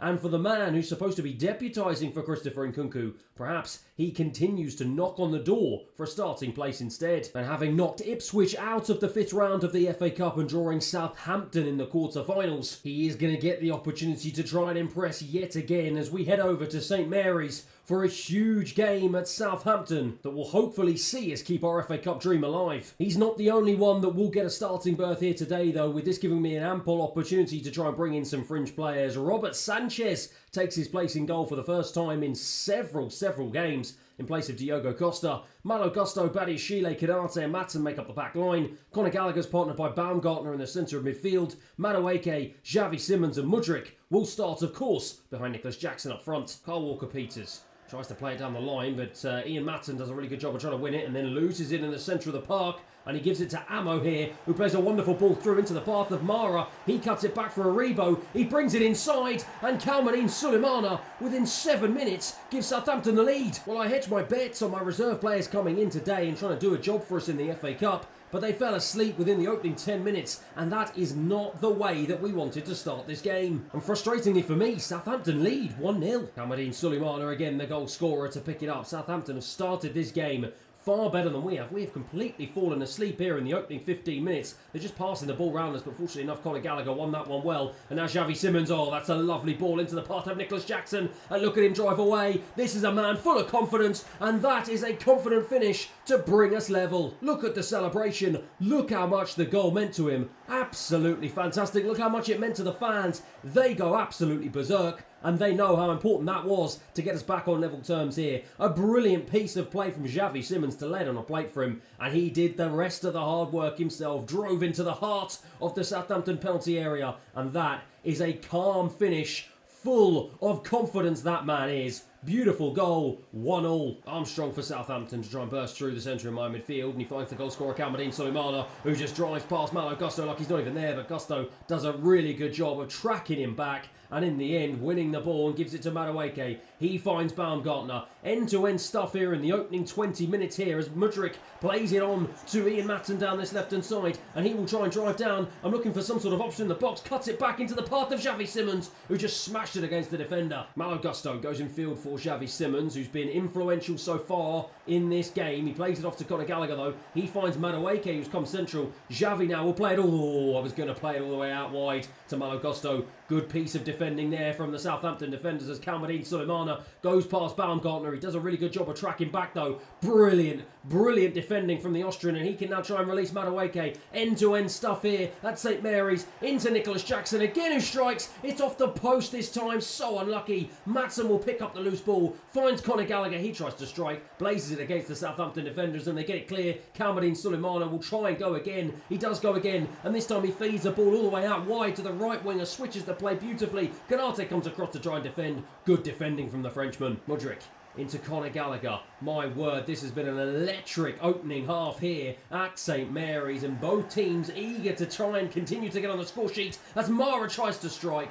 And in the end, it's a bit of a tame one, and he makes it easy for Sanchez. That's a big let-off into Mudryk. Mudryk goes down the left-hand side into the path of Ian Matson. He finds Nicholas Jackson. What a ball into Xavi Simons again, and Xavi Simons drives into the box, strikes with his left. Absolutely beautiful. Well, earlier it was an assist, and this time on the stroke of our time, it is a goal. Absolutely fantastic. And it was the man who he played in for a goal has repaid the favour. A lovely ball into Xavi Simons, and he still had a lot of hard work to do, but he made it look easy, and it gives us a 2-1 lead. Canate to try and bring this one out of defence with a driving run. Brilliant play from the central defender. Nicholas Jackson's come deep, plays in Madueke, reverse pass into Malo Gusto, he cuts inside, looks for Xavi Simons again. Madueke continues his run. It was a good piece of build-up play, but it was well snuffed out by the Southampton defence, and now it's Kalmadine Sulemana. He certainly is the danger man for the southern side here as he drives into my penalty area again, goes past Malo Gusto, cuts it back. What a save from Robert Sanchez. That is the best save he's had to make all game. That is Chile into Christoph Baumgartner. He finds Nicholas Jackson. Lovely ball back into Christoph Baumgartner. Wonderful stuff here. I'm going to try and find the back post. I was looking for Mudryk. Well defended. Into Carl Walker-Peters on the right-hand side. He just drives past Xavi Simons like he's not even there. Look at that. A fantastic burst of pace. Cuts it back into Aribo, who places his shot over the bar. Armstrong again. Southampton now coming on strong. Look to go past Canate. Does go past Canate. Goes into the box. And Mara makes no mistake this time, though. Well, it was another brilliant piece of Southampton play. Sanchez tried to make himself big, but he didn't make himself big enough. And Mara just dinked it over his head, and he brings Southampton back on level terms here, much to my frustration. Nice ball up to Kalmadine Sulemana. Everything they've done so far in this game has pretty much gone through that man as Baumgartner tries to chase down Perud down this left-hand side. He cuts back in for Armstrong, though. Goes into the centre to Aribo. Conor Gallagher tried to put a challenge in, and in the end, well, it was a bit of a tame shot from Armstrong, and Sanchez made a bit of a meal of it. He does eventually get the ball away. Oh, he's being challenged well, and Southampton are really in the ascendancy here. But just as I say that, they go and give the ball away. As Madueke now has it, looking for the on-rushing run of Malo Gusto down the right-hand side. He's found the ball into him, and now he finds Xavi Simons. Can he find a ball into the box for Nicholas Jackson? Yes, he can. And Nicholas Jackson brings us back into the lead here. What a game we are seeing today. Well, it was those two men combining for the third time, and they are forming an absolutely lethal partnership. A brilliant ball across from Xavi Simons, and Jackson was on hand with a powerful finish to bring us back.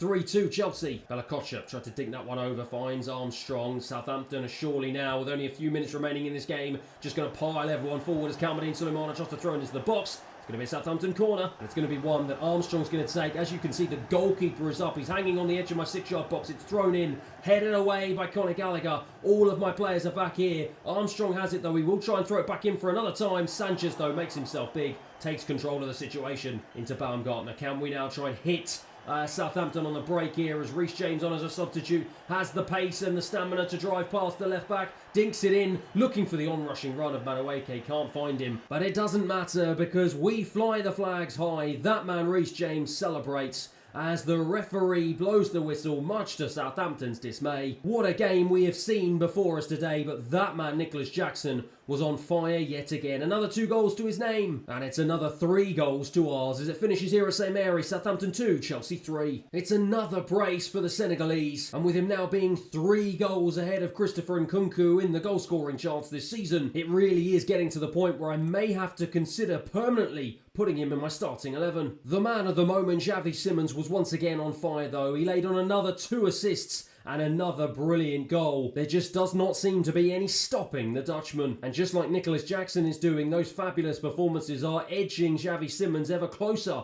to a permanent spot in my starting 11 as well. And after knocking Southampton out of the quarter-finals of the FA Cup, we have been drawn in a mammoth clash in the semi-finals against our arch-rival Spurs, and we will be hoping for a similar result the last time we faced off against them in a FA Cup semi-final after beating them 4-2. However, after being knocked off of top spot by Manchester United in the Premier League, it is now time to turn our attention back to domestic football, but it is not a return that we would have liked. A 2-1 loss at home to Bournemouth, and that is a huge 3 points dropped. And with Tottenham Hotspur up next in perhaps what is going to be a precursor to that FA Cup semi-final, the Spurs fans are in full voice. They know this is a Chelsea team that are starting to stutter here, and this is going to be an absolutely massive game, and a game that we absolutely must get 3 points from. And so with that in mind, it is a return to my usual starting 11. Costa starts in goal, Reece James at the back with Tomori, Fofana and Ben Chilwell. Caicedo partners Enzo Fernandez in in midfield with Diaby and also Sancho playing on the wings. The big talking point though is Xavi Simons comes in for a starting spot in place of Oyhan Sansit, who drops to the bench. Christopher Nkunku, though, keeps his place up front. Tomori to try and bring this ball out of defence. He's looking for a pass forward, but can't really find anyone decent. Instead, Xavi drops off here to try and get involved in the play. And now Reece James has it on the right-hand side. I'm going to try and cut this one back into the path of Xavi Simons. Really nicely done. Diaby picks it up now. Lovely ball into Sancho, who strikes from distance. Good save from Vicario. An early chance there for Chelsea inside the opening 10 minutes. He's Basuma. Plays it on to Heung-min Son down the left-hand side. The defensive midfielder, Yves Basuma, picks it up again in an advanced position. That is a wonderful ball through, though, from Tchouaméni into the path of Heung-min Son. He just dances around Tomori. Plays in the former Chelsea man. Lukaku strikes. Diogo Costa saves. Rebounds off of him again. And this time it's going to be a Tottenham corner, much to Lukaku's disgust. Well, it's going to be a short corner here that they are going to take, but that is a big opportunity there that Lukaku did end up missing. They will hope that they don't live to regret it here as Bentancur picks it up back into Tchouaméni. He turns around the defenders. Diogo Costa with another save. Again, this is end-to-end stuff here at the Tottenham Hotspur Stadium. Spurs now turn the game on its head, and they are in the ascendancy. That is a wonderful piece of play from Heung-min Son. Plays it inside, well read by Ben Chilwell, but can't clear his lines. Kulusevski into Son, plays it back into Tchouaméni, who lines up a power shot. What a save from Diogo Costa again. His third of the game so far. Into Xavi Simons, who once again has dropped deep to try and get involved in the play. Caicedo into Ben Chilwell. He finds Nkunku. Lovely play from Nkunku to get away from two defenders. And he almost went through a third, but Nuno Mendes was on hand. Good defending from him. Into Jadon Sancho, who's come inside. I'm going to try and lay this off down the left-hand side into Ben Chilwell. He cuts it back into Jadon Sancho, who strikes from distance. What a goal! Oh my word, look at the celebrations. Jadon Sancho from the edge of the box just curls it round Vicario. What a fabulous finish. Lovely ball in from Ben Chilwell, but just the touch and the strike from the Englishman. He gave Vicario absolutely no chance. It was just pitch perfect. What a goal, and to my delight it's 1-0. He's Basuma for Spurs now, looking to strike back immediately here. Heung-min Son though tries to go past Enzo Fernandez. Well read though by the Argentinian. And now Diaby can try and streak forward. He finds the overlapping run of Reece James here, and Reece James bursts down this right hand side, cuts it back into Moussa Diaby, who lays it off to Sancho, looking for a second. Vicario puts a stop to it though. Well, we have got the bit between our teeth here. We are sensing blood, and we are sensing an opportunity to try and get a second here as Enzo Fernandez tries to get his head on it. It only goes out to Xavi Simons. He plays it back across to Sancho, cuts it back in, was looking to cut it back into him. In the end it goes off for a Chelsea throw, but Sancho will take the short one, and he finds Xavi Simons. He will get it again, throw it back into the box, looking for a ball in. Good ball in, and Nkunku though couldn't get on the end of it. Ben Chilwell into Jadon Sancho. It's all Chelsea so far though. Since we've got that goal, we have been in the ascendancy, and we are seeking a second, but it's a really poor ball by Ben Chilwell. And now Lukaku can try and break away here. Finds Heung-min Son on the left-hand side. He's being chased down by Fofana. Lays it back into the path of Nuno Mendes. Does the dance around two of my players. Unfortunately for me, the referee blows for half-time. Plays it into Tchouaméni at the start of this second half. Spurs will look to start a little bit better than they ended the first one, but Reece James wins the ball back,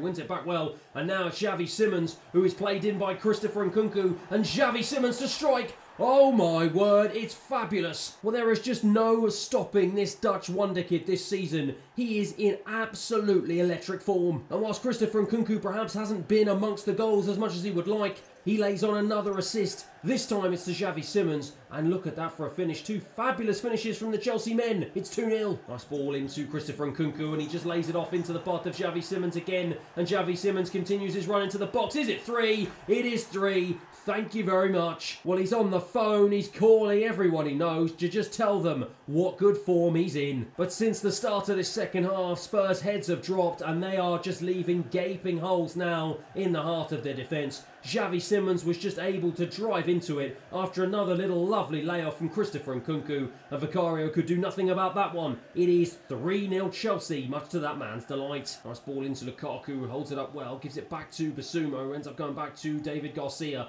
It looks like the stuffing has just been knocked out of Spurs so far now. They just do not know what to do with it. And now Jadon Sancho wins it back well into Caicedo. Enzo Fernandez. This is going to be turning into a rout anytime soon. Reece James drives down the the right-hand side. He's going to try and look to cut it back in to Diaby, who tries to strike from distance, looking for an audacious strike to add to the ever-growing tally of fabulous strikes this game, but it wasn't meant to be. It's cleared away by Spurs into Bentancur. Basuma picks it up now. Nice ball into Kulusevski. It's Lukaku, will pick it up and drives past Fofana and balloons it over the bar. Kulusevski, though, to burst down the right-hand side for Spurs. Cuts it back in, looking for anything. And Tuchemeni, just nods it wide. And that is really the story of the game so far for Spurs. Malo Gusto to bring it out of defence. Finds Enzo Fernandez. He finds Madueke on as a substitute. I'm going to try and release Nicholas Jackson here. He tries to twist it onto his left. I'm going to look for Ian Matson. He does a really good job. And Matson strikes. Brilliant strike. Good save. It's blocked in the end, though. And Spurs were just inches away there from being 4-0 down. Fortunately enough for them, though, the referee has put them out of their misery. I shake the hand of Ange Postecoglou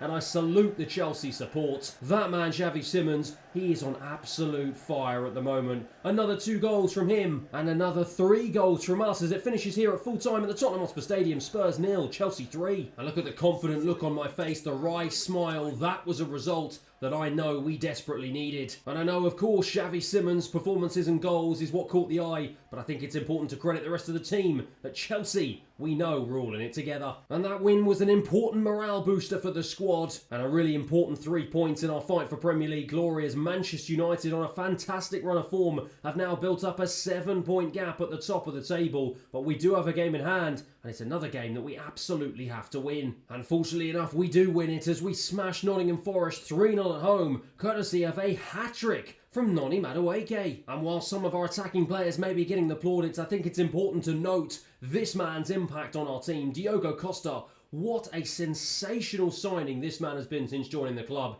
He is the clean sheet leader in the Premier League with 11 clean sheets in 31 appearances. And my word, his transfer value has gone through the roof. He's now rated £75 million, and for a goalkeeper, that is outrageous. His performances have helped us be one of the stingiest defences in the league, only conceding 28 goals so far this season, and that win has brought us back within touching distance of Manchester United. We are just 4 points behind them now. However, after beating Fiorentina in the round of 16, knocking them out on aggregate 2-1, it is time to turn our attention to the Champions League quarter-final. And with the Italian giants Napoli getting the home advantage in the first leg, we have just got to make sure that we continue to keep things tight at the back and we at least try and come away with a draw or to keep this tie intact so that we can try and do the business back at Stamford Bridge. A huge game in the Champions League means a huge return to, of course, my strongest starting 11. Costa in goal, Reece James, Tomori, Fofana and Chilwell. In Caicedo and Enzo Fernandez in midfield. Diaby, Xavi Simons and Sancho will play, of course, behind Christopher Nkunku up front. Finds Chilwell. Chilwell's going to look up the line into Jadon Sancho. Nice play. Jadon Sancho, though, almost gave the ball away. Fortunately enough, it deflects back into the path of Tomori. Reece James now into Moussa Diaby. He tries to cut it back, looking for Reece James again. Brilliant play. He cuts it back this time, though, into Enzo Fernandez. He finds Moussa Diaby, who strikes from distance over the bar. Di Lorenzo for Napoli to try and burst down the right-hand side. Finds Zelensky, cuts inside for Gvardiashvili. Lovely play here from that talented man, and he now finds Zelensky again. He's looking for an option, but Ben Chilwell with a fabulous challenge. What a challenge from the Englishman. Politano now tussling with Ben Chilwell down this left-hand side, and he has got the better of him. Ben Chilwell frantically trying to get back here. Zelensky into Di Lorenzo. It's Osimhen here in the box. You do not want to give that man any time and space. Ben Chilwell, though, comes back across, manages to get a challenge in. Cannot stop the cross, though. Cannot stop the Napoli possession. And now, fortunately enough, he does, though. And it's a Chelsea goal kick. So Enzo Fernandez tried to turn around Elmas. Didn't manage to do it, though. And now Osimhen tries to break away from my two defenders, and he's done a wonderful job here of getting around both of them. He feeds in Elmas again, who shifts it onto his right. He finds Zelensky, who could only find the block of Diogo Costa. What a goalkeeper we have on our hands. And Guisa here for Napoli. They have started off this tie far better than we have. Elmas now to try and burst into our box here. They are looking to try and get an early goal, to try and see if they can put themselves into control of this tie. But well defended again from my back line. Sancho is going to try and dink it over the top, looking for the run of Christopher Nkunku. It's well cut out, though, by Gabriel, the former Arsenal man, who will be keen to put in a decent performance against their London rivals. He picks it up again in the heart of his defence and plays in Di Lorenzo. Goes down the line into Politano. He's going to try and go infield. Does go infield for Elmas. Lovely play here into Gvardiashvili. Osimhen now has it, trying to get past Fofana. Brilliant defending, though, from the Frenchman. And look at him try and bring it out of defence. Lovely play here. It's now Christopher Nkunku to try and play it into Jadon Sancho. Can he get there ahead of the defenders? Yes, he can. Jadon Sancho, what a strike. What a save from the goalkeeper. Diaby keeps it alive. Can he try and see if he can fashion an opportunity? Reece James has it now into Christopher Nkunku, who turns, strikes, another big save. Moussa Diaby Napoli will take this corner. 5 minutes left in this first half. Both teams have a chance to score, but it is Ben Chilwell who strikes first. What an absolute bullet head from the Englishman. He's not a man who scored very many goals this season, in fact, in the entire career mode. But my word, what a time to pop up. Well, it all came from the ball in from Moussa Diaby, an absolutely fabulous corner,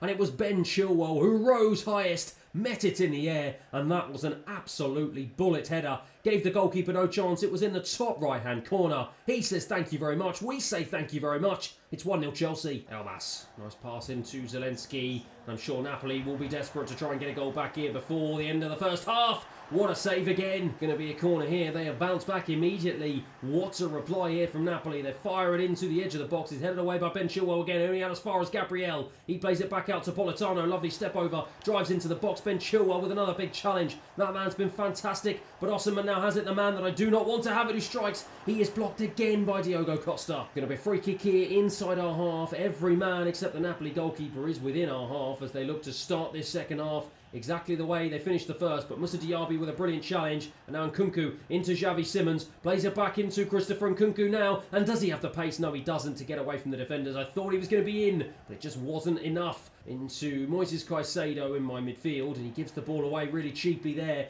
Unlike him, he's been absolutely fabulous for me so far this season. That was a really silly one to give away in a really dangerous area there as Oliveira skips away from the challenge of Reece James. He's being tracked by Tamori really well though. He does eventually manage to bring it in, but it's well headed away by Enzo Fernandez, only out as far as Moussa Diaby, who gives the ball away. Fortunately enough though for the Frenchman, gets it back, tries to get away from a Napoli challenge. Osimhen though wins it back, he's tussling there, cannot seem to get the ball off of him. Osimhen though drives into the box, he's being chased down here by my defence, and Moises Caicedo doing exactly what he has done the whole season and won the ball brilliantly. And now we bring it away. Romani for Napoli, just over 10 minutes remaining in this second half for them to try and see if they can get on the score sheet. If they don't, we will be in a fabulous position heading into the second leg at Stamford Bridge. But so far, Napoli have not been able to crack the Chelsea wall. It's been brilliant defensively, but we've just been opened up down this left-hand side as Politano now tries to come across. Fofana tries to get there. Osimhen, though, is there in the end, and Diogo Costa does enough. And it's going to be a corner here. 5 minutes remaining plus stoppage time on the clock. Ball in. Diogo Costa spills it, though. Oh, my word.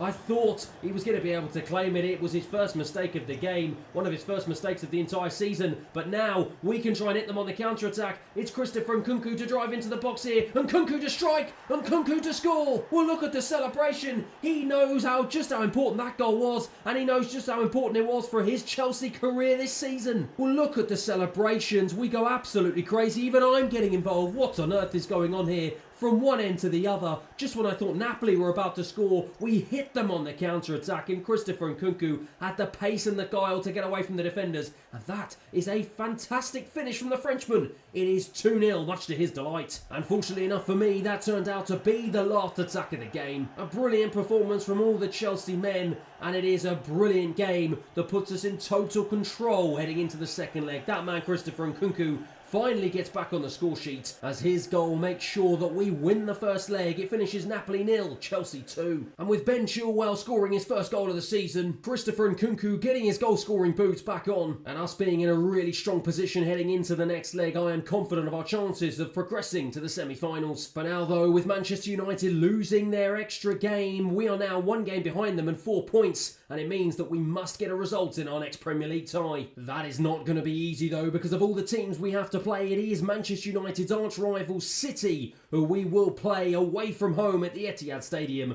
One of the toughest games to go and get 3 points from, but I'm confident that we can do just that. Due to our midweek game and fatigue starting to creep into my usual starting 11, I have had to do some serious rotating. Costa keeps his place in goal, but Malo Gusto, Fofana, Konate and Maatsen start at the back. Caicedo is partnered in midfield by Christoph Baumgartner. Madueke, Oyan Sanson and Mudryk will start behind Nicholas Jackson up front. Nice pass into the path of Phil Foden, who's come deep to try and collect the ball and get himself involved in the play. He's done a really good job of just picking up some space in that central defensive midfield position. He lays it off to João Cancelo, gets it back from him. Wonderful stuff here from the Englishman, and now he drives forward, plays a ball into Haaland, who has remained onside, into the box. Konate comes across to cover. Brilliant piece of defending from the Frenchman. Going to be a corner though that Jack Grealish is going to take inside the opening 15 minutes here. Throws it into the edge of the 6-yard box. It's headed away by Madueke. Grealish will pick it up once again though. He's looking for an option. Surely he's going to try and play the ball back into the box. Instead he goes short for Nunes. He cuts back into Kovacic, the former Chelsea man. Haaland Haaland though drives into the box, goes past two of my defenders.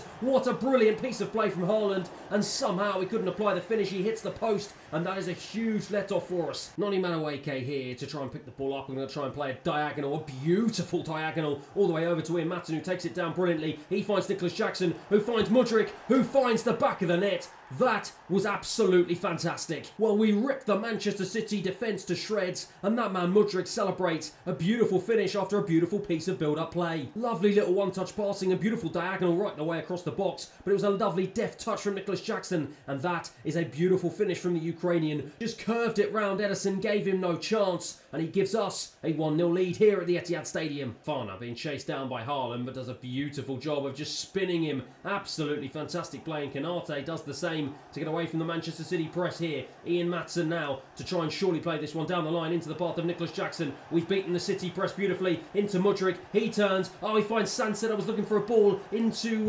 Madueke, but Sanset though applies the finish and celebrates with the Ukrainian Mudryk. Absolutely perfect play yet again. Well, I thought the chance was lost when Madueke wasn't able to get onto the ball, but Oyhan Sanset, lovely drop of the shoulder, and then he found the space in the box, and he found the back of the net with a wonderfully timed finish. Guardiola is frustrated, it's 2-0. Well, the second half begins, and as you can see, we are 2-0 up here.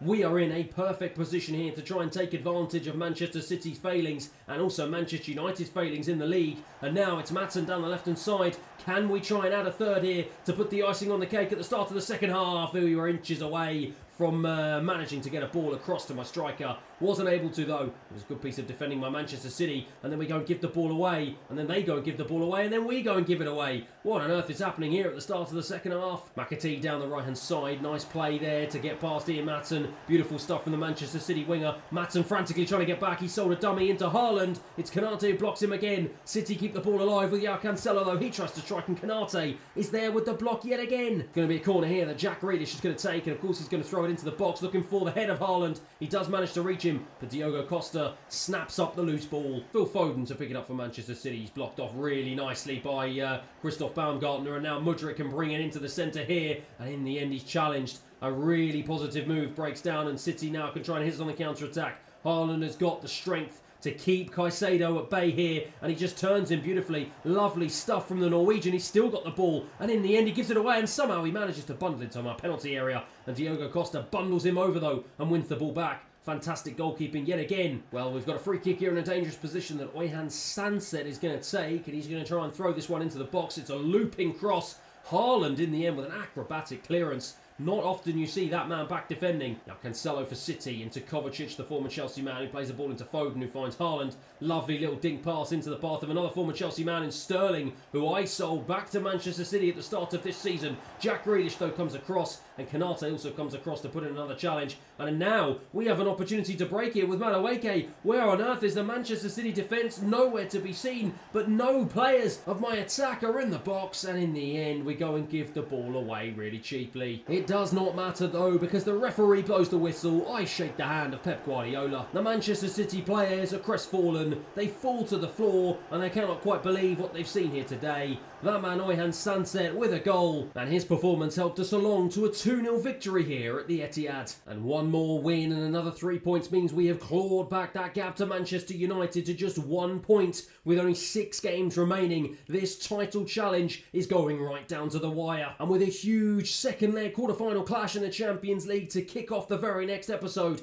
it is one that you definitely do not want to miss. But that is it for today. Thank you everyone for watching. I hope you enjoyed it, and I'll see you again next time. We have just 6 games remaining in the Premier League, potentially just 2 more in the FA Cup, and potentially just 4 more in the Champions League to maybe secure an unprecedented treble for the first time in Chelsea's history. And today we're going to be trying to take one more step to achieving our dreams. But as ever, if you're enjoying the series so far, please feel free to like and subscribe, and let's get into today's episode. And what a game to start this episode off with. After beating Napoli 2-0 in the first leg of the Champions League quarter-final, we will be facing off against them once again at Stamford Bridge to hopefully secure passage to the semi-finals. And as you can see, with just over a month remaining remaining on the season calendar, we have some huge games to get through, all of which have massive stakes as we head into the final stretch of this season. The morale of the squad is in a really good position. We've potentially got 6 different players, all of whom could reach double figures in the goal scoring chance this season. And we've possibly got one of the biggest and best squads across the entire of European football. But with a Champions League second leg tie to play next at Stamford Bridge, these stakes could not be any higher in our biggest game of the season so far. Napoli will be absolutely desperate to right the wrongs of the first leg and try and get themselves back into this game. We've got to keep it tight in the opening 30 minutes, and I'm confident we can secure passage to the next round. Our biggest game of the season requires our best starting 11 of the season, and that is why Diogo Costa, of course, keeps his place in goal. Reece James, Tomori, Fofana and Chilwell start at the back. Caicedo and Fernandes partner each other in midfield, with Diaby, Xavi Simons, Sancho all starting behind Christopher and Nkunku up front. And Napoli have got a free kick here. Almost all of their attacking players and every single one of my players are in my half here as they try and see if they can get an early goal to try and bring the momentum back on their side. And at the moment, they are the team that are pressing in the opening 5 or 10 minutes here as Zelensky goes past Ben Chilwell down this right-hand side. He comes across. Does he give away a foul? He does. And it's going to be a free kick in a really dangerous position here. They're going to throw this one into the box. Over it goes. Headed away by Fofana, only out as far as Diaby. And it was headed down in the end. And it's easy for Diogo Costa into Caicedo. Caicedo's going to try and drive through the heart of the Napoli midfield. Instead plays it off to Christopher Nkunku. He finds Ben Chilwell. Chilwell tries to dink it in. Looking for Caicedo again. Wasn't able to find him though. Osimhen, the danger man for Napoli, plays a wonderful ball into Zelensky. And look at him try and dance around Fofana here. Reece James comes across though. Good defending from the Chelsea captain. Politano now trying to go with the overlap. He does manage to find Di Lorenzo on the right hand side. Ben Chilwell comes across this time though. We've kept it solid inside the opening 30 minutes. That was exactly what I wanted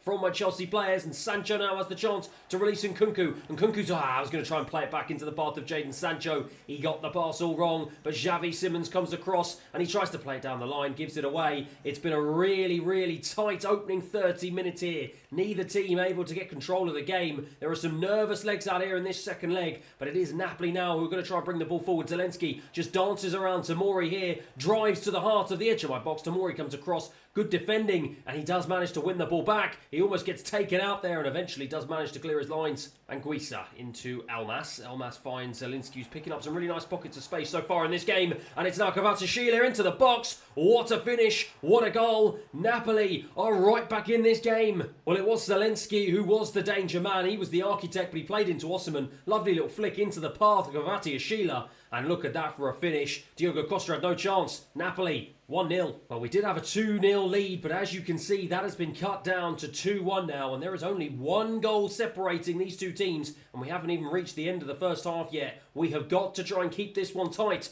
otherwise we are going to put ourselves in a really dangerous position. Tries to fire that into the centre of the park, finds Elmas, who can only find Moussa Diaby, who releases Nkunku now, and Nkunku dances around the challenge of the defender and strikes! Goes wide. Politano, nice overlapping run from Di Lorenzo, and look at this for space. He's got past Ben Chilwell. Fofana comes back across, but he plays it into Politano. He now trying to wriggle around from Caicedo. What a brilliant challenge from my box-to-box midfielder. He is having a sensational season. Anguissa for Napoli into Osimhen, who's come deep to try and get himself involved. He's got 1 assist to his name. I'm sure he's going to be looking for another. Instead tries to go past Tomori and be selfish and ends up giving the ball away really cheaply. And then Diaby goes and does the exact same thing here. Certainly there are some nervous legs here as we get into the 70th minute in the second half. Kvaratskhelia comes across, but Tomori is not nervous. That man has been a rock at the back for us so far in this game. That's a Ben Chilwell. Chilwell looks for Xavi Simons, who's been relatively quiet. And Nkunku now, I'm going to try and look for the overlap instead. I almost find Moussa Diaby. He cuts back inside, looks for Enzo Fernandez on his right, goes wide. Well, we've had a couple of really big opportunities to put this tie to bed,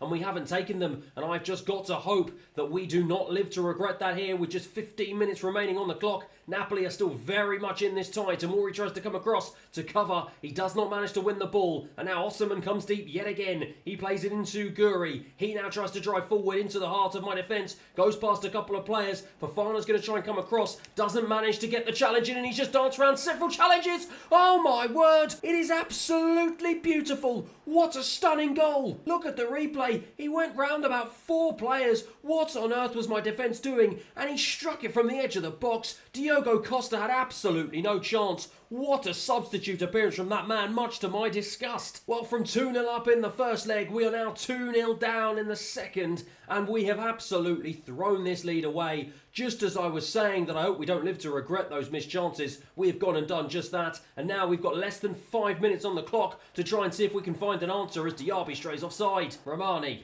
into Zelensky. Zelensky's going to try and bring this one forward. It is Napoli in the ascendancy here. They look like the team that are going to go on and win this. Our heads have completely dropped, and now Gvardiol goes down the right-hand side. Is he going to look for the cutback? He does it for Fofana, but in the end, we get muscled out, and now Osimhen has it into the box. He's looking for some sort of option. Caicedo, does he foul him? I think it is, you know. I think he's just given away a penalty. The referee comes across to him. Caicedo can't believe it. What on earth is happening here? Let's check the replay. Oh my word, he's given away a foul. And in the dying seconds of this game, Napoli have a penalty. It is Osimhen to take. Oh my word. Osimhen sends the goalkeeper the wrong way. And Napoli have done the unthinkable. They've come to Stamford Bridge and they have stolen our opportunity to go through to the Champions League semi-final. I cannot believe what I am seeing in the dying seconds of this second leg tie. We have completely thrown it away. The Chelsea players cannot believe what they are seeing. I can't believe what I'm seeing.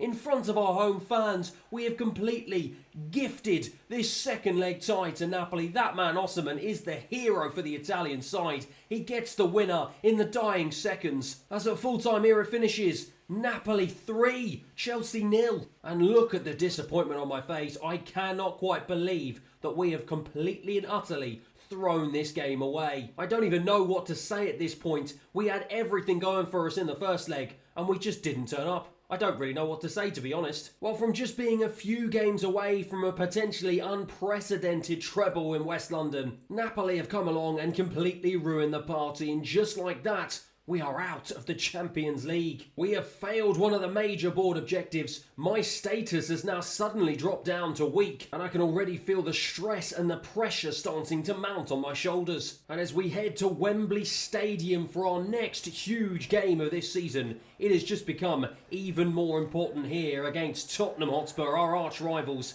And if we do not win, our dreams will suddenly turn into a huge nightmare. And in light of that Champions League failure, I have made a few changes to my starting 11, mainly down the left-hand side. Costa does keep his place in goal, as does Reece James, Tomori in defence, but Konate comes in, as does Ian Maatsen down the left-hand side. Caicedo and Fernandes retain their place in midfield, as does Diaby, but Oyhan Sanset comes in, as does Mudryk, and they will play behind Christopher Nkunku up front. Well, here we go then. We are 90 minutes away here from a place in the FA Cup final, and if we do not reach it, my word, we are throwing away all hopes of glory this season. Konate to bring this one out of defence, looks for a ball through to Christopher Nkunku, gives it away, but Oyhan Sanset wins it back. Mudryk now, he also gives it away. Just like the Champions League second leg, already there are some nervous legs out there today. Lukaku now, the former Chelsea man, look at this, he just bursts away from Konate. He was ball watching. What on earth was the Frenchman doing? And now Lukaku is held up by Tomori. Fortunately enough, he's able to put in a decent challenge. 2 decent challenges. Brilliant defending from the Englishman. Goes out wide to Ian Maatsen on the left-hand side, and he finds Mudryk.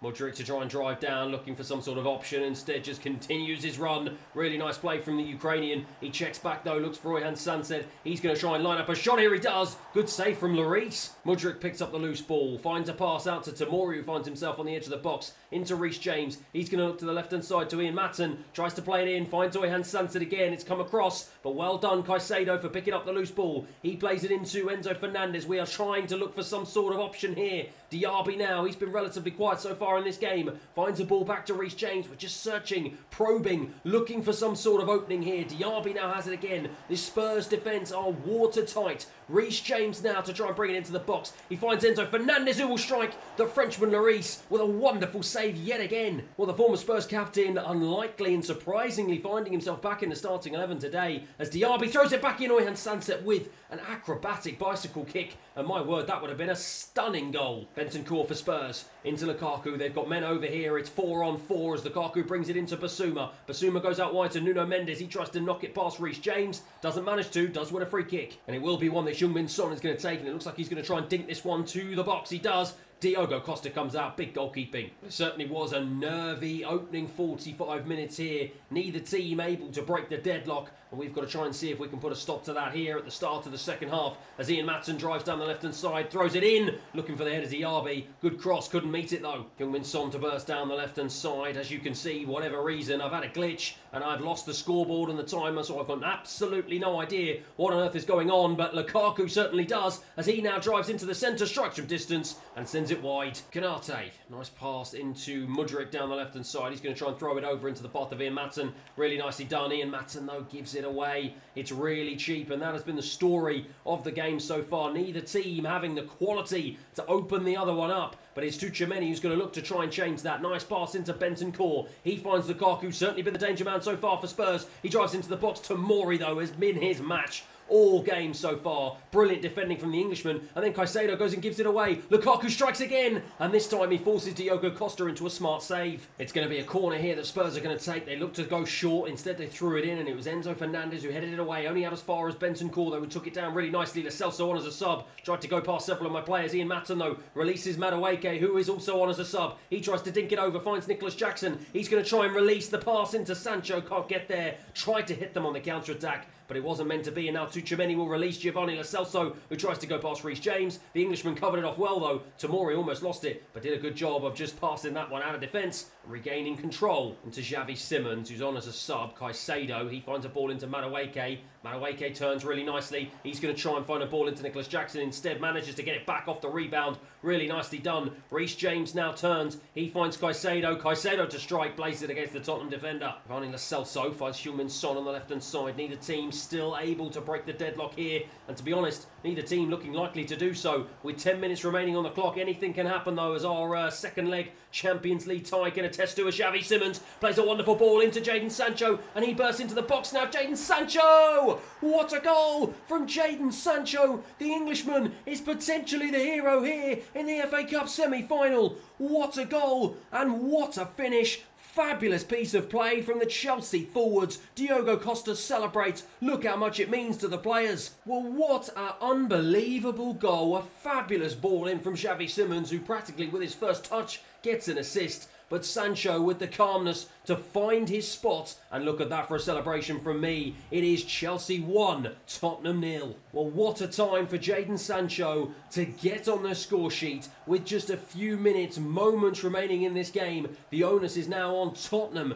to try and see if they can get an equaliser, but with Pedro Porro going back towards his own goal, they don't look very likely to get it as Bentancur goes back to him now. Into Kulusevski to try and dart down this right-hand side. He's checked off though by Caicedo. Brilliant defending, and now he gives the ball into Enzo Fernandez. We've just got to be professional as the referee blows the whistle for full time. Well, after the disaster that was the second leg of the Champions League quarter-final, we have found redemption in the semi-final of the FA Cup. Sancho celebrates, as does the rest of the Chelsea players. His goal today is the big difference, as here at Wembley it finishes Spurs 0, Chelsea 1. And after Sancho's dramatic late winner, Liverpool have also beaten Newcastle United in the other semi-final tie, and that means that we have been drawn against them on the 31st of May in what will be a colossal FA Cup final. It's been a bit of a hit and miss season for this man Jadon Sancho. Only 9 goals and 2 assists to his name in 31 appearances, but my word,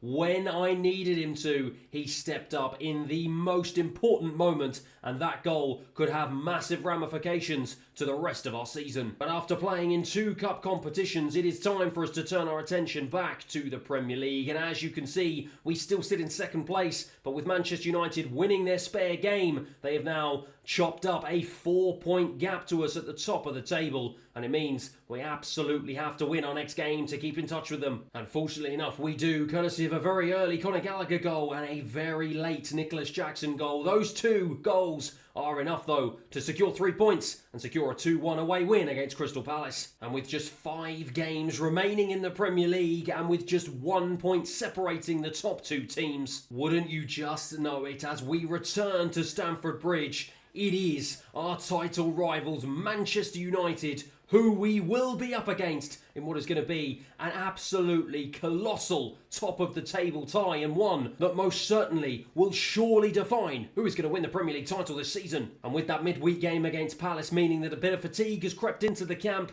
I have had to make a couple of alterations to my usual starting 11. Costa does keep his place, but Malo Gusto starts on the right hand side of defence. Tomori is partnered by Canate in the centre, with Ben Chilwell starting on the left. Caicedo and Fernandes will start in midfield. Diaby, Xavi Simons and Mudryk will of course start behind Christopher Nkunku up front. Malo Gusto, nice ball down the right hand side into Moussa Diaby, who cuts inside. Moussa Diaby, I have to admit, has been relatively quiet in the last few games here, but he's gone and struck. What a big save. Well, just as I say that, he absolutely leathered that shot after a wonderful dribble, and maybe this is the game he's going to get himself back on track. But just as I say that though, Tomori has a chance that he absolutely balloons over the crossbar from close range. Canate finds Christopher Nkunku, who's dropped deep, and he swivels around trying to find some sort of option. Cannot seem to find, though, anyone at all as the United players block off all of my options, and instead he takes it on himself and tries to strike. It is Romero with a big challenge as Mason Mount, the former Chelsea man, wins it high, finds Rashford. Mount back out to Luke Shaw on the left-hand side. United are going to try and hit us on the counter-attack. It is now a ball into Rashford, who's got the pace to try and burst away from Enzo Fernandes. Oh, he gets his shot all wrong, and he makes it so easy for Diogo Costa. Xavi Simons into Caicedo. He turns, and I'm going to try and feed a ball into Mudryk. Mudryk's going to try and dink it over into the path of Christopher Nkunku. Lovely stuff. He takes it down, and Nkunku strikes. What a save. Well, it is end-to-end stuff here inside the opening 22 minutes at Stamford Bridge. It's Mudryk to try and throw it in. Looking for the head of Diaby. Doesn't manage to. Instead, he will find Enzo Fernandes, who will nod it back down to him. He now has the opportunity to try and throw it back in, and instead lost the ball to Luke Shaw, but it will go out for another Chelsea corner. But I think this is going to be our third corner of the game here inside the opening 25 minutes. This one is a better one, though. Looking for Ben Chilwell, but yet again, it is cleared away by the Manchester United defence. Xavi Simons, though, back into Mudryk. He's managed to stay on side, cuts it back into Diaby, and Diaby finds the back of the net. Well, just as I said, that man has been quiet for the last few games. He pops up when I needed him to. Mudryk managed to keep himself on side. He had the calmness and the composure to look up, pick his spot, and find an unmarked Diaby, and with his weaker foot, he just placed it past the goalkeeper to give us a 1-0 lead. Well, that, in the context of things, is a huge goal, because if that stands, and if we can retain our lead in this game, we will go 2 points clear, as now Nkunku's in. Has he stayed on side? No, he hasn't. Ben Chilwell cuts it back to Caicedo. He feeds a ball into Christopher Nkunku, and Nkunku goes out wide to Mudryk. This is wonderful stuff here from Chelsea. More beautiful build-up play. Nkunku cuts back inside, looks for Enzo Fernandes, who bursts into the box, tries to go past two players. Good defending in the end from Williams. Diaby looking for an option, finds the overlap of Malo Gusto. He bursts into the Manchester United box. He's going to look for the cutback again, and this time Christopher Nkunku is denied by the outstretched arm of Onana. Well, as we start the second half, we have 45 minutes here to clinch 3 points, and what a 3 points it will be. It will be a real shot in the arm, and it will give myself and the rest of the team full confidence that we can go all the way this season. As Mudryk picks it up on the left-hand side, finds the overlapping run of Ben Chilwell. He's got options here. He finds Christopher Nkunku, and that was a really poor decision from myself there. I should have just taken it on, but instead I was trying to be unselfish and play it into the on-rushing Caicedo, and now Manchester United have a wonderful opportunity, but Tomori is there at the heart of my defence. What a season that man is having. Diaby goes out to Ben Chilwell, now into Xavi Simons. End-to-end stuff here at the start of the second half. Xavi Simons into the box. Xavi Simons into the back of the net. Look at him celebrate. He has been sensational in the 6 months that he's joined us so far this season. Well, my word, one end we looked like we were going to score, the other end United looked like they were going to score, and then they switched off in defence, left gaping holes, and we were able to just walk our way through them. Xavi Simons, unopposed, with his left foot, strikes it past the goalkeeper, and much to my delight, gives us a 2-goal cushion. Mason Mount goes out to Williams on the right-hand side. He's going to try and play a ball into Anthony, who's coming as a sub. He goes and gives it away to the goal scorer, Xavi Simons, and now he can try and burst down this left-hand side. Instead, cuts back in for Mudryk. Mudryk with a wonderful ball into Christopher Nkunku to put the game to bed. Romero came across the block, and what an important and vital block that may turn out to be. Canate down the right-hand side finds Malo Gusto. It's been all Chelsea so far in this second half. What a performance from the West London men. Enzo Fernandez, though, finds Moussa Diaby. He switches it on to his left. He finds Moises Caicedo. Caicedo goes all the way out wide. He goes to Ben Chilwell now. Ben Chilwell's going to throw it in, looking for the back post to Xavi Simons. What a head, what a save. Comes back to Malo Gusto. He finds Caicedo, who strikes straight against the defenders. And Manchester United are holding on for dear life here. Bruno Fernandes, lovely pass into Antony. He's got the pace to get away from Tomori. He continues his run, strikes from distance. It's easy in the end for Costa. Canate tries to throw it over the right-hand side. It's almost well read by Shaw, but then he gets it all wrong. And Malo Gusto manages to win the ball back and instead plays a ball into Xavi Simons in the centre of the park. He finds Ben Chilwell in an advanced position. The Englishman strikes. It's a big hand from Onana, and it's enough to stop the ball from going in the back of the net for the third time. And with that turning out to be the last attack of the game, I shake the hand of Erik ten Hag. Look at the smile on my face. I salute the fans for their support once again. Look at the delight of the Chelsea players. Moussa Diaby, his goal in the early stages of this game made a huge impact, as at full time we managed to secure a vital 3 points as we beat United 2-0. Well, look at that for perfect viewing. We have climbed back up into top spot,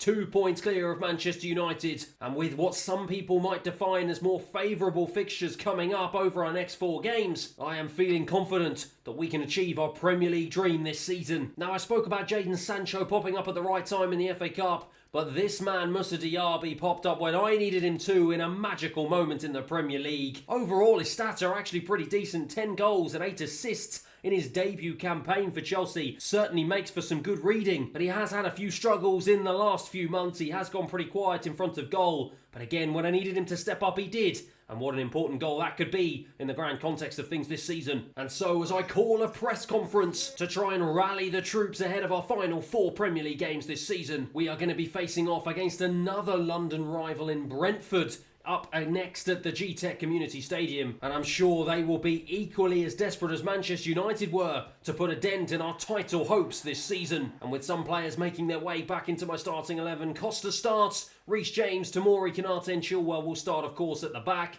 Caicedo and Fernandes, my ever-present pair in midfield. In front of them, Diaby, Oyan Sancet and Sancho will play just behind Nicholas Jackson, who gets the nod ahead of Christopher Nkunku, who drops to the bench. Diaby skipping away from 1 challenge, 2 challenges, and in the end finds a nice, neat little ball into Caicedo. He goes back. Every single man, barring the Chelsea goalkeeper, is inside the Brentford half here at the start of this first half. We're looking for an option, but they are playing a low block here, and they're going to make things very, very difficult for us. But Diaby picks it up, strikes it from distance. It will come out to Reece James. He will fire it into the back post, looking for Sancho. Oh my word, he was inches away from getting on the end of that one. Ben Chilwell with the throw. Finds that man Sancho. He finds it back into the other Englishman, Ben Chilwell, yet again. He turns, looks for Sancho. Lovely little interchanging passing between the two of them. He goes and manages somehow to get into the box. And what a save from the goalkeeper. I thought that was going to be a very fortuitous goal, but it was not meant to be. Instead, Enzo Fernandez will strike from distance, and he goes way wide. Jadon Sancho again with the ball. Finds Caicedo. He's been tracked, but manages to find Canate. It's been a really good start here from Chelsea. We have been in control as we desperately try and search for an early goal here. Oyan Sancet does the dance,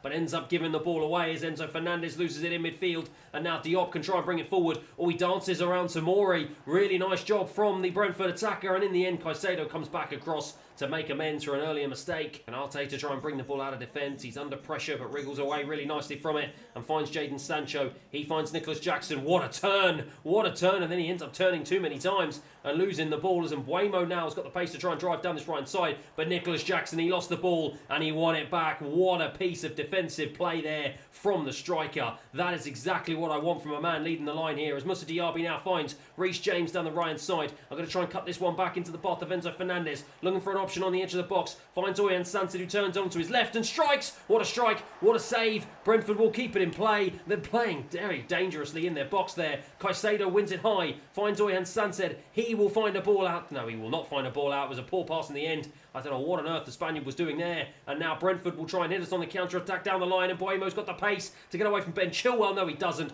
Brilliant defending from the Englishman. Well, the first half didn't go exactly as I would have planned. 0-0. We were unable to break a stubborn stubborn Brentford defence. And now Mbeumo is going to look to try and break past ours. He does just do that, but Konate comes across. That man has really grown into that centre-back role as this season has progressed. Tries to play a ball out wide to Ben Chilwell, does eventually manage to reach him, and now Ben Chilwell finds Nicholas Jackson. He will find a ball. He will not find a ball. Perhaps it was wishful thinking there. He almost found a ball into Moussa Diaby, but it was well intercepted by the Brentford defence. And now they again can try and hit us on the counter-attack with Mbeumo, but Ben Chilwell came across really nicely. Jadon Sancho into Oyan Sancet will play it back into the path of Sancho. He finds the reverse ball into Ben Chilwell. Chilwell will turn again. Lovely stuff here from the two Englishmen. Enzo Fernandez turns and strikes. Well blocked though by the Brentford defence. Comes to Reece James. He knocks it down into the path of Moussa Diaby. Gets it back. Lovely little stuff here right on the edge of their box. We're desperately trying to find an opening, but Brentford again are really refusing to let us in. Diaby finds Nicholas Jackson. He turns and strikes another big block. It will be a Chelsea corner here that Jadon Sancho is going to try and take, and I'm going to try and fire this one into the penalty spot. It is. Looking for the header to Tomori. Doesn't manage to find him. Will find Jadon Sancho though. He finds Diaby. Tries to shift it onto his left. Doesn't manage to get any sort of option though, and instead finds Enzo Fernandez. He's going to look for a ball into Jadon Sancho. Brentford are defending for their lives on the edge of their box. Sancho throws it in. It's headed away. Brentford get it clear once again. Gunter for Brentford. Checks inside. Nice play to get past Moussa Diaby. And now Yenka has it. Lovely ball into Brobby. He strikes. He scores. Well, Brentford have been absolutely dominated here in the opening 75 minutes. But those fans do not care one bit. A brilliant piece of build-up play, and Brobby manages to find a spare yard away from my central defence, and he powers a strike past Diogo Costa, who could do nothing from that range. And just like that, Brentford have an unlikely lead. Moussa Diaby. We've got just under 10 minutes here to try and see if we can get an equaliser as Caicedo finds a ball into Oyan Sancet, who strikes. Oh, he goes wide. Enzo Fernandez finds Gusto on as a sub. He finds Moussa Diaby. Moussa Diaby, does he have options? He does. Instead checks back for Christopher Nkunku, who's also on as a sub. He finds Caicedo. This Brentford defence has been absolutely relentless today. They are just giving me no space whatsoever to try and fashion an opportunity. Gusto into Xavi Simons. Tries to turn. Finds Sancho. Sancho does turn. Sancho just trying to muscle his way in. Isn't able to. The Brentford defence clear. We are deep into stoppage time here. Brobby goes past my defence. Tries to cut back in. Good challenge by Konate as the referee blows for full time. Well, from the highs of beating Manchester United at Stamford Bridge to the lows of getting beaten by Brentford at the G-Tech Community Stadium in our very next game, the players look on despondently. They cannot quite believe what they've seen today. As frustratingly it finishes, full-time Brentford 1, Chelsea 0. Well, that Brentford defence was like Fort Knox trying to get through. A crucial Brobby goal seals defeat for us, and it means that after all the hard work of beating Manchester United, they have just come back and leapfrogged us back into top spots, and they have now regained their 1-point lead ahead of us in second. And so with 3 more Premier League games to come and a huge FA Cup final against Liverpool, you do not want to miss the next episode that will be the season finale. But that is it for today's episode. I hope you enjoyed it, and hopefully I'll see you again next time. It all comes down to this: 3 games to secure the Premier League title and 1 huge FA Cup final against Liverpool to complete a famous domestic cup double. Can Chelsea do it? Today is the day we find out. As ever, if you're enjoying the series so far though, please feel free to like and subscribe, and let's get into today's episode. So here we go, just 3 games remaining in the Premier League, and as you can see, we sit just 1 point off of top spot as we try and chase down Manchester United. We've got Middlesbrough away, we've got Aston Villa at home, and we've got Everton at home to finish off the Premier League campaign. And with my squad feeling pretty confident heading into the last few games of the season, with the likes of Nicholas Jackson, Christopher Nkunku and Moussa Diaby, as well as Xavi Simons, all starting to fire on all cylinders, despite the pressure being on my shoulders having failed to achieve our Champions League priority this season, and my status with the board at only 63 rated. At such a crucial time of the season, I'm feeling hopeful we can get the job done. And there is going to be no messing around today. It is time to get stuck straight into the action as we kick off game number 1 of 4 in today's episode. We are away at Middlesbrough, a Middlesbrough team fighting for their lives down in the relegation zone. This is one we are expected to win, and one we absolutely have to win. It is Chelsea against Middlesbrough, and it is for an absolutely massive 3 points. And of course, it is no surprise to see a return to my usual starting 11. Costa in goal, James, Tomori, Konate and Chilwell at the back, Caicedo and Fernandez in midfield, Diaby, Xavi Simons, Sancho all start behind Christopher Nkunku up front. Tomori goes out wide to an unmarked Reece James, who brings the ball nicely into the Middlesbrough half, and Enzo Fernandez finds a wonderful pocket of space, trying to go past the defender. Good early defending from the Middlesbrough players. Oh, that's a really nice pass into Jurinic on the left-hand side. He's got an option in the box here. Can he find him? Doesn't need him. Instead strikes. Good save from Diogo Costa inside the opening 10 minutes. Well, it's been a good start from the home team here, and they're going to look to try and take advantage of this start as they fire it into the edge of the 6-yard box. It's headed away by Ben Chilwell, only out as far as Walamek, and now it's Jurinic who runs back into the box. He's unopposed, and what a strike from Sandoval, and just like that, Middlesbrough are the team who take the lead here at the Riverside. Well, we just seem to fall asleep at the back. What on earth were my defenders doing? No one applying any pressure, and it was just all too easy for the Middlesbrough attackers. Easy strike, easy goal, and just like that, we have got a mountain to climb already. It is 1-0 Middlesbrough. Nice pass into Colburn. Middlesbrough are really doing well here in front of their own fans. Keen to make a statement, but just as I say that, they go and give the ball away in a really dangerous position, and now Xavi Simons has got the pace to drive away. What a strike, what a save. I thought Xavi Simons was going to put us back on level terms here, but he was unable to take the opportunity. Sancho will fire it in though, looking for the smallest man on the pitch in Moussa Diaby.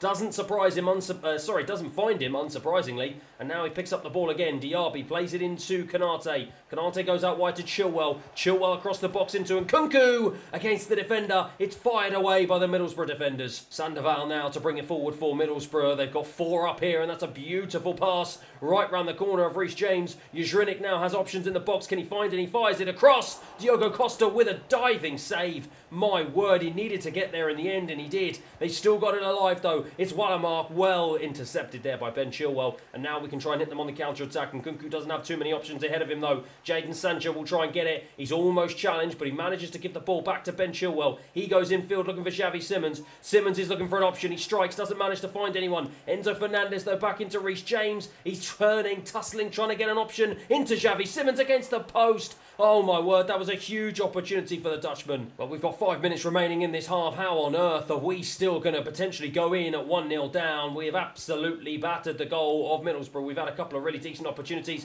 Enzo Fernandez is going to have another chance to have another one. Instead, he blazes it against the defender, and that has pretty much been the story of the half so far for Chelsea. And now Middlesbrough, though, will try and hit us on the counter-attack. It's Colburn down the left-hand side. He's leaving Tamori for dead. He comes across to try and challenge. Doesn't manage to win it. Sandoval into the box, and he's hacked down by the defender, and just like that he gets a yellow card for his troubles, and Konate has just gone and given away a silly penalty. What on earth was he doing? Completely mistimed the challenge, and now Middlesbrough, right on the stroke of half-time, have the opportunity to double their lead here at the Riverside Stadium. What will they do? He's going to look to step up. I'm going to go to the left. It's not saved. It's a decent penalty in the end, and frustratingly for me, Middlesbrough take a 2-goal lead here. Look at the penalty now. I went down to the bottom left-hand corner, and he just lifted it above him. It was pretty poor in the end from Diogo Costa, much to my frustration. Middlesbrough lead 2-0. Well, we've got 45 minutes here to try and turn this game on its head. What an absolute shambles of 45 minutes that first half was. We've got to do better here. We've got to try and get ourselves back in this game. Reece James now down the right-hand side finds Moussa Diaby. He cuts back in looking for Xavi Simons, finds Xavi Simons, and now Simons into the box. Simons to take on the opportunity. Oh my word, he still can't score. Well, the Dutchman has had 3 wonderful opportunities, none of which he's taken. And my word, when I need him to take the opportunities, he just hasn't at all. And Reece James gets the header all wrong. It's easy for the goalkeeper in the end. Konate to try and bring the ball out of defence. Finds Enzo Fernandez. Looks like it's backs to the wall stuff here in this second half of Middlesbrough, as they've got all players back here. But it's a wonderful pass from Diaby, and he manages to find Jadon Sancho, who manages to find the back of the net to get us back in the game. Lovely play from the Frenchman just to take it round the defender, and that is a really nice ball. Sancho just dummied the defender, got round him, and he was cool and calm and composed to just slide it past the goalkeeper into the bottom left-hand corner, and he gets us a foot back in this game. It's 2-1. Reece James into Xavi Simons. He's come deep to try and get involved and collect the ball and see if he can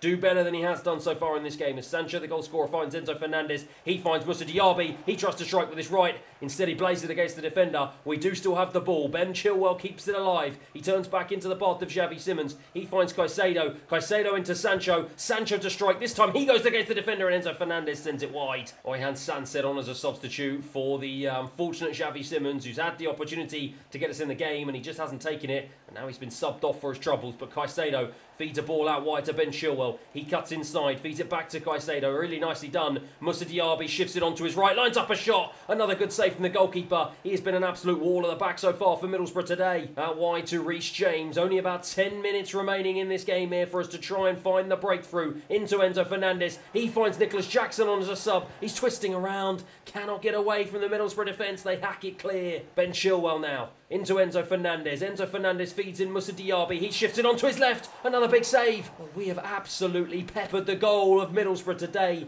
and we just can't seem to break them down for a second time. It's fired in, headed away yet again from the Middlesbrough defence. Moussa Diaby will get there first. It's Caicedo who shifts it onto his right. Going to fire it all the way out wide to Reece James on the right hand side. He's looking for an option inside. He finds Oyhan Sanson who strikes again. It's off the defender. It's just backs to the walls for Middlesbrough. Relentless attack after attack after attack from Chelsea. Sancho fires it in. This time looking for Tomori. He goes over the bar. Jones for Middlesbrough. He's being chased down by Sancho. Only a couple of minutes of stoppage time remaining here. We have to try and see if we can get hold of this game, get possession, and try and see if we can muster one last attack. But instead it's Middlesbrough look the more likely to score. Reece James now to bring it forward into Oyhan Sanson as the referee blows for full time. Well, it's a huge game and an utterly crushing defeat here. Nicholas Jackson looks down and shakes his head. He cannot quite believe it. Neither can I. We absolutely battered that Middlesbrough goal in the second half, but the mistakes of the first half came back to bite us. And in an unbelievable turn of events, Middlesbrough win at full time 2-1. Well, you can see the disappointment on my face. I know that was a big loss at the worst possible time. Unfortunately, we were just let down by the same mistakes, but we can only look at ourselves. We've got to learn the lessons, and we've got to make sure that we come back stronger for our final 2 games of the season. And with that result knocking us down to 3rd place in the Premier League table, with Manchester City leapfrogging us into 2nd, there is some light at the end of the tunnel, as having played Brentford away from home, United could only secure a point,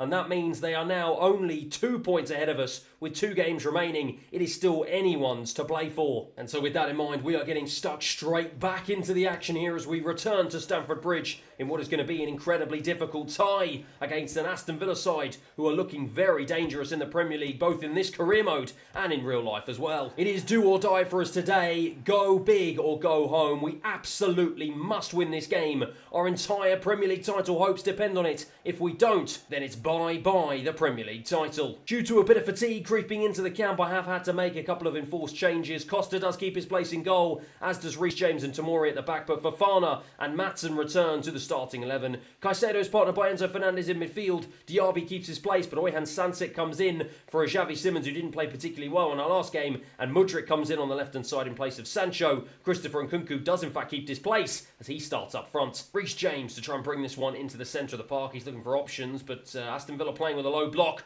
and we're finding it difficult to try and break through the lines here as Moussa Diaby with a lovely turn, and he feeds in Oyhan Sanson. Sanson tried to go into the box, good defending. Ollie Watkins to try and bring it away from Tomori. He's done a really good job, and he feeds in Teremin. He feeds in Sinisterra down the left-hand side, and look at the space, but he's offside. Into Oyhan Sanson. Nice pass around the corner into Enzo Fernandez, who's picked up a lovely little pocket of space. He finds Diaby, back out wide to Reece James, cuts it back into Diaby. He's going to try and surely shift it onto his left against his former club. Instead, he puts it on his right and fires it straight at Martinez. Good save in the end from the Argentinian to Moussa Diaby. Diaby turns, going to feed in Reece James again. He goes inside, gives it away though really cheaply. That was a wonderful opportunity for us to try and see if we can get back into the Aston Villa penalty area. But instead we've managed to win the ball back in our own half. And now Enzo Fernandez to bring it forward into Moussa Diaby. He's going to try and feed in Nkunku. Has he stayed on side? No, he hasn't. Mudryk into Oyhan Sanson. Oyhan Sanson to bring it forward. Really nice stuff here from the Spaniard. And he feeds in Christopher Nkunku again's offside. Pau Torres. Lovely ball cut through the lines into White on the right hand side. He feeds in Ollie Watkins. And Ollie Watkins with a wonderful ball to Sinisterra out wide on the left hand side. He's managed to creep past Reece James. Cuts it back inside for Watkins, who buries it into the bottom right hand corner. Well, what is happening when the pressure is on us? We look like we are absolutely crumbling. A lovely piece of play from Aston Villa, and well, there was a lot of hard work still to be done by Ollie Watkins. He had to rotate his entire body to get round the ball, but he managed to do it. Unai Emery's delighted. It is 1-0 Aston Villa. Reece James into Moussa Diaby. We have to try and strike back as quickly as possible here. And Nkunku is going to try and feed in Oyhan Sanson. Try to get it onto his left. Good defending from his Spaniard compatriot, Pau Torres. White trying to get away from Ian Maatsen. Does a really good job of doing so. Feeds a nice ball into the goalscorer Watkins. He goes out wide to McGinn. Lovely play there from Caicedo to put a challenge in. Now Ian Maatsen has it. Goes inside. Gets intercepted. Aston Villa certainly have been the better of the two teams so far defensively. And now Taremi, though, has an opportunity to hit us on the counter-attack. He's going to try and go past Fofana. Good defending again, though. We've got to try and see if we can bring this ball forward. But Ian Maatsen under a bit of pressure. Almost lost it inside his own penalty area. Instead, though, he can now try and release Reece James. He will try and burst down this right-hand side. He's got the pace to go past Diego Carlos, and now he drives into the penalty area. I'm going to try and look for the cutback here into Nkunku. He shifts it in, and it's Mudryk into an empty net to get us back on level terms here at Stamford Bridge. What a goal for the Ukrainian, and what a time to score right on the stroke of half-time. Well, my word, what a counter-attack. Fabulous work from the Englishman down the right-hand side, and lovely calmness and composure for Christopher Nkunku. Instead of smashing it against the goalkeeper, he picked his spot and laid it on a plate for Mudryk, who just did the job of passing it into the back of the net, and he gets us back on level terms. Well, we battered Middlesbrough for the second half in our last game. We've got to hope to do the same here at Stamford Bridge against Aston Villa, but hope that we can go one better and actually put the ball in the back of the net more than once, as Mudryk now tries to bring the ball forward, cuts inside, looks for Moussa Diaby, looking for the overlap of Reece James. Lovely done here. Reece James back into the box, cuts it back in for Diaby off the defender corner. Well, we start as we mean to go on here. We've got a corner that Mudryk is going to take, and I'm going to fire it into the penalty spot. It's into Oyhan Sanset. What a save. Well, is this going to be a carbon copy of that game against Middlesbrough? Already we are peppering the Aston Villa goal just 5 minutes into this half, but we can't seem to break it down. Diaby feeds it back into Enzo Fernandez, who strikes. Oh my word, it's absolutely sensational. What an unbelievable volley to bring us back into the lead here at Stamford Bridge. He gave his Argentinian teammate absolutely no chance on the volley with his weaker foot. My word, what a strike. Absolutely buried it into the top right-hand corner. That is a way to bring us into the lead here at Stamford Bridge. It's 2-1. Aston Villa have got a free kick here in a dangerous position. They're going to look to try and strike back immediately and get themselves back on level terms. It's fired into the box. Caicedo heads it clear, though. Only out as far as Christopher Nkunku. Now Oyhan Sanset gives the ball away. That was our opportunity to try and counter-attack. But now Mudryk's won it well. And now he releases Nkunku, who releases Diaby. And against his former club, he will try and drive into the penalty area. He tries to shift it onto his right. Doesn't do a good enough job, and in the end, Aston Villa cover it off. Good defending. Aston Villa have another free kick, and it's another one. It looks like they're going to try and throw into the box. They do just that. It is thrown in. This time it's Alex Moreno who wins it, and he tries to drive in. Enzo Fernandez with a wonderful challenge to hold it up, though, and he blazes it over the bar. Caicedo. Lovely pass over the top to the substitute Malo Gusto, and he releases Diaby, who plays it back into Malo Gusto. Lovely stuff here. Gusto to check back inside, and Nkunku. What a challenge in the dying seconds there. He was sure to put that one in the back of the net, and that could mean a huge amount for Aston Villa in the rest of this game to play. Ian Maatsen. Lovely pass into Mudryk. Mudryk goes in field, looks for the goal scorer Enzo Fernandez. Lovely little flick round the corner. I was looking for Christopher Nkunku, who's managed to bundle his way into the box, and this time he does manage to stick the ball in the back of the net. Well, he got very fortunate, did the Frenchman, but he won't care. He celebrates in front of the cameras. He's absolutely delighted to get himself back on the score sheet, as are those Chelsea fans. Well, he just managed to do the hard work. He muscled past all the defenders. He got a bit of luck with the way the ball fell, but when he did have that much time and space, this time he made sure he buried it. Gave the keeper no chance. To my delight, it's 3-1. Mudryk, he does a really nice job getting away from the Aston Villa press here, and he releases the Spaniard Oyhan Sanset to try and burst down this left-hand side. Doesn't really have too many options, so instead goes inside himself, and now he switches it onto his right. Good block, corner. Going to be Xavi Simons on as a substitute to take the resulting corner, and we've got an opportunity to put this game to bed once and for all. It's a good ball in for Fofana over the bar. Enzo Fernandez to bring it forward now. The Aston Villa heads have slightly dropped, and perhaps fatigue is creeping into their legs here as defensively they're starting to open up here. It's now a wonderful pass into the path of Malo Gusto. He's looking for an option. Cuts it back to Enzo Fernandez into Caicedo. I'm going to try and feed this one all the way out wide to Ian Maatsen. Lovely ball. He's going to check back inside again, looking for Caicedo. We're just looking for the gaps here. Enzo Fernandez now out wide to Malo Gusto. Going to try and feed this one across. He does manage to keep it in play. Good ball in. There was just no one there in the right spot, and Aston Villa can clear their lines as the referee blows for full time. Well, after a tricky start here, and after a tricky first 45 minutes, we get the job done in the end. A massive 3 points, as we showed massive character to get the win after starting the game from behind. That man, Christopher Nkunku, was sensational, as his goal helped us beat Aston Villa at Stamford Bridge 3-1. The plaudits must go to this man, though. When we were knocking on that Aston Villa door and they just would not open it at 1-1, we just could not find a way through. And this man, the Argentinian sensation Enzo Fernandez, popped up with a stunning volley from the edge of the box to get us into the lead. And once we were in the lead, we never looked back. He's had a brilliant season so far with 6 goals and 3 assists. And my word, that goal may well have huge ramifications to our title fight this this season. And that certainly is the case, because after losing 1-0 to Liverpool at Old Trafford, Manchester United have slipped to second place in the table. We have risen to first with that win. We are on 80 points. We are 1 point clear of United. And now it is in our hands with just one game remaining to win the Premier League title. And as I greet the media, as I try to rally the troops ahead of what is going to be our biggest game in years at Chelsea, I am confident now is the time that we're ready to step up and we are ready to secure that Premier League title. And so as we return to Stamford Bridge, this is our chance, this is our moment to do what all of our fans will be dreaming of and secure that Premier League title once again. But with Everton being the visitors here today, they will be desperate for their own 3 points and they will be in no mood to hand over the Premier League title to us. And despite a little bit of fatigue creeping into the squad, the biggest game of the season demands that I play my biggest players, and that is why there is a return to my usual starting 11. Costa in goal, Reece James, Tomori, Konate and Chilwell at the back, Caicedo and Fernandes in midfield, Diaby, Xavi Simons and Sancho, Starboy and Christopher and Nkunku up front. So here we go then, we have 90 minutes to change the course of history here and for Chelsea Football Club to once again be crowned Premier League champions for the first time in almost a decade. Mr Diaby now to try and bring it into the Everton half. He releases Christopher and Nkunku's going to look for the overlap here. That's a wonderful ball into the path of Reece James. He's just done with the defender here. Reece James into Jadon and Sancho. He tried to feed in Mr Diaby, couldn't, and it was a good piece of defending in the end from Everton. Now Bacharina will try and starch down this right hand side. Instead he goes inside to Salah.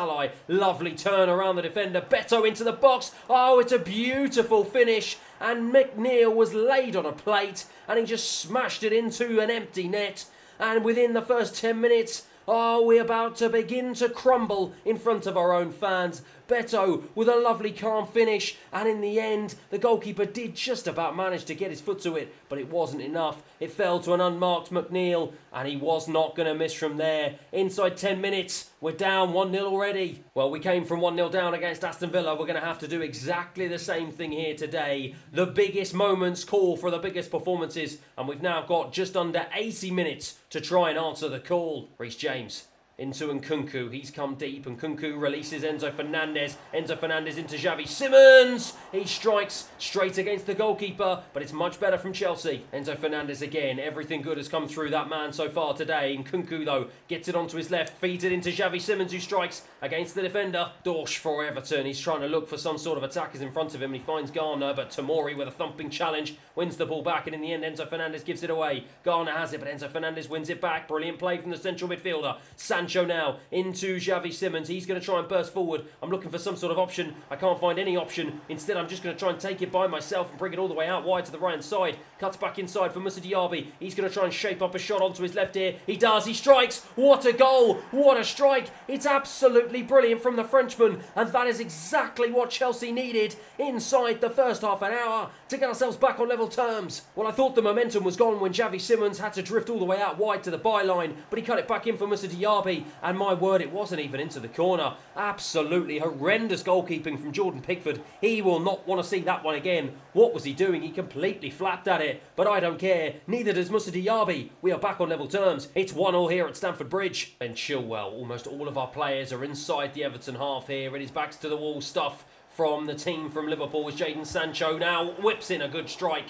And it's a big save from Jordan Pickford to make up for what was a horrendous mistake earlier. Diaby will take the resulting corner and he's going to try and fire it into the edge of the penalty area. And it's Pickford with another big save. It's Sancho though this time who's going to take it on the other side of the pitch. He fires it in again looking for Reece James yet again. He doesn't manage to get his head on it this time though. It's out as far as Enzo Fernandez. He's going to look to try and line up a strike as he did against Aston Villa. This time it's straight at the goalkeeper. Looks for Jadon Sancho. He's going to try and look for the overlapping run of Ben Chilwell. Can he try and feed a ball into the box? No, he can't. So he finds Jadon Sancho again. Enzo Fernandez shifts it onto his right, strikes from distance, straight against the defender. Well, we've got 45 minutes here. It is 1-1. There is no question. We absolutely have to score. I've got no idea what's going on in the other game with Manchester United. All I know is that if we win, we will be Premier League champions. But if we draw, it is a complete lottery. We have to go and get a goal, and we have to do it fast. Xavi Simons now has it. Feeds it across to Jadon Sancho. Sorry, he tried to strike. Got it all wrong, just as I did on commentary. And in the end, Everton can get it clear into Moussa Diaby, who's come deep. Finds the overlapping run of Reece James. He cuts inside, looks for Enzo Fernandez. Nicely done. done.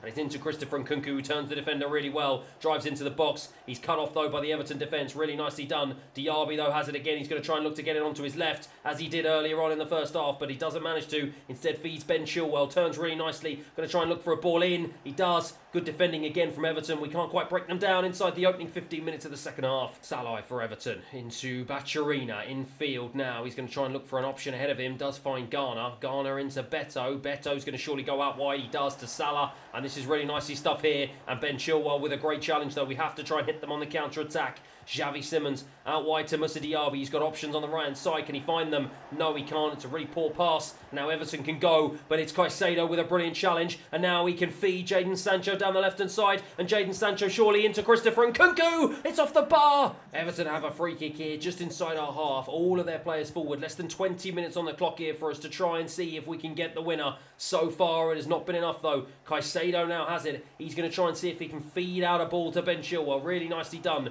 Chilwell to bring it forward. Finds Jadon Sancho. Can't get past the defender. And Everton now can try and hit us on the counter-attack with Beto. What on earth is my defence doing? They've fallen asleep. Beto into the box here. Beto to strike. Beto to put Everton 2-1 up. Well, miscommunication between Konate and Tomori, and that man Beto has been an absolute menace. Diogo Costa couldn't get out quick enough, and he just had the pace and power to get away from my two centre-backs. He fired a ball past the Portuguese goalkeeper, and has that put an end to our title fight this season? Well, we've absolutely battered the Everton goal all half, and we just haven't been able to find the breakthrough. And in unlikely circumstances, they have managed to get the goal that they needed. And now the pressure is on us to try and see if we can get one back. And Jadon Sancho, though, just as I say that, goes and gives the ball away. Beto tries to go past Tomori. This time he's wise to it, but this time might be too late. Instead, Madueke on as a substitute, feeds Malo Gusto also on as a substitute. He cuts inside looking for Enzo Fernandez. Enzo Fernandez tries to shift it onto his right. Good defending again from Everton. Just 5 minutes remaining on the clock here. And of the two teams, it's now Everton who are pressing forward. But Malo Gusto wins it back. We have to try and see if we can get at least one goal here. We have to at least get a draw and just hope that Manchester United haven't done well in their other game. Jadon Sancho now to bring it forward. He's got an option on the left-hand side. He's challenged. It's going to go off for a throw. Well, it's stoppage time here. We are deep into stoppage time and we just don't look like scoring. Caicedo, though, feeds in Ben Chilwell. Ben Chilwell cuts it back inside for Jadon Sancho. Jadon Sancho with his right. Jadon Sancho scores. And look at the celebration. It goes absolutely wild here at Stamford Bridge. He knows that could be an absolutely massive goal here and could potentially win Chelsea the title. Look at the fans. They've gone absolutely ballistic. It was a brilliant piece of build-up play. Ben Chilwell into Jadon Sancho. He could have passed it. He was selfish, but he will not care, and I don't care. He has got us back on level terms at Stamford Bridge. It is 2-2, and my word, what a game we have on our hands here. Well, look at this. The referee blows the whistle for full time. Well, Diogo Costa looks despondent. Does he know something that I don't? The Chelsea players are walking off the pitch. Perhaps they don't know what the score is at Manchester yet. The fans are looking nervous, and rightly so. Full time here, it's 2-2. But was it enough to secure the Premier League title? But unfortunately, after Manchester United managed to claw out a 1-0 win against West Ham at Old Trafford, we are dropped down to second place with 81 points. And Manchester United are crowned the Premier League champions, finishing just a point ahead of us. Oh my word, we are absolutely devastated. Well, look at Reece James's face. Morale in the entire squad is at rock bottom. It's another priority from the board that I failed, and my position is hanging by a thread. 17 goals for Nicholas Jackson means that he ends this season as my top goal scorer, with Christopher Nkunku, after a bit of a shaky season all round, it has to be said, finishing in second place with 16. Moussa Diaby manages to get into double figures, as does Jadon Sancho, and Xavi Simons, to his credit, whilst he did have a bit of a shaky last few games, managed to get 10 goals and 6 assists, having just joined us in January. What a fabulous 6 months it's been for the Dutchman. And so, after heartbreak in the Premier League, heartbreak in the Champions League, it all comes down to this, our final game of the season, and what a game it is shaping up to be. It is the FA Cup final at Wembley against English giants Liverpool, and this is our last opportunity of silverware this season, and perhaps if we don't win it, may well be my last game in charge of Chelsea Football Club. There is only one change to my usual starting 11, and that is Fofana coming in to the back to partner Tomori. After a shaky performance against Everton in our last game, Konate drops to the bench. and we've just got to hope that defensively and going forward, we are much better today. Into Curtis Jones. Curtis Jones with a lovely ball round the corner into the path of Mo Salah, and that's the man you do not want to have the ball there. But Ben Chilwell with a brilliant piece of defending. Now Jadon Sancho can lay it back off to him, and he now bursts forward here. Looks for Xavi Simons. Simons going to try to feed in Christopher Nkunku. It's a wonderful run, and Christopher Nkunku, what a save. Well, that was a massive opportunity for us to go 1-0 up here at the start of this first half, and it's a big opportunity missed, and that has pretty much been the story of our performances so far in this episode. We've had so many opportunities, and we just haven't been able to take advantage of them, but this time it's thrown back in. We can't get a head on it, and it's cleared away by Liverpool. Diogo Jota now to try and run against my defence, and where on earth is my defence? Tomori's nowhere to be seen. Oh my word, it's absolutely brilliant, and how has Diogo Costa missed? He just tried to dink it over the goalkeeper, and he hit the bar, and that is a massive let-off for us, but it's been a real problem as Upamecano heads it and blazes it over the bar. Ben Chilwell will take the throw, and he throws it into Caicedo. He's done a really good job of just skipping away from a challenge at the Liverpool midfield. Reece James, there's a really awkward takedown of that ball, and he ends up losing it. What on earth was he doing? As Adrian Truffert brings it away down this left-hand side. He's tussling with Enzo Fernandez. Feeds it into Jota, looking to try and see if he can fashion a chance. Instead, blazes it against Tomori. And now we can try and break with Xavi Simons. Xavi Simons now, has he got many options? No, he doesn't. And in the end, loses it. That Liverpool press proving difficult to break down here. But Ben Chilwell, again, one-on-one with Mo Salah, does a really good job. And it's going to be a ding-dong battle between the two of them all game. I can sense that. Christopher Nkunku now in his own battle to bring the ball forward. Enzo Fernandez. Oh, that was not the ball I wanted. But Jadon Sancho into Ben Chilwell to keep the ball alive. And this time he fires it against the goalkeeper. And in the end, Liverpool clear the ball away, but that was not the ball I wanted to play. And that is another big opportunity for us, and another big chance that goes begging as now Mo Salah to go down this right-hand side. He's got the better of Ben Chilwell this time. He drives into the box. Is he going to try and cut it back? He is, and it's a big save from Diogo Costa. My word, this is end-to-end stuff here at Wembley. I'm struggling to keep my breath here. It's fired in from Mo Salah into the box. Ginter tries to win it, and Diogo Costa with a huge save as Caicedo brings it out. My word, we are living life on the edge here, but now Moussa Diaby can try and bring it down this right-hand side. He's got space to run into here. He's driving down. He's being chased down by the centre-back who's got the pace to keep up with him. Instead, he brings it infield looking for Xavi Simons. Xavi Simons turns. Can he find a ball out wide to Ben Chilwell? Yes, he can. Chilwell to fire it into the back post. Diaby. Oh, he just puts it wide. Christopher Nkunku now to drive down the right-hand side. This is just unbelievable stuff here. Xavi Simons switches it onto his left. The keeper with another big save. Going to be a corner that Moussa Diaby is going to take. He fires it into the penalty spot looking for Enzo Fernandez. It falls to Tomori. He just can't get it under control, and Kelleher is out quickly, and he dives on the loose ball as the referee blows for half-time. Well, again, it comes down to the second half, and it comes down to hopefully what will be a big 45 minutes here, this time at Wembley, as Ben Chilwell picks it up on the left-hand side and feeds in an unmarked Jadon Sancho, and he can now burst down the left-hand side. He's going to try and go past the defender, hasn't got any options, instead puts it to the back post, looking for Diaby. What a header! What a goal! Well, the unlikely man, one of the smallest men on the pitch, is the man that manages to rise highest at the back post, get ahead of the left back and nod us into a 1-0 lead here at Wembley. Well, I don't know what the Liverpool defence was doing. They fell asleep at the start of the second half, but I don't care. It's Jadon Sancho with a wonderful ball, and that is an even better header. Just looped it over the goalkeeper, gave him no chance. Absolutely brilliant. The defender had fallen asleep. That is a fabulous header. And it is 1-0 Chelsea here in the FA Cup final into Luis Diaz. Oh, lovely touch to get away from my defenders. And now he's got acres of space to run into here. Gets into the box, fires it across. Easy for Ben Chilwell to defend against in the end, though. Endo being chased down by Diaby. He's done a really good job of winning it back. He's got the pace to try and burst past Ginter here. Really nice stuff from the Frenchman. Full of confidence, full of beans after that goal. And he feeds it into Christopher Nkunku onto his left, who strikes. What a save. Sancho will take the resulting corner. And again, I'm trying to fire it into the near post. This time it's headed away by Mazraoui. Only out as far as Enzo Fernandez. Sancho will get a second bite at the cherry, though. And this time he plays it back into Enzo Fernandez, who goes all the way out wide to Ben Chilwell.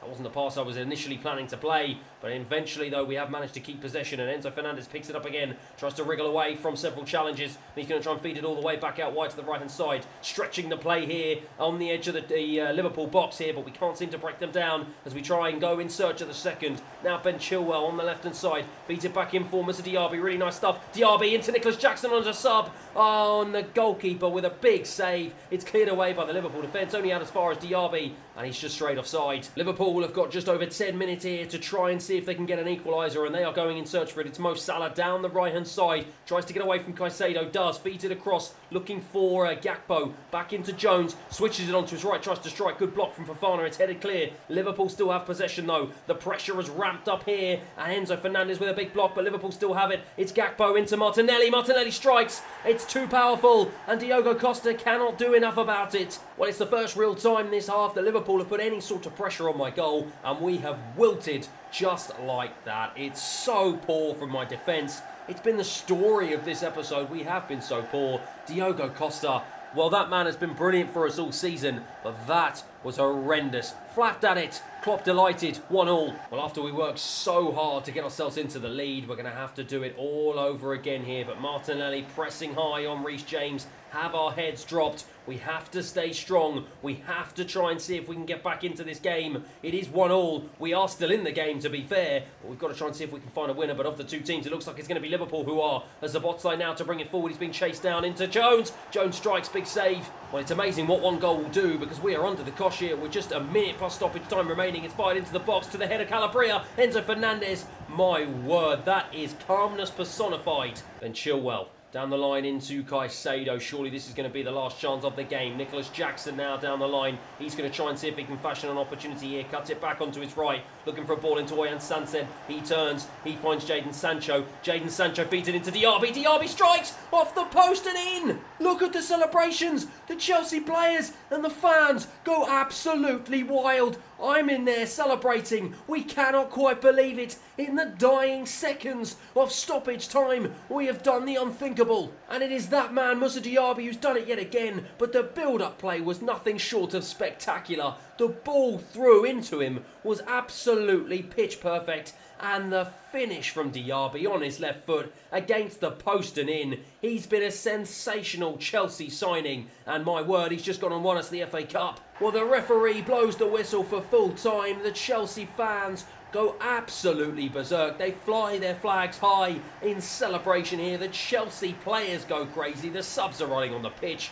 Everything is absolutely chaos here at Wembley. The Liverpool players cannot quite believe it. They did so well to get themselves back in the game, but we struck in the dying seconds of stoppage time here to win the FA Cup. Well, it's been a hard-fought season here, and one where we have stole defeat from the jaws of victory, but not today. Our captain, our leader, our legend, Reece James, will be the man to lift the FA Cup for Chelsea Football Club in a monumental day that sees the West London club once again clinch a major piece of silverware. It was a fabulous performance from all the Chelsea players and a fabulous way to end what has been a sensational career mode. Thank you everyone for watching. I hope you've enjoyed this series as much as I have, and hopefully I'll see you again next time.